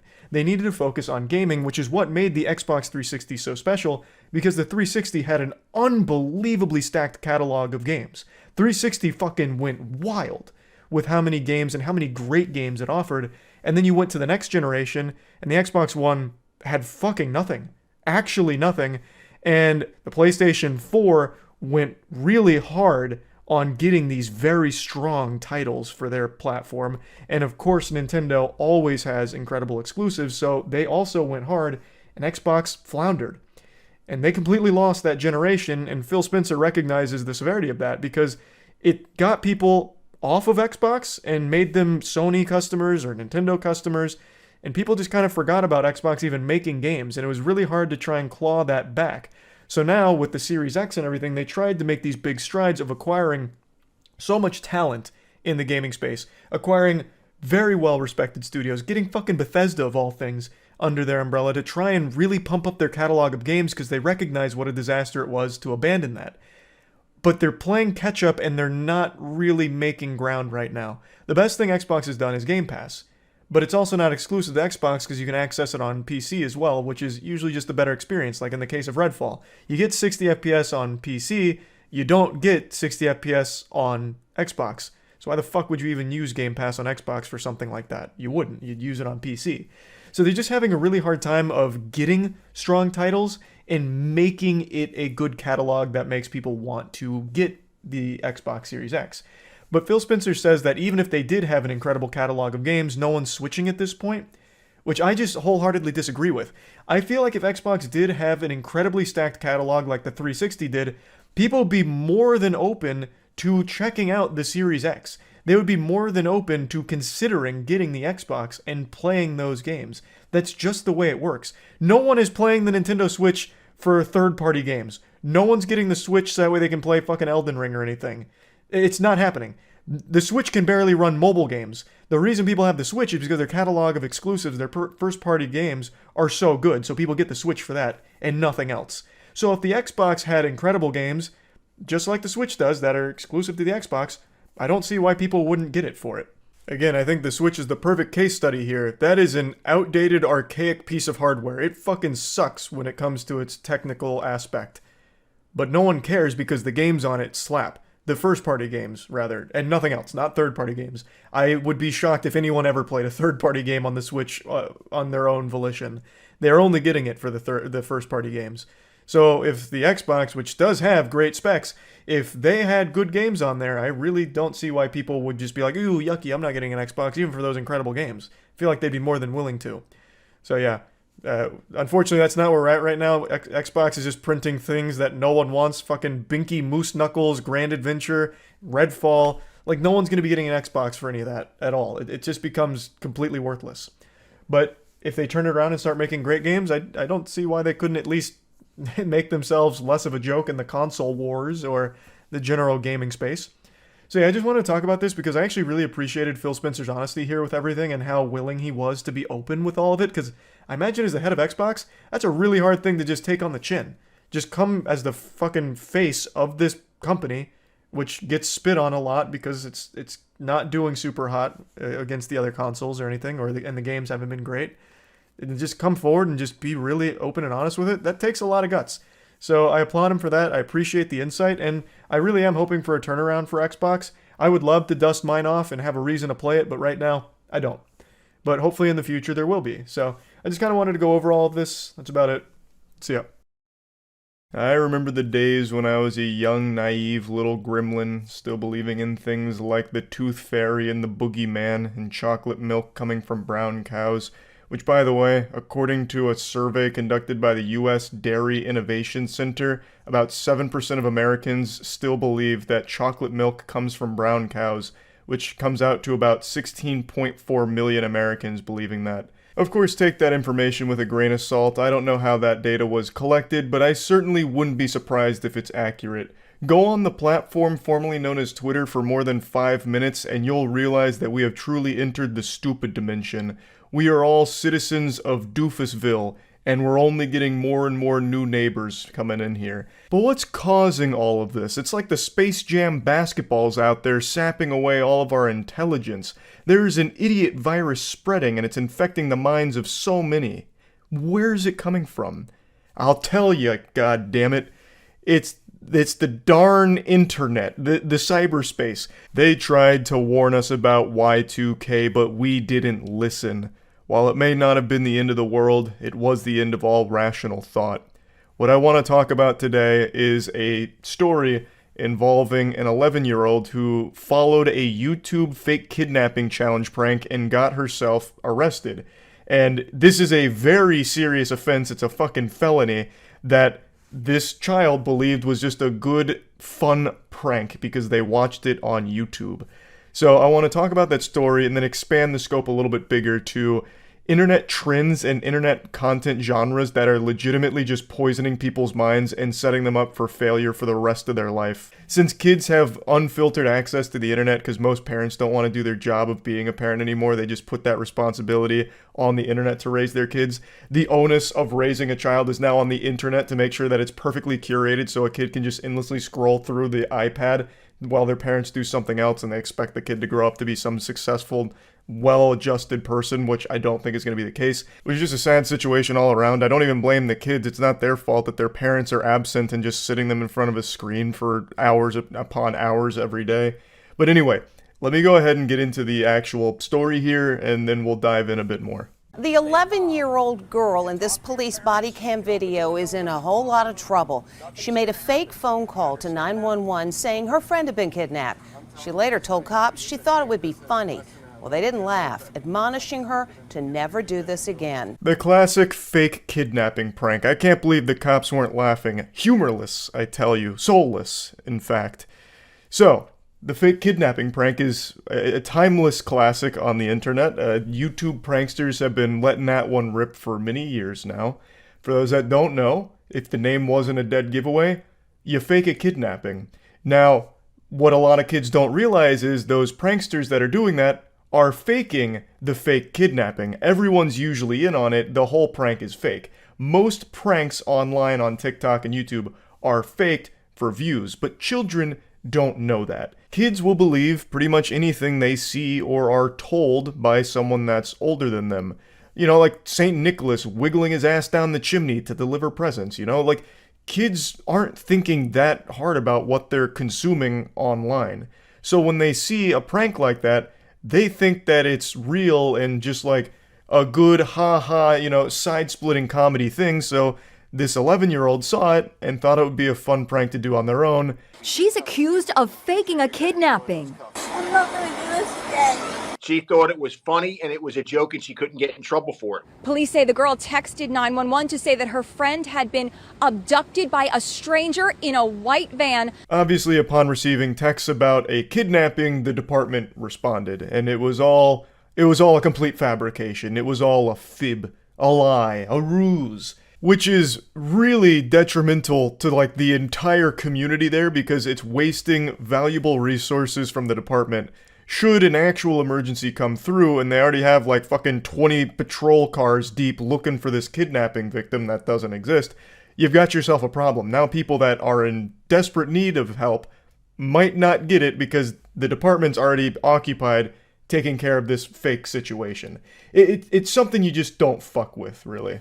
The girl who gave a fake name said she was following the van on the interstate in another vehicle. For the next 30 minutes, she gave updates on the supposed kidnapping. He is tying her up, went one text. He's armed with a gun, said another. Hurry up, please. You can talk to your parents. They say she fessed up. She stated that she got the idea to prank 911 through a YouTube challenge and thought it would be funny. So she was texting the officers with a play-by-play like she was John Madden here going through the situation on like this high-speed pursuit, none of which was real, of course. And then when the officers tracked down the phone number that put in all of these texts, that's when they realized that it was all just a complete fucking lie. And the 11-year-old fessed up to the crime and said that she got the idea from a YouTube challenge. I've said for years, like a broken record, how awful most pranksters online are. Not just in terms of the content being turbo shit, but also just because it really will raise a generation of kids that think that that's acceptable and good and okay. Like, for a little while, I was also naive, thinking like, okay, maybe this isn't going to be something that people will try and emulate. There was a period of time where I thought to myself that, you know, most people have to know these pranks are fake, so they're probably not going to bother doing this unless they're trying to be an internet douchebag as well. But I've really changed my stance on that thanks to TikTok proving me wrong so often, where pranksters that are faking pranks or these trends that go viral really do have, like, young people following them and either hurting someone or getting themselves hurt or just doing really degenerate, awful things. It's become very clear that the internet content that children are consuming does have a very big impact on how they view the world and reality and what they find to be acceptable and okay, and just it does have a real effect on the direction that they might take in life, especially now with the obsession for attention. Everyone is vying for internet clout, and a lot of kids growing up want to be YouTubers. That's like one of the main dream jobs that children want. And when they see prank channels getting huge views, they will try and emulate it, and have tried to emulate it, and a lot of them never realizing that it's fake. So there's been many cases of them getting themselves or someone else hurt by trying to follow along with their favorite prank channels that they watched growing up.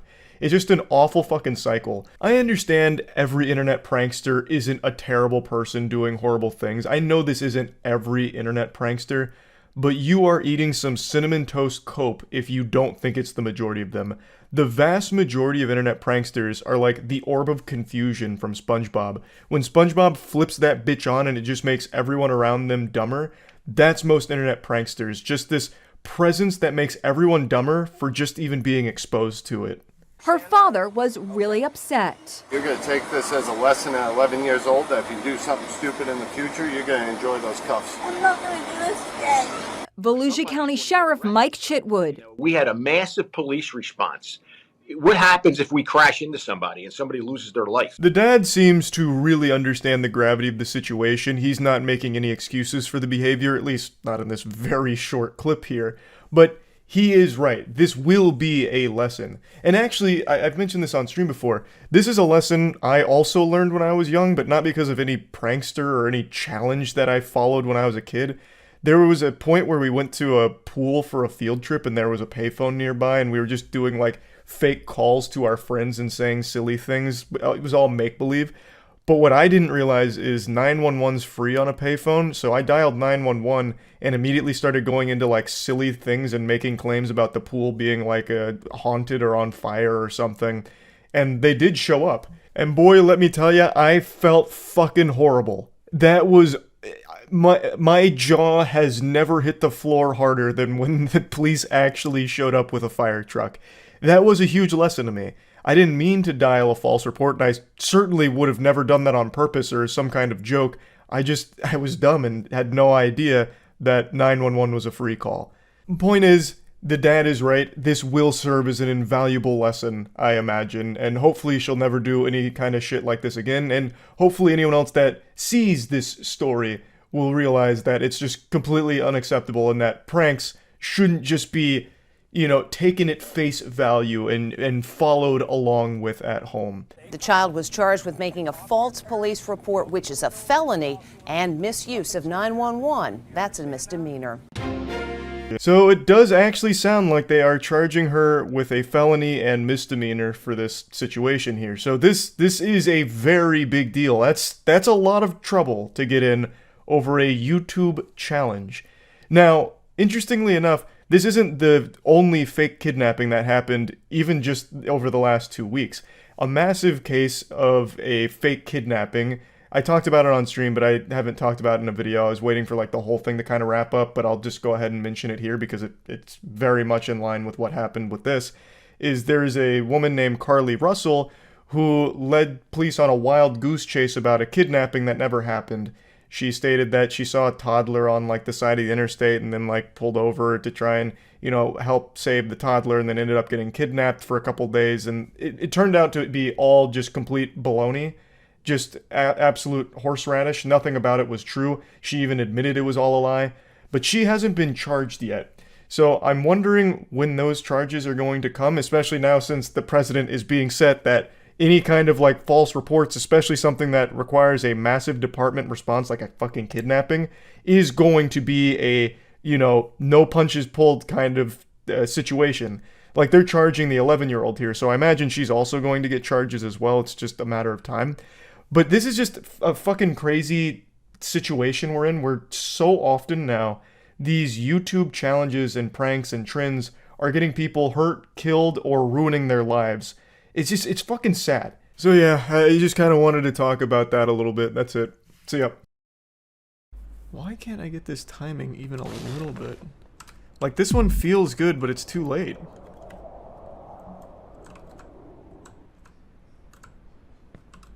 then I go too early half the time. Where is the porridge that's just right? Let's try here. Oh, there we go.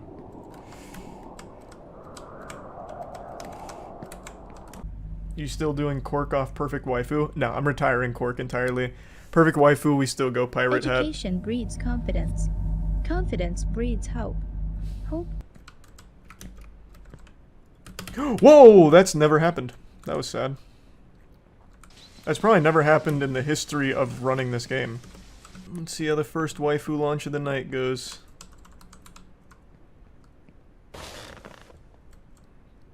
Man, I'm not even gonna reach it. Holy. Can I bail out anywhere? Not really.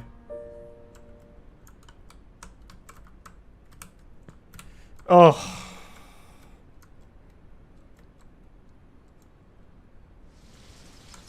Oh.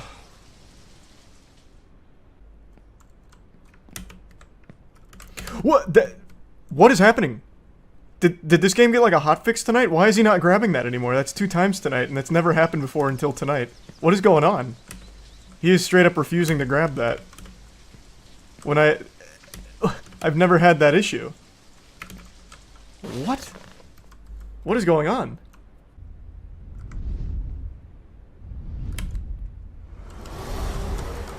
Wow.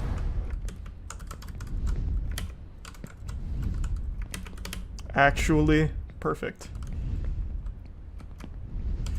Do I need to wait for Dragon from here, though? I don't know.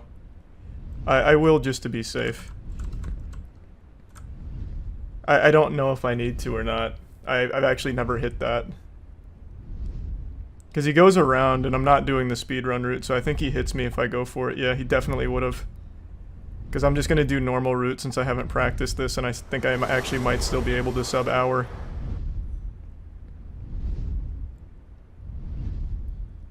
This was with like 3 catastrophic failures too.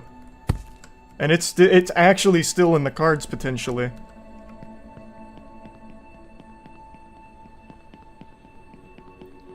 I full fell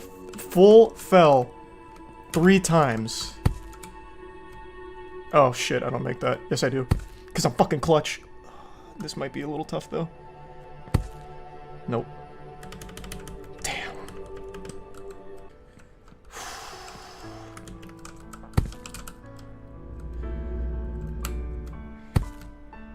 We are in this world to get No.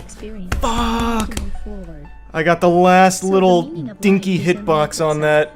Fuck. Wow, that's cool. God damn, this is gonna be like a 1 hour, 1 minute run. Fuck, what a shame. Even with all of these catastrophic failures, still very easily could have been sub-hour. Yeah, this was such a sloppy run, like an absolutely ridiculously sloppy run, so I think sub 45's in the cards, to be honest. Like I said, I had so many full falls in this one and still got just over an hour.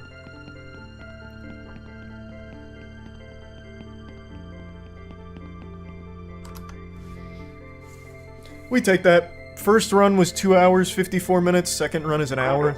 That's substantial improvement. We've come a long way. This is on track for sub 40. Not really. Thanks to the resub cup. Well, if I hit everything perfectly, maybe, but that's just unlikely. He's got about, like, this angle. He goes back and forth a few times. And then hits it. That's... I'm not even gonna make it. I don't understand, man.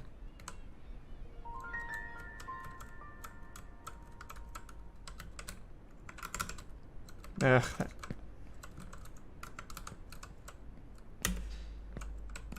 That's the second time that I don't even make it off that. I'm hitting the right spot on the bed, too.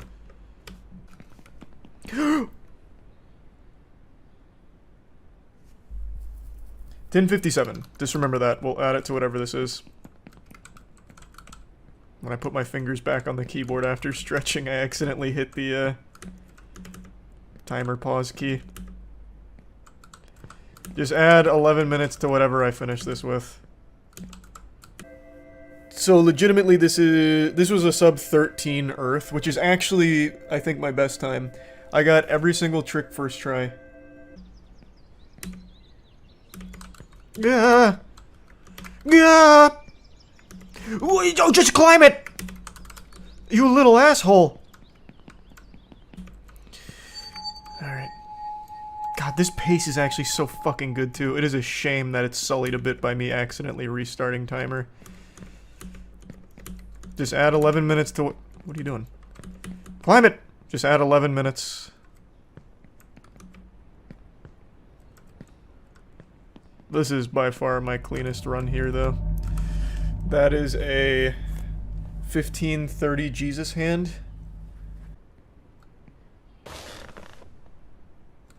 Perfect waifu.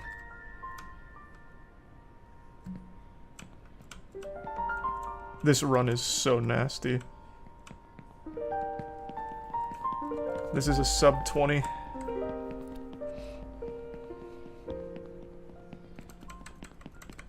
I prefer my setup for waifu, it just feels better.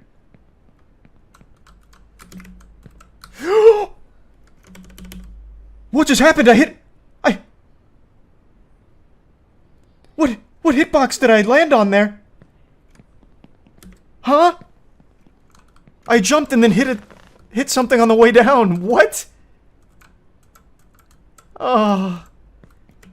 What a throw. What a fucking throw. What? That's new. Well, I get to practice waifu, I guess. Perfect waifu. Man, my waifu setup is so good. Like, actually so good. I've first tried everything here except for the easiest fucking trick in the run. And I hit 2 perfect back-to-back waifus to keep this pace, which is crazy. Many things were terrifying at night and became a God, we're on laughing such matter good when fucking daylight pace. came. I'm not going cheese. There is no reason to even risk it. I can do cheese, I've done cheese, but I'm not gonna fucking risk it here, not for this.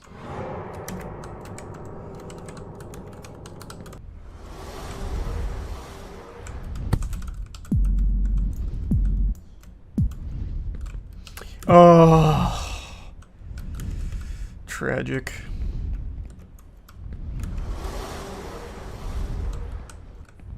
Clipped by the wing. Right when he gets to the corner and makes the sound. Right now.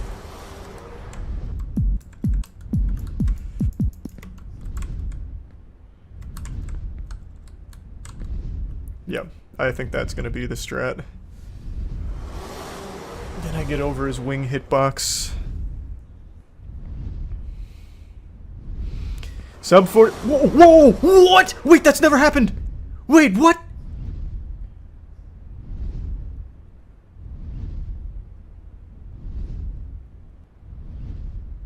Huh? I've never even seen that happen. Wait, how? How did he wiggle me off? I didn't even do anything. That hitbox has never once kicked me off. My hands were off the keyboard. All I had was a hand on a mouse. What the fuck, man? Well, I get to practice my new dragon setup, I guess. That was crazy.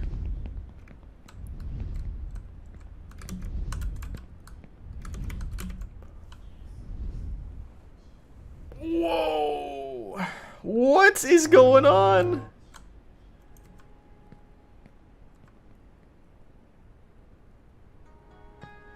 Something had to have just happened to the game during all that. I've never been kicked off dragon once I'm on top of his hitbox. And then I just fall through solid floor walking. The game had some kind of crazy fucking hiccup there. Was this one of those moments where like a solar flare just changed the value in the hex code? Voice crack. Like with the tick-tock clock from Mario 64. Veritasium has a whole video on it, and I think I was just a victim of another one. I wonder if it's gonna kick me off again. Oh, it's really fucking trying. Okay. What is going on? Holy shit. There's nothing I can do to save this. If I try and move, I fall off. If I do anything, I fall off here. So, all I can do is just put it in the Lord's hands now. There's nothing I can do here. If I fall off, I fall off. I'm completely powerless here. A single movement throws me off. So, we'll see.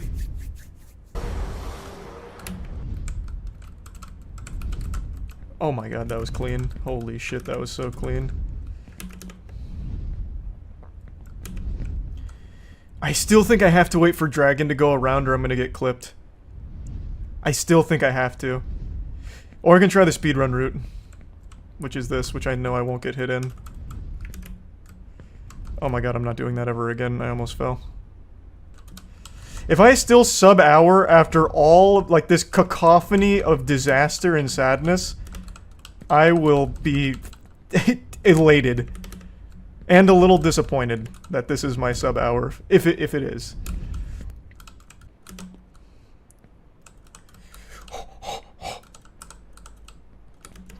Horse tried to kick me off. Not on my watch. Not today. No, sir. No, sir. The jockey is in.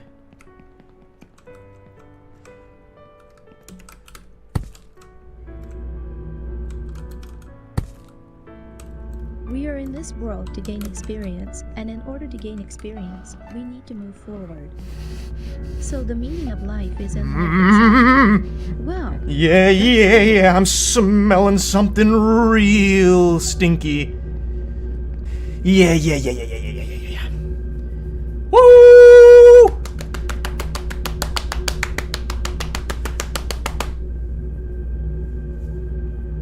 Alright.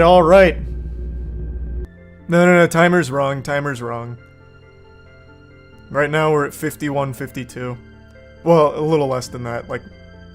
Because it was 10:57 when I accidentally slapped my pause button. So, add 10:57 to whatever I've got right here. Timer's off. It's still sub-hour and it's still better than Lud. Let's fucking go. That was with... Actually... 52 minutes. Wow. That was actually with 3 different fucking dragon failures. No, 4. Because I missed the first rotation, I think, right? 4 dragon failures, plus the fall through solid floor, still sub-hour. So icy. This actually could have been a sub-35 run. If I had hit dragon on the first one, it would have been a sub-35 fucking run. This was so crazy. Everything was perfect except dragon. Shit, man, that was a crazy run.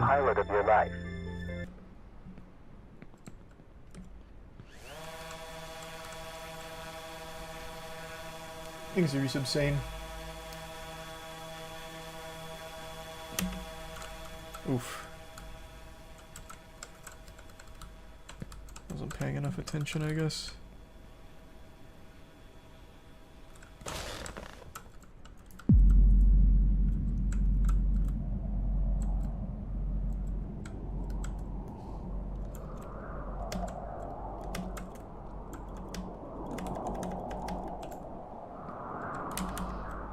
Nope, can't make it.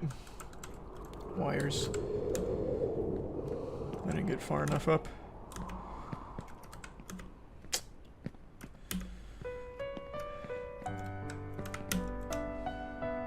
That's alright. It's still faster than my PB.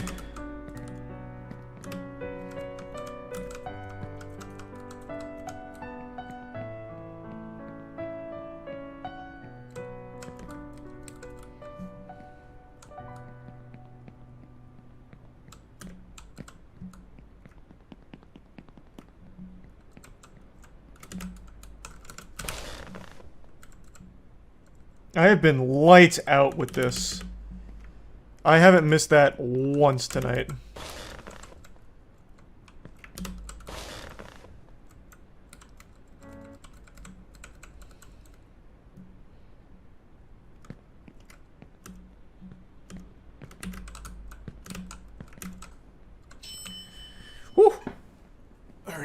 Nice.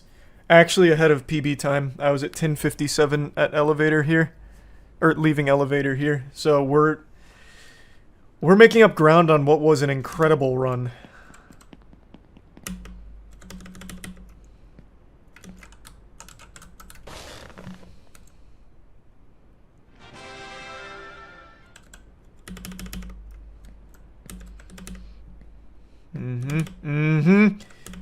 Yep. This is my magnum opus Earth run. Actually, everything perfect except windmill. Windmill went wires instead of to, roof. 12-minute Earth. Now, we just gotta perform admirably on everything else. I am very good at everything up till Dragon, though. I'm very consistent on everything up till Dragon. Dragon is just the hardest trick in the run. For Ask, everybody. and it will be given to you. Seek, But I and you like will my new find. Dragon setup. Knock, and it will be open to you. Okay. My waifu setup was absolutely lights out on my PB. I had to hit it perfectly twice and still got it. So let's see if I'm still locked into the mainframe.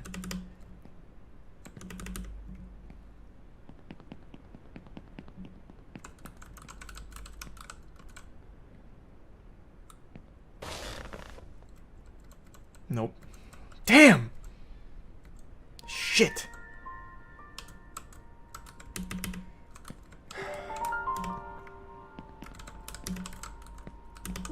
I wasn't sharp enough on the angle. Okay. We're still, saving time on PB. I was 23 shipped last time, I think. And that was with 2 perfect waifus, so we're still saving time. Stop climbing! You're wasting my time. No! No, no, no, no, no. Can I still make it? Can I still make it? Can I still make it? Okay. Oh, I didn't get the jump off, but we still made it. Okay. That would have been like an actual big time loss that I'd be upset about.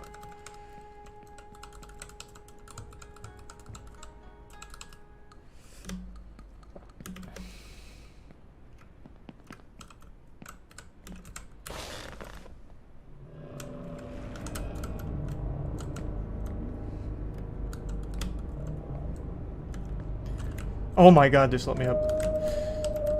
Oh my god, please. This isn't where I wanted to be. But it's where I have to settle for right now.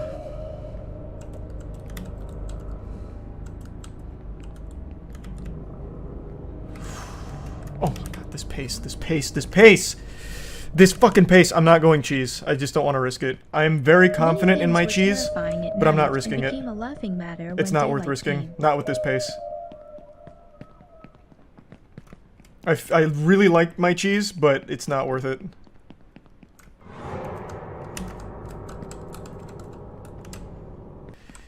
Sub 25. Leaving Bifrost Bridge. Out of Asgard. Holy shit, this pace. What the fuck? I'm on a different playing field. I'm in a new dimension. I've tapped into the Speed Force. We're going for it. We're going 1 rotation dragon. Let's get it. Let's fucking get it. Time to get stinky. Stop drifting.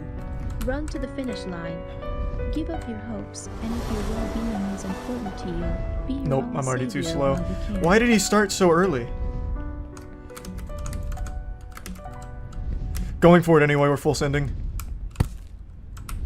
Not even close. Fuck, man! Was I slow or did he start early?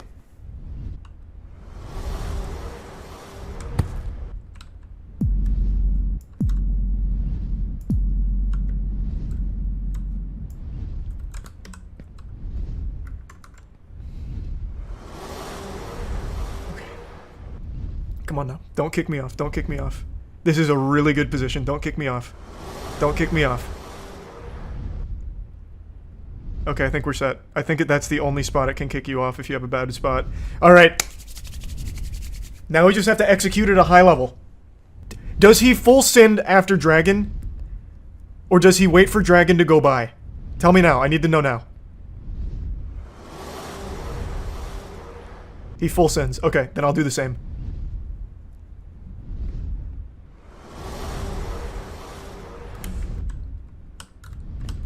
No! Oh, what a... You can't teach that clutch factor. I'm born with it. Go, go, go, go, go. Full send.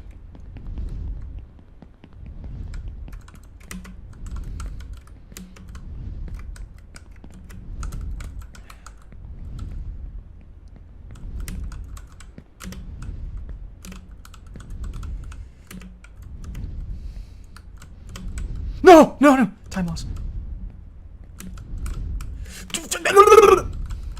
Stop climbing everything!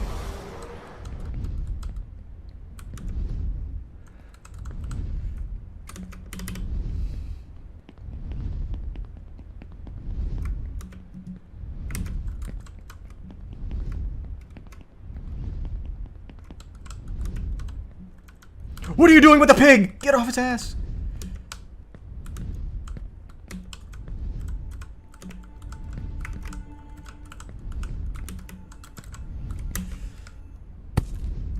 Perfect yoga balls. Oh, no, I can't make it. I can't beat Moon Moon. But that's alright, that's alright. We can still have a great run here.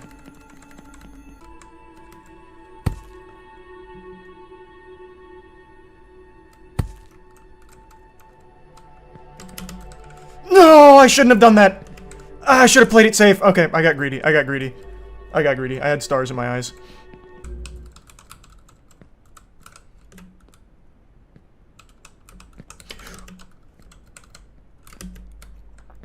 I am so fucking clutch, it's unreal. What? Oh my god, what am I made out of? Is there even human DNA left in me, or is it all just gamer?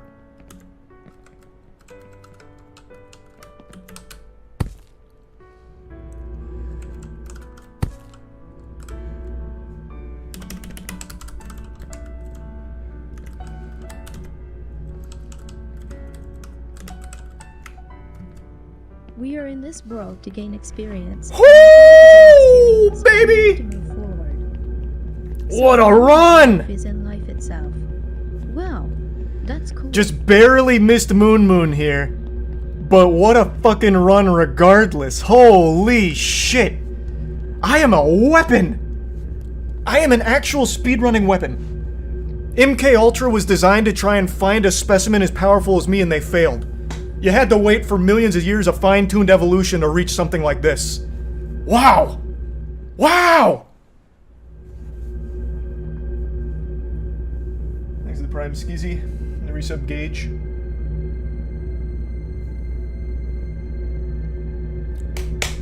Yes! Fucking huge run! And there is still so much room for improvement. I fucked up waifu. I fucked up waifu skip and I didn't get dragon in first rotation. I can absolutely sub 30 this shit. God damn it. Why I oughta. So nasty. The sauce is too tasty with me. Just slow roll a victory lap here. Oh. 37, well, 36 minutes according to the game. Holy shit. And to think, just yesterday I was celebrating a 2-hour, 54-minute completion. How cringe. What a little homunculus I was yesterday, to think that that was worthy of a celebration. Everything about that run was perfect except my waifu and missing first dragon. And my waifu setup is usually deadly consistent. I always go to her elbow, I always give that shit a little tickle. It's just that time I got very dreadfully unlucky. Oh, yoga balls too. I don't really count the yoga balls though. Fucking up there is not a huge time loss, I don't care that much. But yeah, I did miss yoga balls first as well. I'm number 141 on the leaderboard. You love to hear that. Top 150 already? Destined for greatness. Woo! And you just knocked Lud off the leaderboard. Hey, skill issue. Gotta work on it. Gotta clean it up. Squeaky wheel gets the grease. I got my first completion yesterday, and I'm already chipping it down to 37-minute runs. Today I experienced what it must have felt like for early human scholars like Aristotle when they'd sit and ponder the deep, complex issues plaguing society, as well as taking notice of things going on around them and trying to make sense of all of it. And today, my philosophical thought experiment was, why is every single new movie that's coming out flopping? With the exception of Spider-Man Across the Spider-Verse, most new movies that are coming out over the last few months are setting new records for how dog shit they're performing in the box office. These bad boys are flopping harder than LeBron James against the Denver Nuggets in the playoffs. It's getting rough. And I just read this headline here about a movie I didn't even know existed being DreamWorks' lowest opening for anything they've ever made, called Ruby Gillman Teenage Kraken. It brought in just $5.2 million so far on opening weekend. And this is a $70 million budget, and that doesn't account for any of the marketing costs. So this is looking like a historic bomb here. And this isn't alone. Elemental is still in theaters and is not performing well. It was Pixar's second lowest opening ever, I believe. Like, what's going on here? It was a question that I wanted an answer to, so I got deep into exploring the inner machinations of my mind in order to get an answer. I was nearly ready to draw a bath and really get after it, really exercise my noodle. And following this thought line to its natural conclusion, you reach two questions. Are movies just getting worse, which is why people don't really care to go see them? Or do people just not really have an interest in going to a movie theater anymore? Pretty much everything we do in our day-to-day lives has become extremely convenient, whether it's ordering food or just general entertainment. You can watch pretty much every show and movie from the comfort of your own home. And you don't have to pay individually for each movie you want to see because eventually they hit streaming platforms that you have a subscription to.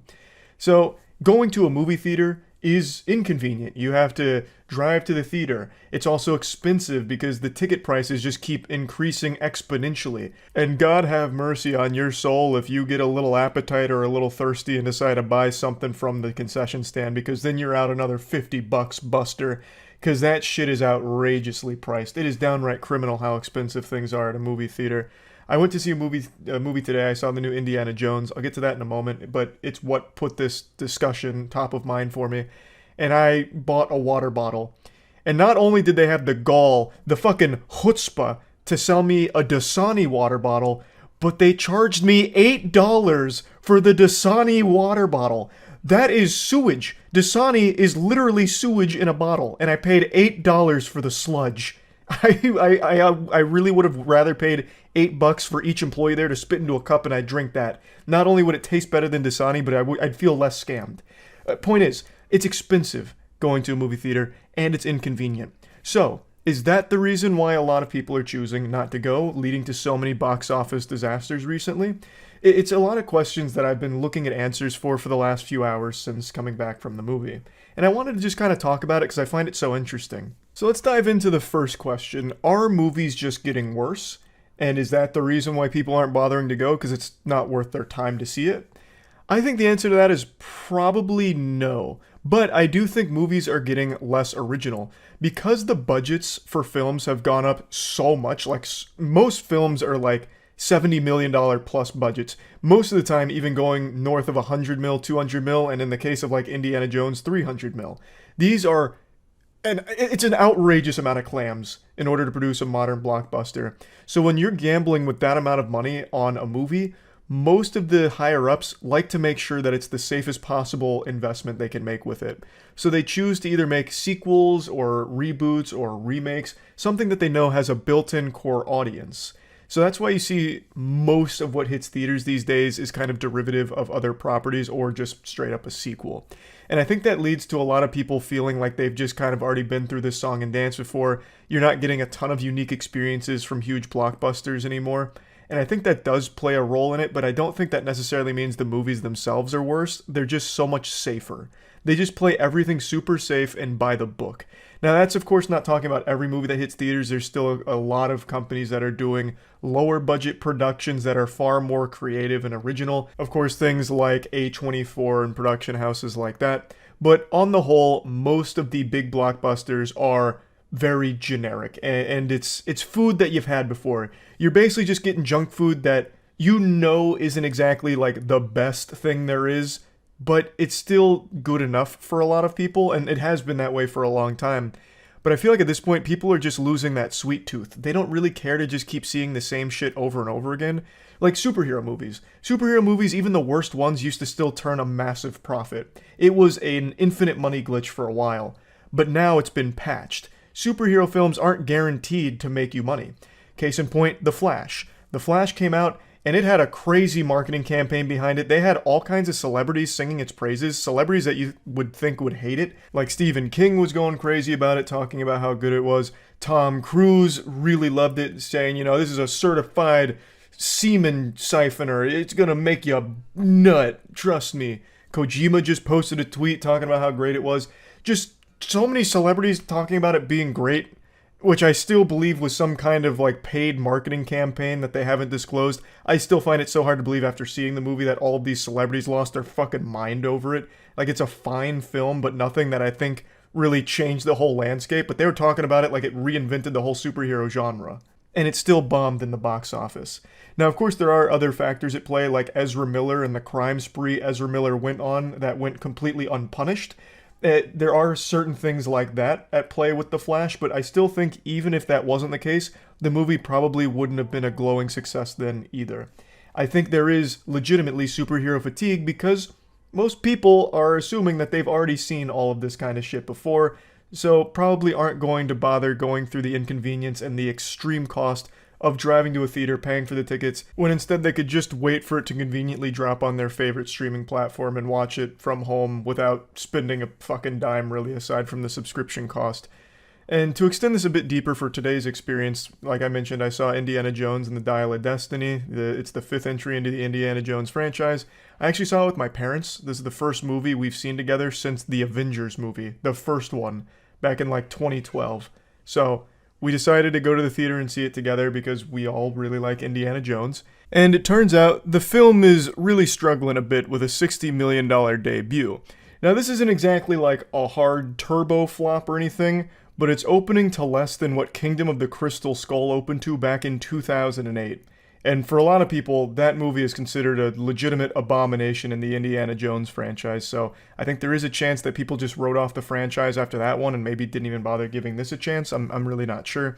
But yeah, the movie is not performing nearly as well as they expected it to, despite the film's budget being like $300 million, which doesn't even account for the marketing costs, at least according to the numbers I'm seeing online.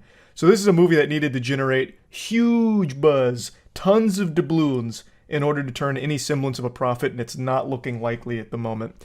So after watching the film, I'll give you like a little pseudo moist meter here. It's a fine movie. I don't think it's very good, but I don't think it's bad either. Like, I wouldn't say that this is an example of a movie that's so shitty that people probably just wouldn't bother going to a theater to see it. It's one of those movies where it doesn't really try to do anything interesting. It plays it very, very safe. You go there, you'll be entertained for the runtime, but it's not something that you'll really remember on the drive home. It's something that's easily forgotten. There's nothing wrong with it. I think there's a lot of goofy moments in it that don't make a whole lot of sense, as well as a couple of plot holes, but I'm not here to do a spoiler review for this. I'll just say overall, it's probably the second worst Indiana Jones movie. I still think it's probably a little bit better than Kingdom of the Crystal Skull, but not by much. It doesn't even come close to the original trilogy. But again, I don't think it's like, you know, an affront to God or anything. It's not horrible. So this wouldn't really be something that I would think would be an example of movies are just getting worse and that's why no one's going to see them.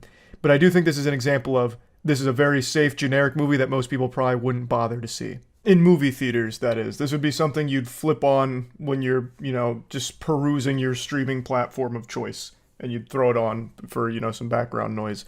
Or if you need something to kill fucking like 3 hours. This movie is way too long.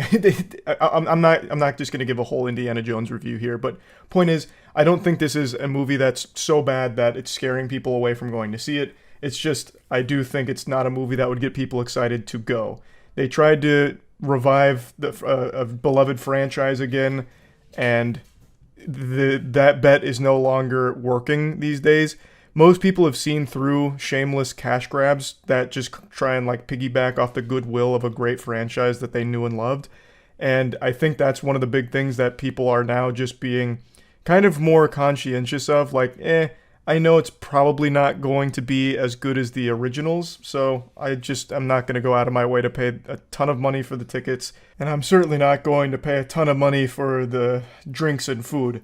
Because I swear to God, with the prices the way they are, you'd have to choose between paying for a bottle of Dasani or paying for a handful of rare earth minerals. Like, there's going to be like the same cost of a diamond at some point for a fucking bottle of Dasani at a movie theater.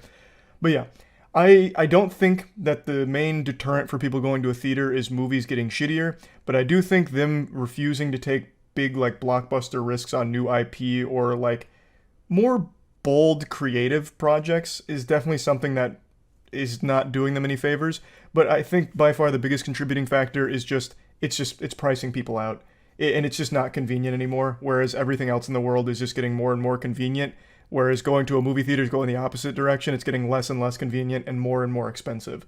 So it's just one of those things where I think that's the biggest thing at play here for a lot of these flops that have been happening. Not necessarily that the projects are shittier, like Ruby Gilman could be an absolute masterpiece, I have no fucking idea. But I don't feel like going to a theater to see it because it just doesn't really capture me as like worth the inconvenience of going there for it. Same with Elemental. Elemental just seems like a really kind of generic film. And that's not enough to get me like, in the car, and putting my ass in the seat in order to watch it just to see if it is generic or if it's like great. I don't really feel like bothering with that. And I feel like that's the way a lot of people feel because it's expensive and it's inconvenient. So that's kind of my guess for the flops. Just something I was thinking about today watching Indiana Jones and learning that it was not doing super hot in the box office. And I thought for sure Indiana Jones was going to be a shoo-in for profit, but clearly not. I think the age of being able to just kind of phone it in for movies and blockbusters and being able to make, tons of money off of very lazy writing or very generic storytelling and productions, I think that age is kind of behind us now. I think in order to stand out in the box office, it's being proven recently that you need a very strong, good movie. Like Spider-Man Across the Spider-Verse. That film is absolutely exploding. Another good example is Puss in Boots 2. Like, I think now we're entering an age where people are only going to go to a theater if it really seems like something special that will be worth their time and they'll get a great experience out of it. As opposed to how it used to be where people just kind of go to a theater to see anything, even if it looked kind of generic, because, they were in malls and everyone was out and about, like in malls and shit. So, I'll check out the newest superhero film just because it's there, and it'll probably just be, some mindless entertainment for a little while. And it wasn't that expensive back then compared to now. So I just think times are changing in the movie industry, and the top level execs aren't really realizing that. So they're just pouring more money into generic films, safe films, things they perceive as safe, and they're not getting the returns that they're expecting anymore, which I think is an overall good thing. I'd love more creative projects. I think everyone would. So yeah, I just wanted to talk about that a little bit. That's it. So yeah. Get this in slow-mo, you're gonna see it go straight. Get up. Yeah! Get out of the state, Wokey. I hate when people say that to me. You see him. I can't quite hit him like this. I'm gonna come in. Maybe stab him. Or here. Oh! Alright, what's going on, Patriots? Today we're testing out stab vests from the cheapest Wish variants all the way to the top of the line. Got inspired because I saw that viral video of that guy like showing off basically that suit from John Wick in real life. Mm-hmm. I think it was PSS. He was on stage, guy kept stabbing him like 1,000 times, didn't penetrate. I was like, wow, that's magic. I wonder if all stab-proof vests are that strong. So we're testing it. We couldn't get PSS. It looks like they only sell to like actual fucking assassins or something, but we got this, which is equivalent. Yeah, we got the next best thing. But we'll see. And then we've got our target dummy over there. Yeah. We're gonna stab them with everything from little pocket knife, all the way up to knives, the CS:GO Marble Fade, and a master sword, and also this puppy. And then to have like a real knife, we have a K-bar. Yeah, so the only like real thing. I really hate that you're doing that. Just giving her a little test drive. That's good. Here, yeah, let me give you a little test Yeah, drive. give me a little test. Oh. See, that's pretty impressive. no. He didn't even flinch. That was crazy. I actually he's have really a lot. trusting the How vest. much is the vest I'm wearing? Is the $125 one. Gamble on 100. No. Yeah. All right, let's start with our little. How much was this one? This is $40 from Wish, right? Yeah, this one was $40. Which one do you want? I'm me gonna to test this first because I have a All sneaking right. suspicion this We're is gonna going straight start through. with the little one. Okay. This is going right through like after butter. the first test, we just don't even bother with the little one. Get this in slow-mo. You're gonna see it go straight through.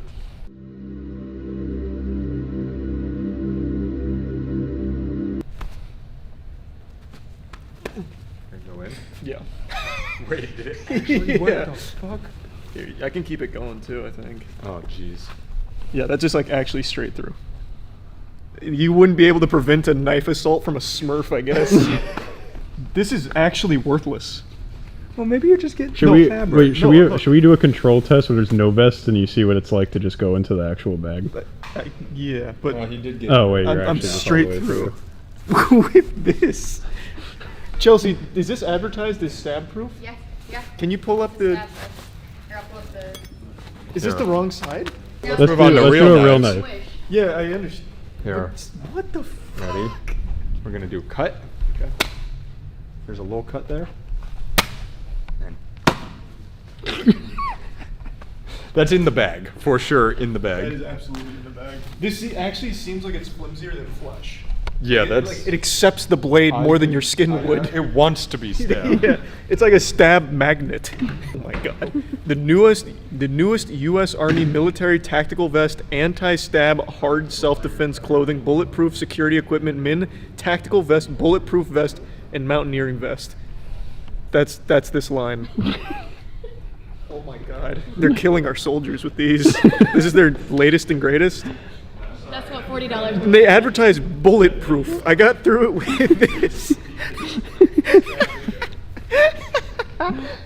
I actually don't think this will get super. That it's not really sharp at the point anymore. Yeah. I like that you said anymore, like we didn't dent that out of the Well, that's what I box. meant. It's not sharp anymore because you dented it the first time you picked it up. Hey, you sounded like one. Yeah. Our real test, I guess, is just the K-bar every time.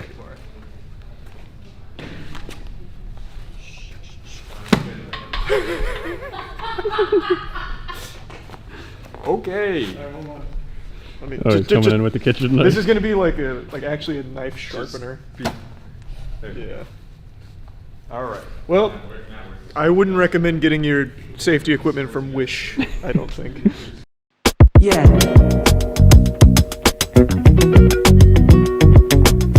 So this one is a cut-resistant shirt, kind of like the gloves you would wear to like cook. So this will, I see no way this stops a stab. Yeah. But go ahead.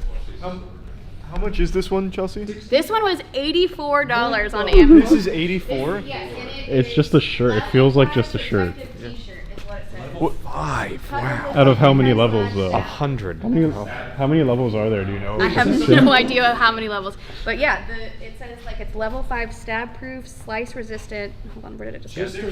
Show the camera. It's not before like you do it. chainmail or Yeah, anything. this is just two. We're giving it extra too. It's Yeah, 'cause normally there's just two. one layer. Yeah, it is just Yeah. one layer usually. I mean. Wait, hang on. Wait. Oh. The way it just glides off. All right. Splash resistant.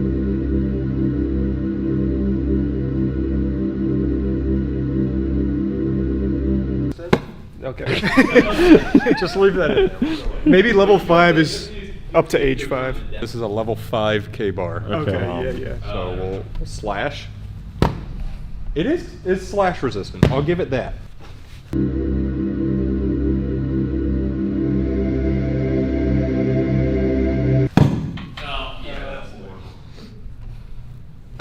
And it's dead. Fully dead. This has to be a level 1 blade. Like, this has to win against this. Surely, no This is shot. like World of Warcraft weaponry. Oh, we just stopped it. No. No.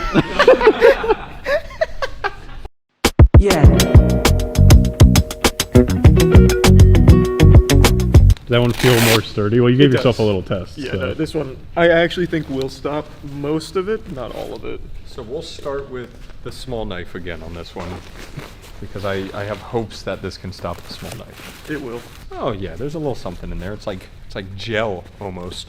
Mine's like a metal plate. Yeah, this one's more. I think it's. Yeah, it does kind of feel like a really big piece of like styrofoam. Yeah. Oh wow, this just cut that so easily. Cut or stab? Oh, like I can. It's Well, like, this is the fabric. it's like a See- nice see if knife you go to butter. through. Yeah. All right. Now we're getting somewhere. Oh yeah, I'm not killing anyone today with this. Not if you're wearing this puppy. All right. You're past the level 1 knife. This is the first best to pass this. Yeah. The 1/4 inch blade. Big slash. Uh-oh. Did it stop it? No, it stopped. I think. Yeah, it feels stopped. You're not putting your elbow grease in it. Like you really want to kill this guy. He said, get out of the state, Wokey. And you're like, no sir. Well, I hate when people say that to me. Okay, well that one got through. He's dead. Did he go all the way through? I mean, that's not fair though. He called me a Wokey, so he was never gonna live. Well, okay, I'm crawling through the jungle. I see him. I can't quite hit him like this. I gotta come in. Maybe stab him. Oh! I put a lot behind that too. You're not a blue-blooded American. What'd you say to me? No.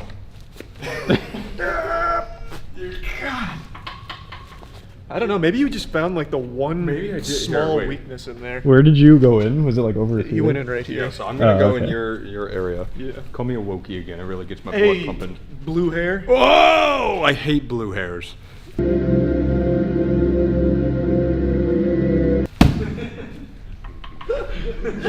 You're off to the side again, Matt. You're in the sensitive spot. Where do you want me to stab him? I found the Stab- weak point. Stab him right here. Yeah, you can't stab them here? in the right spot. All It's right. got to be in the most protected area. Oh, you're right. That's a stronger spot. Wait. Call me a Wokey. Yeah.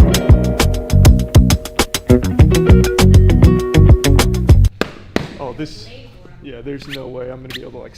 Oh, you immediately cut into it. That's okay. It's just the fabric. It's just fabric. It's not slice proof, is it? It's just stab proof. Well, nothing the, can. the plate might be.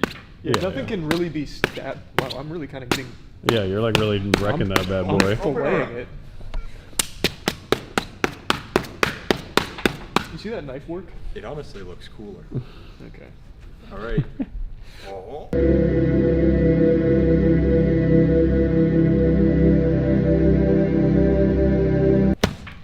Oh. I didn't get it straight enough in there though, so let's.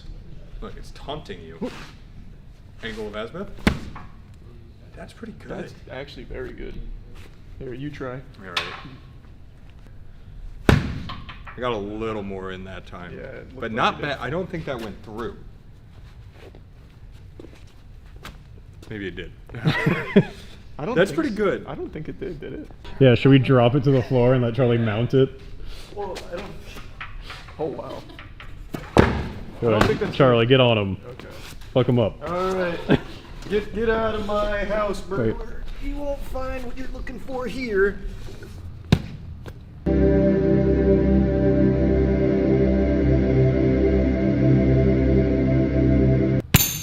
Oh! That was scary. Are you alright? Yeah, I'm good. Okay. Yeah, it's smarter. Tag out. Tag out. It's Matt's turn. I think you might have got through it that time. I'm in, baby. Somehow my kitchen knife didn't work. my time and stable wasn't good enough. Oh. The good news is nobody has to be worried about getting attacked by Charlie. Yeah, I'm like a Because he like crawls on top and he'll just kind of like sit there for a second. You'd be asleep and you'd be like, "What's happening?" You'd like slowly be like, "I'm going to." Yeah, I'm just like afraid now. It blew up my other knife. This should be far stronger. Well, that's what we said about the marble fade. That's not what we That's said. not- That's like a $4 Walmart knife. I just want to give it one good one. Yeah. Yeah, just one. Like to really send him to the shadow realm. Wow. Ooh, that one kind of got in there. Yeah. Could just be a mugging. But yeah, like look at that. That's good. That is good. Wow. That was 5 minutes showing it's great. That was good, yeah. I don't. I'm good. I've seen enough. It seems like if you are worried about a stabbing, you need to start spending 400 plus. Yeah, that's where it gets good. 400 and up, you're safe. Anything under 400 is probably not going to do too much for you, I don't We think. should do this with the real high end, like can you break a K-bar on like $1,000? Well, that's what I wanted to do, but PSS wouldn't sell to us. Maybe now, once they see this video, maybe they'll send us one to test. Oh, true, yeah. So if you're watching, We're the give us experts one. now. Yeah. Any last words? Okay, cool. Huh? Any last words? No, just I think it's about time we stop stabbing each other.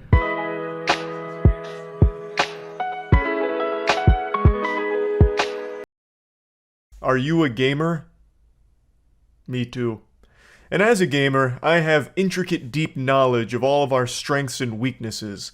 And no matter how hard you work, there will always be one weakness that I'm going to exploit right now. A single word that can induce vomiting in even the strongest, most seasoned of gaming barbarians. And that word is Fextra Life. It was tough even getting that one out. If you've ever played a new game, you've probably Googled something about it, and among the first links on the search results is Fextra Life. And it is such a scourge. Nobody goes to Fextra Life on purpose. It's like falling into the back rooms. It's this thing that unfortunately happens all too often when a new game comes out and you want some information or a guide on it, so you just Google it, and you click the first link, and all of a sudden you accidentally just paid a visit to Fextra Life. And it is such a tragic betrayal. It feels worse than finding out your partner's cheated on you. Fextra Life is a wiki on pretty much anything new that's come out, but they also indulge in some very shady practices that I want to talk about today. But just to talk about the website itself, I and very many others are not huge fans of this site. I personally have never really found anything of value there. It really seems like Fextra Life is so consumed with the idea of being first to guides on games that they don't bother to make sure that it's right or good. So if you go to like the Elden Ring section on Fextra Life, and trust me, I did when the game was still new and I was looking things up, some of what they presented there was just legitimately wrong or incomplete. So you just get like halfway through and it's like, okay, what now? Oh, it's not here on Fextra Life. Because it seems like all they care about is just being first and taking advantage of that wave of new people that are just really trying to get information. You would honestly have better luck finding quality guides in a YouTube comment section than on Fextra Life. So I don't really like this site that much, but that's not even what we're here to talk about. It just being a subpar wiki site isn't exactly the most interesting topic. I'd like to speak about the slimier, greasier side of this organization, because they're no stranger to scandals here. They see controversy and they fucking tap dance on it. They go a bit wacko mode. They have, for many years, been accused of certain things on Reddit, the land of the updoots, most recently with Baldur's Gate 3. They have actually just been blacklisted from a subreddit called Baldur's Gate 3 Builds because they were suspected of vote manipulation, downvoting links to the community wiki, and using bots to keep Fextra Life on top while throwing more things that compete with them into the garbage, flushing that shit right down the toilet. And this isn't the first time they've been accused of using bots for similar purposes. A while back, the Dark Souls community also had some very strong accusations against Fextra Life for other manipulative tactics used by them on the community posts and subreddit. So Fextra Life is just negatively viewed by pretty much everyone, even outside of just the quality of their wiki pages, also heavily criticized for the way they conduct themselves and the way they try and keep Fextra Life on top, artificially, supposedly. Now, the Fextra Life owner has responded to all of the conversation and hoopla going on right now about them. The biggest one, and the one that I'm mainly going to be focused on, is the cooking of the books with their Twitch numbers. That's a big topic that's been around for many years, and they do talk about this here. But just to piggyback on the back of this Reddit accusation, they're coming forward and saying that, nope, that's a bunch of horseradish. Not real, not true, that's not us. We didn't use bots, and in fact, they even said, I didn't know Reddit bots were a thing. Which is complete hogwash. What do you mean you didn't know Reddit bots were a thing? Yes, you did. Everybody knows that. It's totally fine to come defend yourself against the accusations and point out, logical inconsistencies or the evidence isn't strong enough. But why tell a bold-faced lie like that in your defense? I'm so innocent, I've never even heard of bots, I think you called them. The only bot I know is the Autobots. We don't even know what this is. We're so innocent. That's the weirdest defense attempt. Why would you say that? Bots are a thing on every platform everywhere, and everyone knows it. Bots are a thing on Twitch as well, which FextraLife is no stranger to, since FextraLife is basically botting all of their Twitch viewer numbers thanks to their embedding video practice that they use. I'm sure bots isn't the preferred nomenclature for FextraLife when it comes to their viewer numbers. They might use something a little more bubbly, a little more PR friendly, like less than sentient spectators, or perhaps blissfully unaware viewers of the FextraLife stream. But this has been a controversial hot topic for quite a few years now. This comes up at least once or twice a year. If you have ever gone on Twitch during a new big game release, within the first or second on that page is FextraLife. They have an average of 30k viewers when a game is new, and if they're playing an older game, they'll still average 10k plus.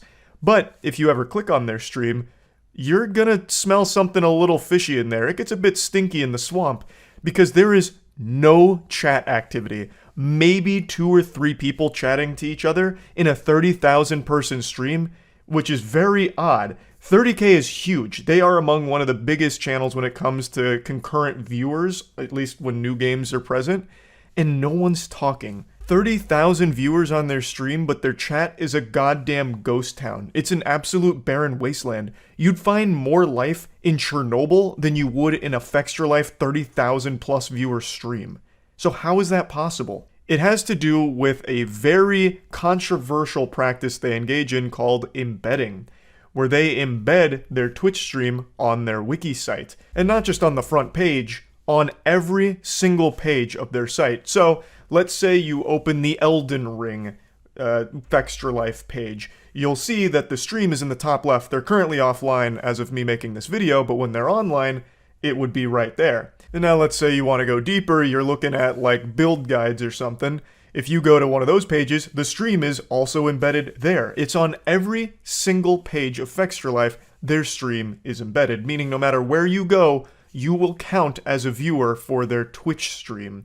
Sitting here, 30,000 viewers. The chat slower than fucking a 200 viewer streamer. This is pathetic. Twitch doesn't give a fuck, yeah. And that's the thing, is how are we really gonna get mad at them? They're just playing the game. They're not breaking any rules. So as you can see right here, inside of their wiki here, they have the stream embedded in this tiny little box. And this tiny little box here is why they have 31,000 viewers. Now, I have seen conflicting reports where if you open multiple FextraLife tabs, you will count as multiple viewers since it's embedded on each one, but I haven't seen 100% concrete confirmation that that's how Twitch would calculate that, but there is a bit of evidence to suggest that it might. So I just want to put that out there as a possibility. Take it with a grain of salt. That is something that's been being discussed as well, because since it is embedded on every page, a lot of people like me open many tabs, so I might have 3 different FextraLife tabs open, and that's 3 different embed sources. So I guess it could count as 3, but again, I'm not sure 100% if that's true. But what is true is you do count as a viewer when you are on FextraLife, no matter what page you're on. You are absolutely not watching the stream. I have no doubt there is literally 0 sentient human beings with a fucking pulse that are watching the FextraLife stream on the FextraLife website, because it's a tiny little box that just hides away in the top left, and no one's going to be watching it on that. It'd be like watching it on a Game Boy Color. It's fucking worthless. No one's doing that. It's there just to gamify those numbers and pump that shit up. Absolutely skyrocket their viewership numbers on Twitch while adding no real organic viewers to it, and obviously no one in the chat. Now, another thing, most people like me will keep these tabs open for a long period of time. So even if FextraLife's offline right now, if I just keep this tab open, when they go online, I'm counted as a viewer even if I'm not home. Even if I forget the tab's open, I'm still counted in their viewership numbers. And to prove just how prevalent this is with viewers that are just accidentally watching Fextra Life because they have the tab open somewhere, a streamer named Quinn went into their offline stream after Fextra Life had concluded and just did a command that showed how many viewers were still there even though the stream wasn't going on. Now, this is something that does exist on normal Twitch streams with normal people watching them. There is something called like an offline community where if a streamer goes offline, there's pockets of people that'll hang around and just talk to each other in the offline chat, but not very many. It's a small number compared to the overall viewership. But for Fextra Life, it's almost their entire fucking viewership is still in their stream even when they're offline, meaning it's just people that have a Fextra Life wiki tab opened somewhere, not actually a viewer of their stream. Surely my anguish and despair will ring on someone's ear. 23,000 current chatters. Okay, dude. All right, I'm a day streamer, boys. I guess this is what a 23,000 person chat looks like, guys. It's not a. You're disgusting. If you insinuate that there's not 23,642 people right here, right now, you are fucking disgusting for implying that these are view bots and they're not actually there. Okay, literally 23,000 people in this offline chat. Come on. Yeah, it's pretty outrageous. So the offline chat was over 23,000 current chatters. So meaning that's 23,000 people in the stream right there, and not a single message. And also, there's no such thing as an offline chat that has 23,000 people in it. Not even the biggest streamers in the world have anywhere close to that as an offline chat number. That is people that are just on the Fextra Life wiki with tabs open. They're not actually watching the Fextra Life streams. It's fucking ridiculous. Now, it is important to note, Fextra Life is not the only stream that takes advantage of this embed protocol. Like, they're not the only ones that employ this tactic, but they are the ones that are the most egregious because they paste it on every single page on their wiki, and there's tons of pages you can't avoid it. And obviously, whatever they're streaming isn't going to be relevant to every single page on their wiki site. It's people that aren't actually watching the stream. It is no different, really, than viewbotting, which is an argument people have been making for years. And naturally, this discussion always inevitably ends up with asking the question, why doesn't Twitch stop it? And the answer's super simple. Why the fuck would they? This only helps Twitch. These big numbers are great for Twitch. This looks fantastic for them. There is no downside to allowing streamers to embed their streams everywhere else. It's a free advertisement for Twitch, free numbers that help everything on their platform. Like, Twitch has no incentive to shut that down at all. Even though it's very clear that 23,642 people aren't actually in the Fextra Life offline chat or watching their streams, it doesn't matter, because it only serves to help Twitch. So why would they put the kibosh on something like that? They allow it, and Fextra Life isn't breaking any rules. A lot of people have said, don't hate the player, hate the game, and they're kind of right. Fextra Life is not breaking any rules. They are legally viewbotting their streams, and have been for a very long time, proudly.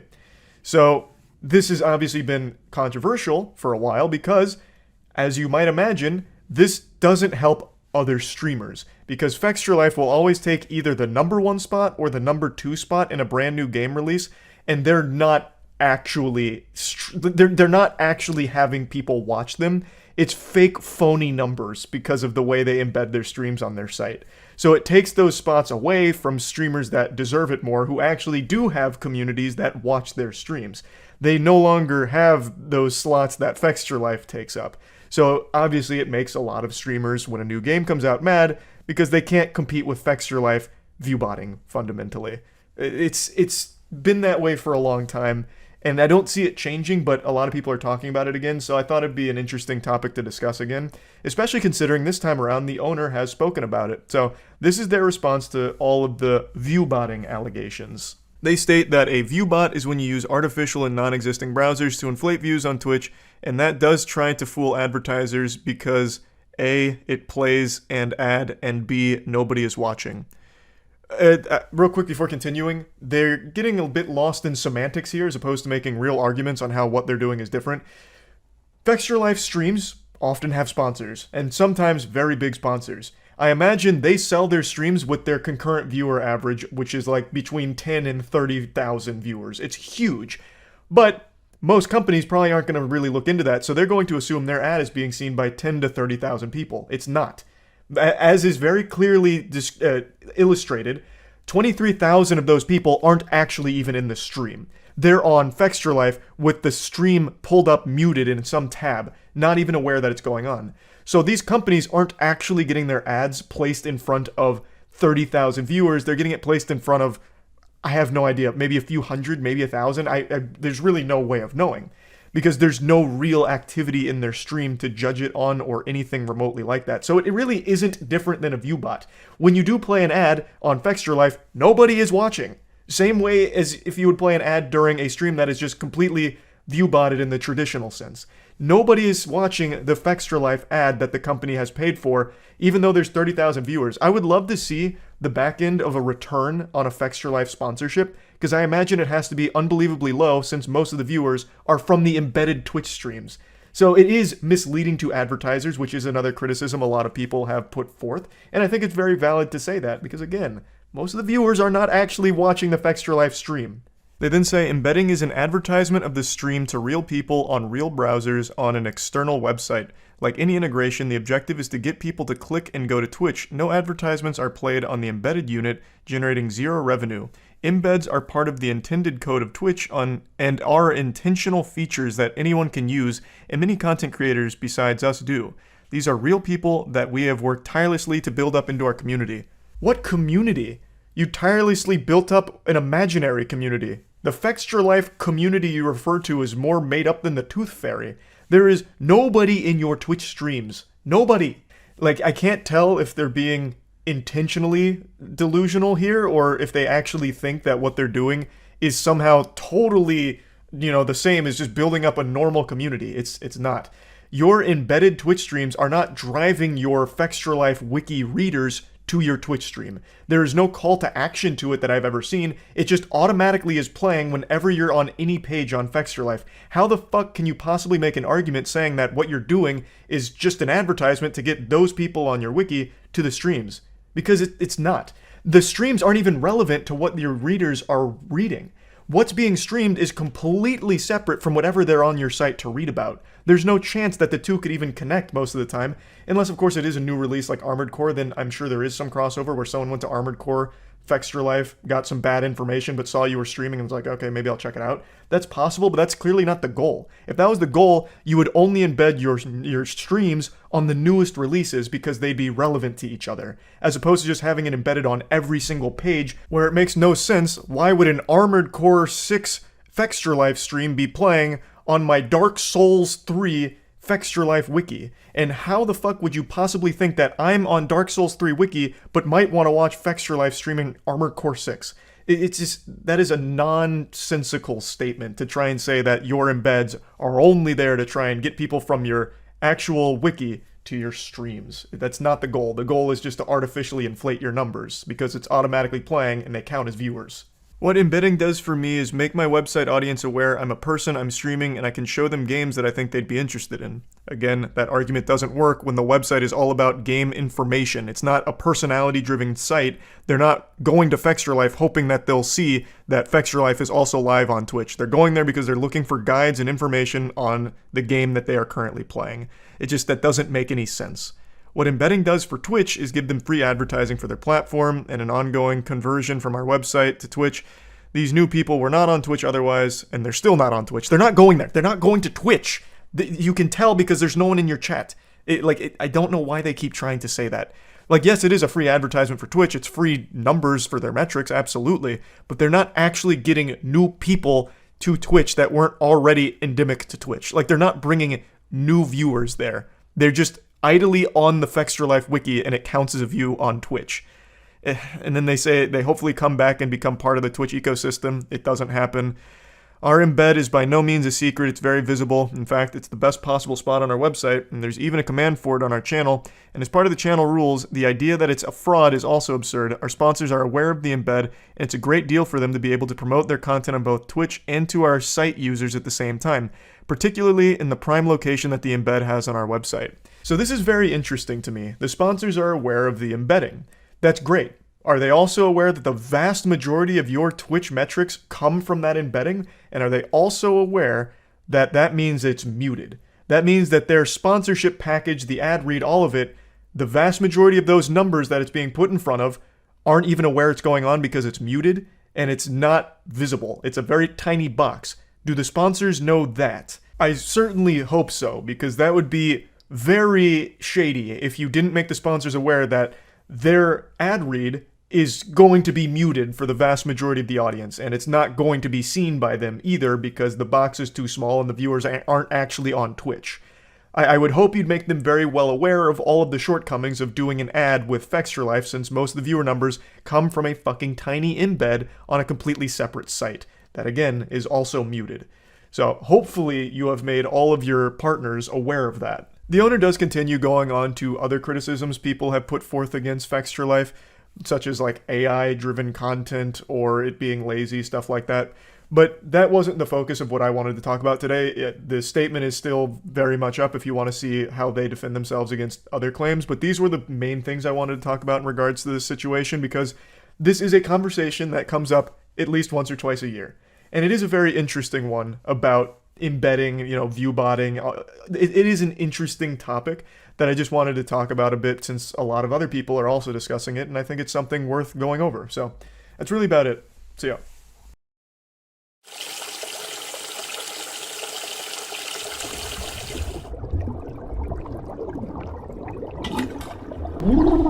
Hey, yep, welcome back to the tier list. We're doing MREs today, and Matt's going loopy. Yeah, we're going to war.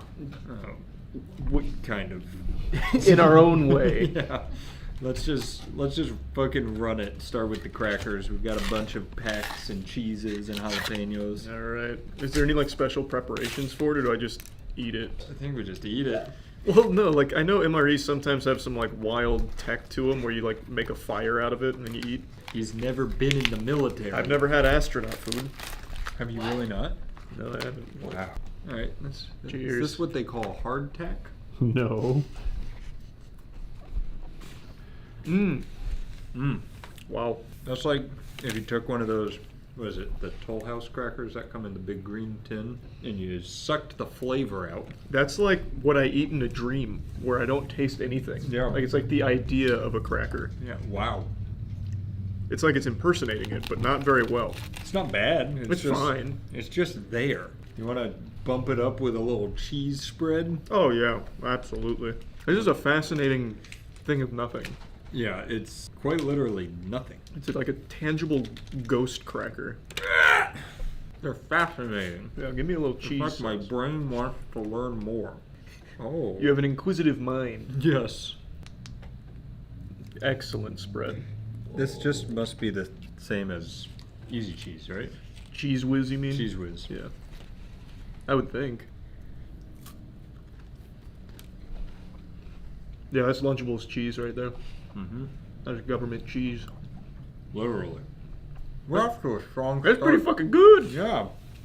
Damn! MRE's going hard. Oh, fuck. You guys are aliens, actually. Got me ready to enlist, I swear to God. No, if this gets better, I'm right there with you, brother. Yeah, I'll sign up Cheeseburger with today. jalapeno. Where's my local ROTC program? Jesus Yeah, I don't know why Christ. they go to the local high schools. Just come give me this bad boy. This is how you recruit. You don't need to do any of those Twitch stream shits where it's join the army, be a We hero. play Rocket League. Just give me the cheese spread. Be like, we got crackers and cheese. They got salt on them? Mm-mm. Nope. You can eat as much as you want. Whoa!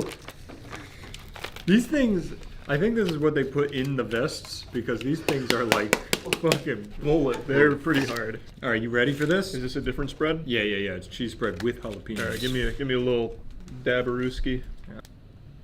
Oh, she's coming out in a different formation. Oh yeah, that's a very odd formation. Yeah. Oh, that one had a little chunk in there. Woo! Oh, that's the jalapeno chunk. She's got some kick to her. Pretty good though. Wow. That's pretty fucking good. That's like the spicier Cheez-Its. It's like they captured that flavor. Yeah. This is the perfect vehicle for anything that you just want to taste the thing.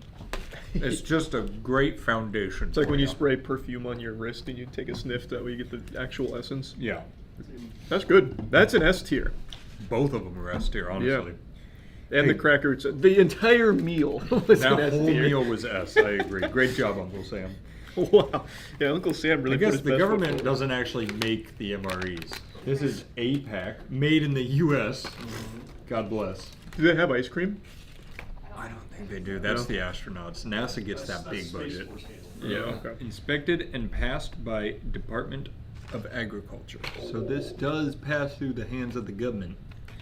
The what? The government. You ready for a beef patty with jalapeno? That sounds awful. It sure does. Why don't you open this one? No, I'd love Wait, do to. we have more plates? Yeah, dude. You're gonna need one. This is wow, that actually looks like dog food. Take a peek in there. That is actually what I serve Kata from Farmer's Dog, a little beef pate. I'll jiggle her out.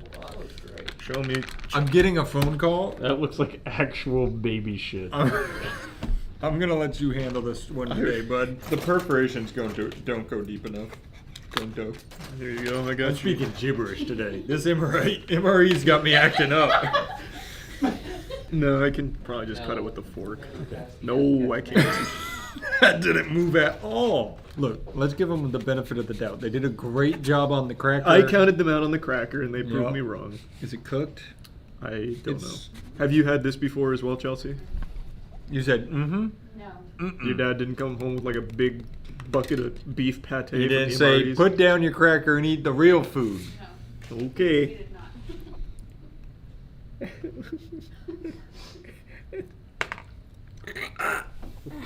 That's dog food. That's dog food. Are we allowed to spit? Cracker. Oh. You wouldn't be talking like this if you were on the front line. That's true. That's so true. No, No, like if I had a bite of that when I was hungry, I'd be like, you know what, I'm just going to the bullets. I've had enough. It's safer out there than in here with this. That is revolting. I'm going to go see what they've got on the other side. That is so bad. That is actually awful. Oh God! You're telling me he's shooting at me from his kitchen? You can cook. True. This is how the chef fights. Holy The shit! beef pates. That was dog food. That's an F. One of the lowest Fs we've ever done. That's actually shockingly bad. I would recommend everyone try this. Yeah. Here, come take a bite. Oh, true. All right, so I'm starting to think these are a different company, and I think they're going to be worse than the Apex. I think you're probably onto something. Oh my fucking God! It's a brisket entree. I think based on the feel, you can pour the brisket entree out. Yeah. Yep. Oh, Matt, you love brisket. Ah. That smells pretty nasty. You're gonna look at it, Chelsea. Chelsea, everybody has to try this today. I'm sorry. All of you are going to look at it. I bet you it looks better coming out my body. That doesn't smell as bad as the last one. Let me give her a little whiff. That one actually smells a little better. Sure does, Chuck. I mean, it does smell better than the last one. Are you going for a chunk? I'm gonna go for like a tiny. All right. It's better. That is a little better. I still don't want to swallow it. I don't. Mainly really because either. I don't trust it. I don't either. Okay, cool. We're on the same page. Why don't you trust it? I just don't. I don't I trust these. Those I don't trust these mystery. Like, she went to the dentist and they were like, you can pick one thing. Let's get another plate going for our spag with beef. Can you guys throw this somewhere else so it doesn't sit under my nose the whole time? This is spag with beef and science. I don't know what In science. It's spag with beef and SCE. Spag with beef and SCE. Oh, sauce. Sauce. Yeah. Way to crack the code. I like science better. You said spaghetti again. Spaghetti and spaghetti. I think the spaghetti will be good. Just a hunch. I have the same hunch. I don't feel spaghetti noodles. That's like a literal term. solid. That looks yummy. Here, let me just come right from the source. I've got an idea. Yeah. Oh yeah. You got that? Oh, here, I got you again. It's like a little dispenser. What if they stop putting meat in them? I would agree. Oh, I thought you meant like MRE creators, like YouTubers. No, like protein. How would you get your protein? just throw some fucking protein powder in that bad boy. I don't care. Yeah, does protein powder Ready? expire? It's just whey, so it'd be like the cheese. Oh, they're cooking. That's good. Wow, that's good stuff. That is actually good stuff. Chef Boyardee, step aside. Really tasty. Is there meat in here? Or? There is, yeah. He doesn't take a second bite. It's not gonna be bad. It's not gonna be bad meat. Well, this is from menu 4. I wish we could have gotten the full menus because menu 4 comes with a sweet potato grape smoothie. Wow. Also, this is a B tier. I agree. B. And the whatever brisket thing was a D tier. The dog food was F. It was. All right, moving on. Yep. It's probably the good one. Wait, hash brown potatoes. Wait, that is the good one. Woo! Give me another plate. Why is it liquid? I hope this is like the McDonald's hash browns. Why does it look like that? Get there. Yeah. All right, now we found it. Well, I mean, I'm ravenous now. Yeah, who wouldn't be? You really just dug into that. It's not the worst thing I've ever had. It's not good though. Huh. It's very, you know, if you have those like barbecue, like pinto beans, it tastes like everything around the Your pinto stomach beans. is crying out. Yeah, it's. I think it wants more. Yeah, get another. It's saying, please give me more potato squares. Yeah, it's that not, one's fine. Yeah, it's not good, but it's No. not bad. I'd give it like a C. I was gonna go under the spaghetti. That's a C. Yeah, the spaghetti was like good. That's just like I can tolerate it. All right. All right. We're done with the small fries. We're moving into the big boys, the A-Pack ready meals. Let's get it. Yep. That's a lot of ingredients. Wait, is the whole menu in here? It might be like a full meal, yeah. Let's say what it is. This is the spaghetti with Italian-style sauce and meat. So it comes with the spaghetti, comes with the cracker, the spork that we need. Oh, sunflower butter for our cracker. That actually sounds fire. And, oh boy, I spoke too soon. We did get the sweet potato and grape smoothie. Who put that together? Typically, this is how you would heat your meal, but it takes a while. This spaghetti looks better. It does. It looks more spaghetti-like. Does it need to be heated or no? Can I have a paper towel? No. You can eat it without. Okay. Oh, that tastes just like Chef Boyardee. That is going hard. Let me scoop on in here. I actually would like some more. That's good. It's a little sweet for my liking. Really? Yeah. I actually think that adds a lot to it. I like the other spaghetti better. This is fantastic. That spaghetti is... That one's all yours. This is... Well, I might just have it then if you insist. Ooh. Oh, is there meat here? Yeah, finish it. Like, eat the meat. No, I think I'm full now. But that's really good. I would give that a comfortable S tier. Outside of the crackers... I was going to go D. That Wow. might be our biggest discrepancy ever. That one I really didn't like. It's super sweet. Yeah, but that's kind of fun. Yeah, it's playful. It's goof noodles. So are you ranking the individual pieces of the full meal, or are you ranking them meat? We can average it together for meal 4. Yeah, so we're gonna rank all of meal 4. Okay. You can have that one. Thanks. Man, there's a nice texture to it. It's almost like the shortbread cookie of the cracker world. Mm. I don't know why I said that specifically to you, but I hope you know that, Chelsea. What is that? What are you using right This now? is sunflower butter, but I didn't mix it super well, so here, I'll give you good sunflower butter. There you go. What is this supposed to go on? Because I doubt it's a cracker. It probably is the cracker. Really? It's like a Yeah, it's peanut just butter It's replacement. like just a butter and cracker. That is some extraordinary butter. Good stuff. Right now, this is a meal that I would actually choose to eat for fun. First part, not so much, but this one's it for me. Thank you. I know this isn't hardtack, but I just wanted to share a story that I once made hardtack in 5th grade.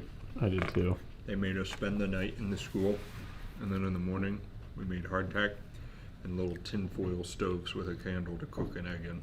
It's literally Imagine just like this. a brick It's that you it's gnaw like on. a brick cracker, basically. Yeah. You're like, it's bad. What else we have? 'Cause that's another S tier. So this, I agree. That's a strong S. This is a sweet potato grape smoothie. Do we have cups up here? All right, grape smoothie. Sweet potato grape smoothie. I want to know what mastermind cooked this one up. That's not a great smoothie color, if I'm being honest. Well, would you want sweet potato for a smoothie in general? Nope. Nah, not really. I love taro. I don't know It what is. that is. It's a give it a good I ol' legitimately sip. hate the smell a lot. I'm gonna get my drinky drink ready. You went in like a champ on that. It's pretty good.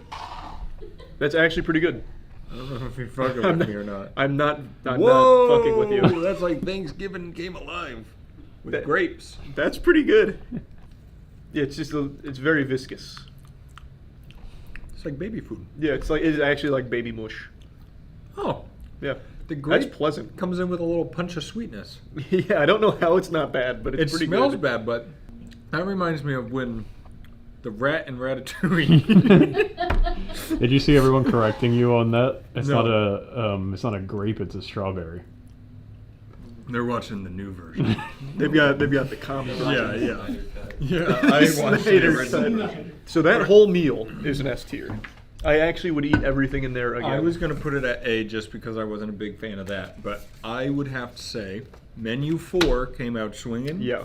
And I'm not so sure that other menus are going to be able to compete.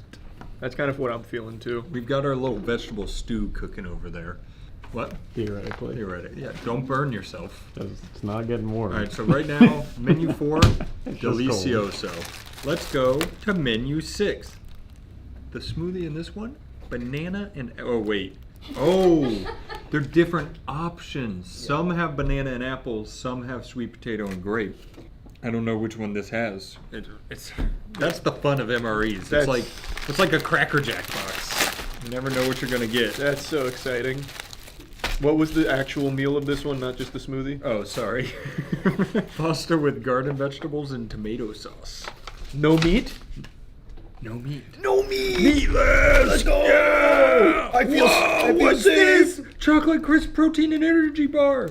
We'll be able to get a real date off of this bad boy. Oh, actually, that's going to be very helpful. It's probably on the box it came from. Yeah. It was just inspected in July, so this was just recently Oh. Okay, cool. Oh, you made a little I made a little squirty mess. miss.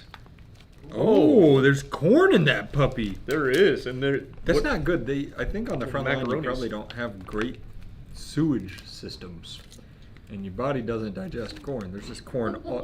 You learned it here. Well, you don't need sewage if you're not digesting it. It's just corn again. The fields of war are littered with corn. You're on to something. You're getting dangerously close to something the government doesn't want you to know. Chelsea's family is going to watch this and make her quit her job. This looks good. We got sweet potato and grape again. I just want a banana and apple. Okay, that may have been a bit ambitious from me. Let me get did you get a piece of corn? I got a piece of everything. There's a lot of chew to that noodle. There is. There is. They need to do a little something to the noodles. It's not bad. It's no menu 4. Yep. It's a menu 6. It's a menu 6. You know what they say out in war. It's, I guess I'll eat menu 6 if I have to. Fuck, they gave me a menu 6. Yeah, what did you get? A menu 4? I'll trade you. It's okay. Middle of the road. That alone right now? C. Yeah. It is okay. Yeah. All right. We already know. Well, and to be fair, it's supposed to be hot. That would be a lot better hot. I completely That would agree. be much That better one would hot. do a lot with some heat added. Yes. The chocolate crisp replaces my cracker and almond or sunflower butter. Well, they were cutting costs. Yeah, that's big shoes to fill. I just want you to hear that noise one last time. That's thunderous. Yeah. That's a lot of nutrients. Well, it's in case you densely run packed. out of weaponry. Oh, that's true. You can Yeah. use the bar as well, yeah. You want to take a bite and I'll hold it? Wow, that looks awful. Yeah. You got not, oh, there's a snap to it. Oh, Get right into the middle. Whoa. You ever seen Jazzercise? Yeah. This bad boy could put him out of business. Holy shit. It's only 11 grams. Fuck, that's bad. Wow. Yucko. How was it inspected? Like, they didn't open it. Everything is to make sure it's not open. Yeah, So true. that way we can, if it was bad, it wasn't function, obviously. I would say this really would bring it up. Yeah. I'd give this, we gave menu 4 an S. Well, you did, I did an A. I'd say this whole menu's I don't know, this bad. It's a C or D. I'd say, I'll give it a C because it's got a sweet potato grape smoothie bringing up. Yeah, I think it averages out for me like a B. Alright. That's horrible, though. It's actually just that and the sweet potato grape smoothie that carry. I think this, with heat, would have been really good. Yeah. Alright, so menu 6 did not live up to menu 4. Are you sure this is working? Look, dude. It's the same temperature as when I pressed it, like... I'll get to cooking it, alright? He's just gonna go put it in the microwave. Puts it in his pants. Alright, you want to dive into menu 1? Oh, this is... Yeah. Yeah, I heard about menu 1. Menu 1 is what started it all. Yep. This was the What- OG. What is menu 1? Menu 1 is Southwestern style beans with rice and chicken. Oh, this is our first chicken. Chicken! Alright, give me a plate. Alright. The crackers are back! Welcome home! Now, what smoothie did we get? It's like, I'll let you open this. I'm figuring out our prize. God damn it! The tier list. That looks bad. Oh no, That I looks saw a bad. little glimpse of that square. That just looks bad. That one I think would do well with heat. Oh. If you just chop it up, it looks like the other ones. Yeah. Yep. The gang's all here. Alright, I'm just gonna... Man, them beans aren't playing games, I'll tell you right now. That bean's punching. The texture leaves a little to be desired. This would be good with heat. Yeah. Well, heat... With Not heat, the way it's supposed to be consumed, the way the Lord intended, that would be pretty good. I think that one, if heated, would be my favorite. I agree. I actually like these beans a lot. The southwest part of that is there. That's good. I'm going to go A because I really think that bad boy wasn't playing if he heated it up. Yeah, I'm going to go A as well because even not heated up, these beans are saying Those something beans to are me. good. That's Southwest Sea's name. Yeah. And then what did we get with our cracker? Sunflower butter. Well, we already know it's good. Is that the next course of the meal? Yeah, that's all of it. That means it's got to be an A. That's an A. You guys are both like, wow, this is fucking weird and doesn't taste great, but it's no, okay. we said the No, flavor. like if it was this is heated. definitely better than this. Yeah, Okay. if this was heated, this would be I very think good. that would- reactions were very different. No, the texture is off-putting. It is. But if you're not a connoisseur. That's a much No, better that's word. true. A sommelier. Yes, a sommelier of MREs. That's Yeah. fair. See, the thing is, like, it's good, but bad. Yeah. Like it. So that means A. It flirts. Sometimes when making a masterpiece, you gotta play with a little fire. If you give me this and you give me some Chick-fil-A chicken nuggets, it's gonna get bumped down. But I'm not rating it compared to Chick-fil-A. Yeah, it's all I'm rating relative it ratings. in the MRE scale. And we went from shit dog food to Southwest chicken. To Southwest beans. So it's an A. I'm still just kind of eating these little beans. You're liking those beans. You're picking them out. They're little treats. I'm gonna move to menu 3.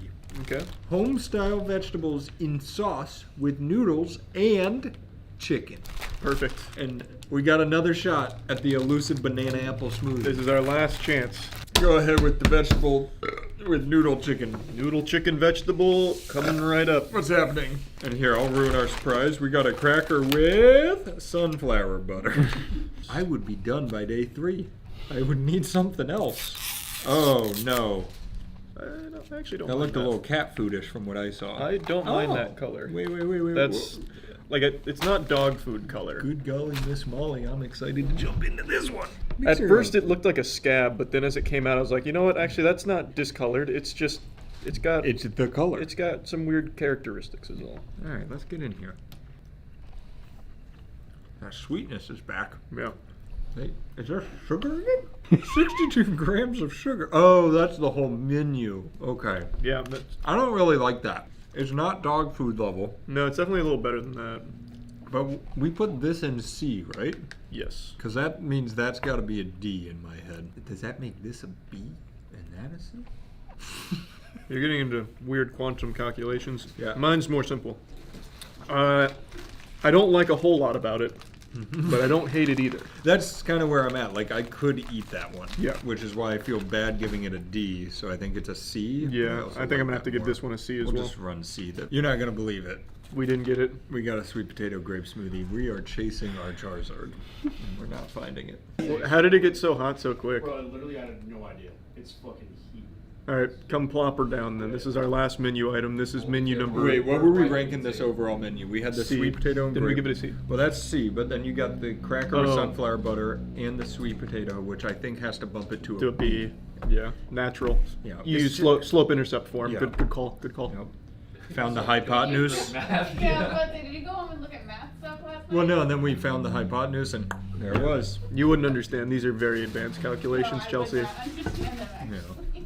Yeah, you're good. Yeah, Come- we're good. Come we're bring it So over this, here. This is menu 5, the coveted menu 5, vegetable stew with meat.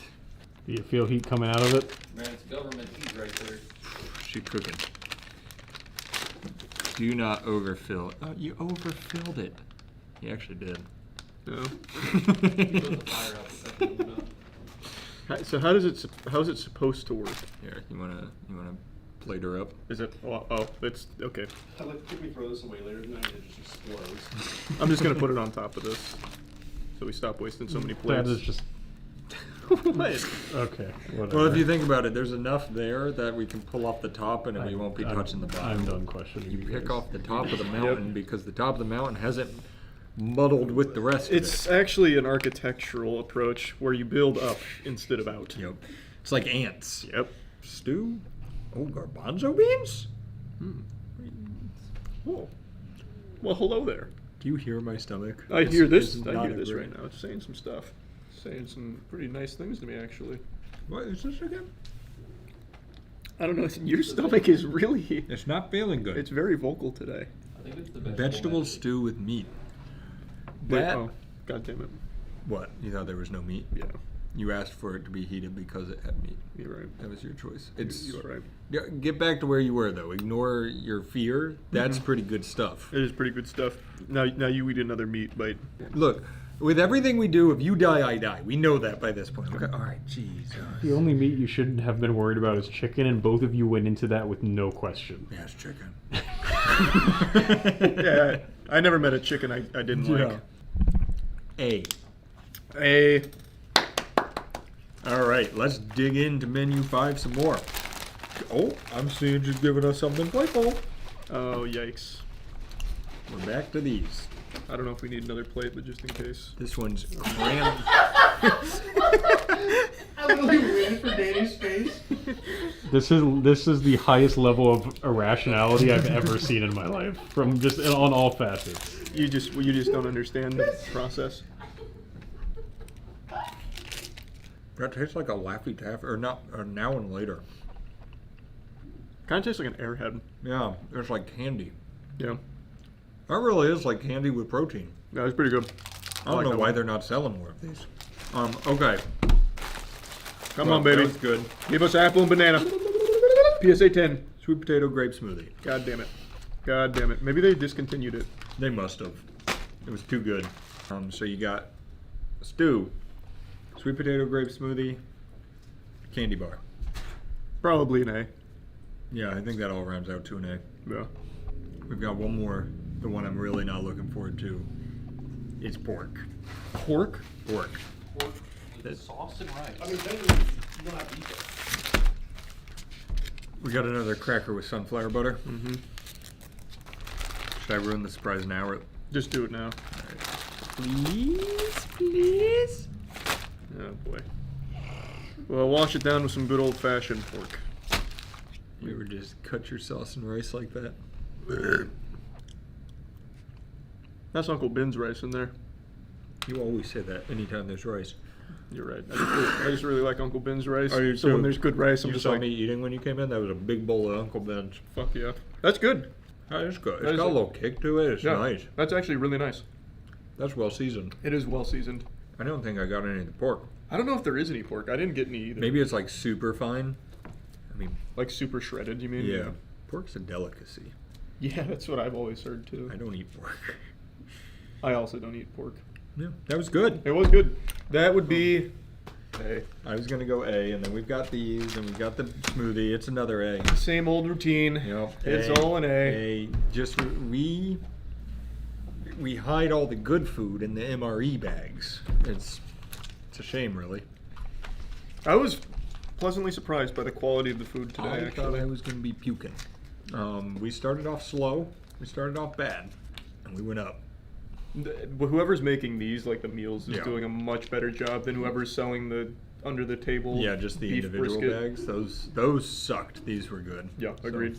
Yeah, so if you're ever in a pinch and need an MRE, now you know what the best ones are, and you're Yeah. welcome. Hey, good job. Hey, good work.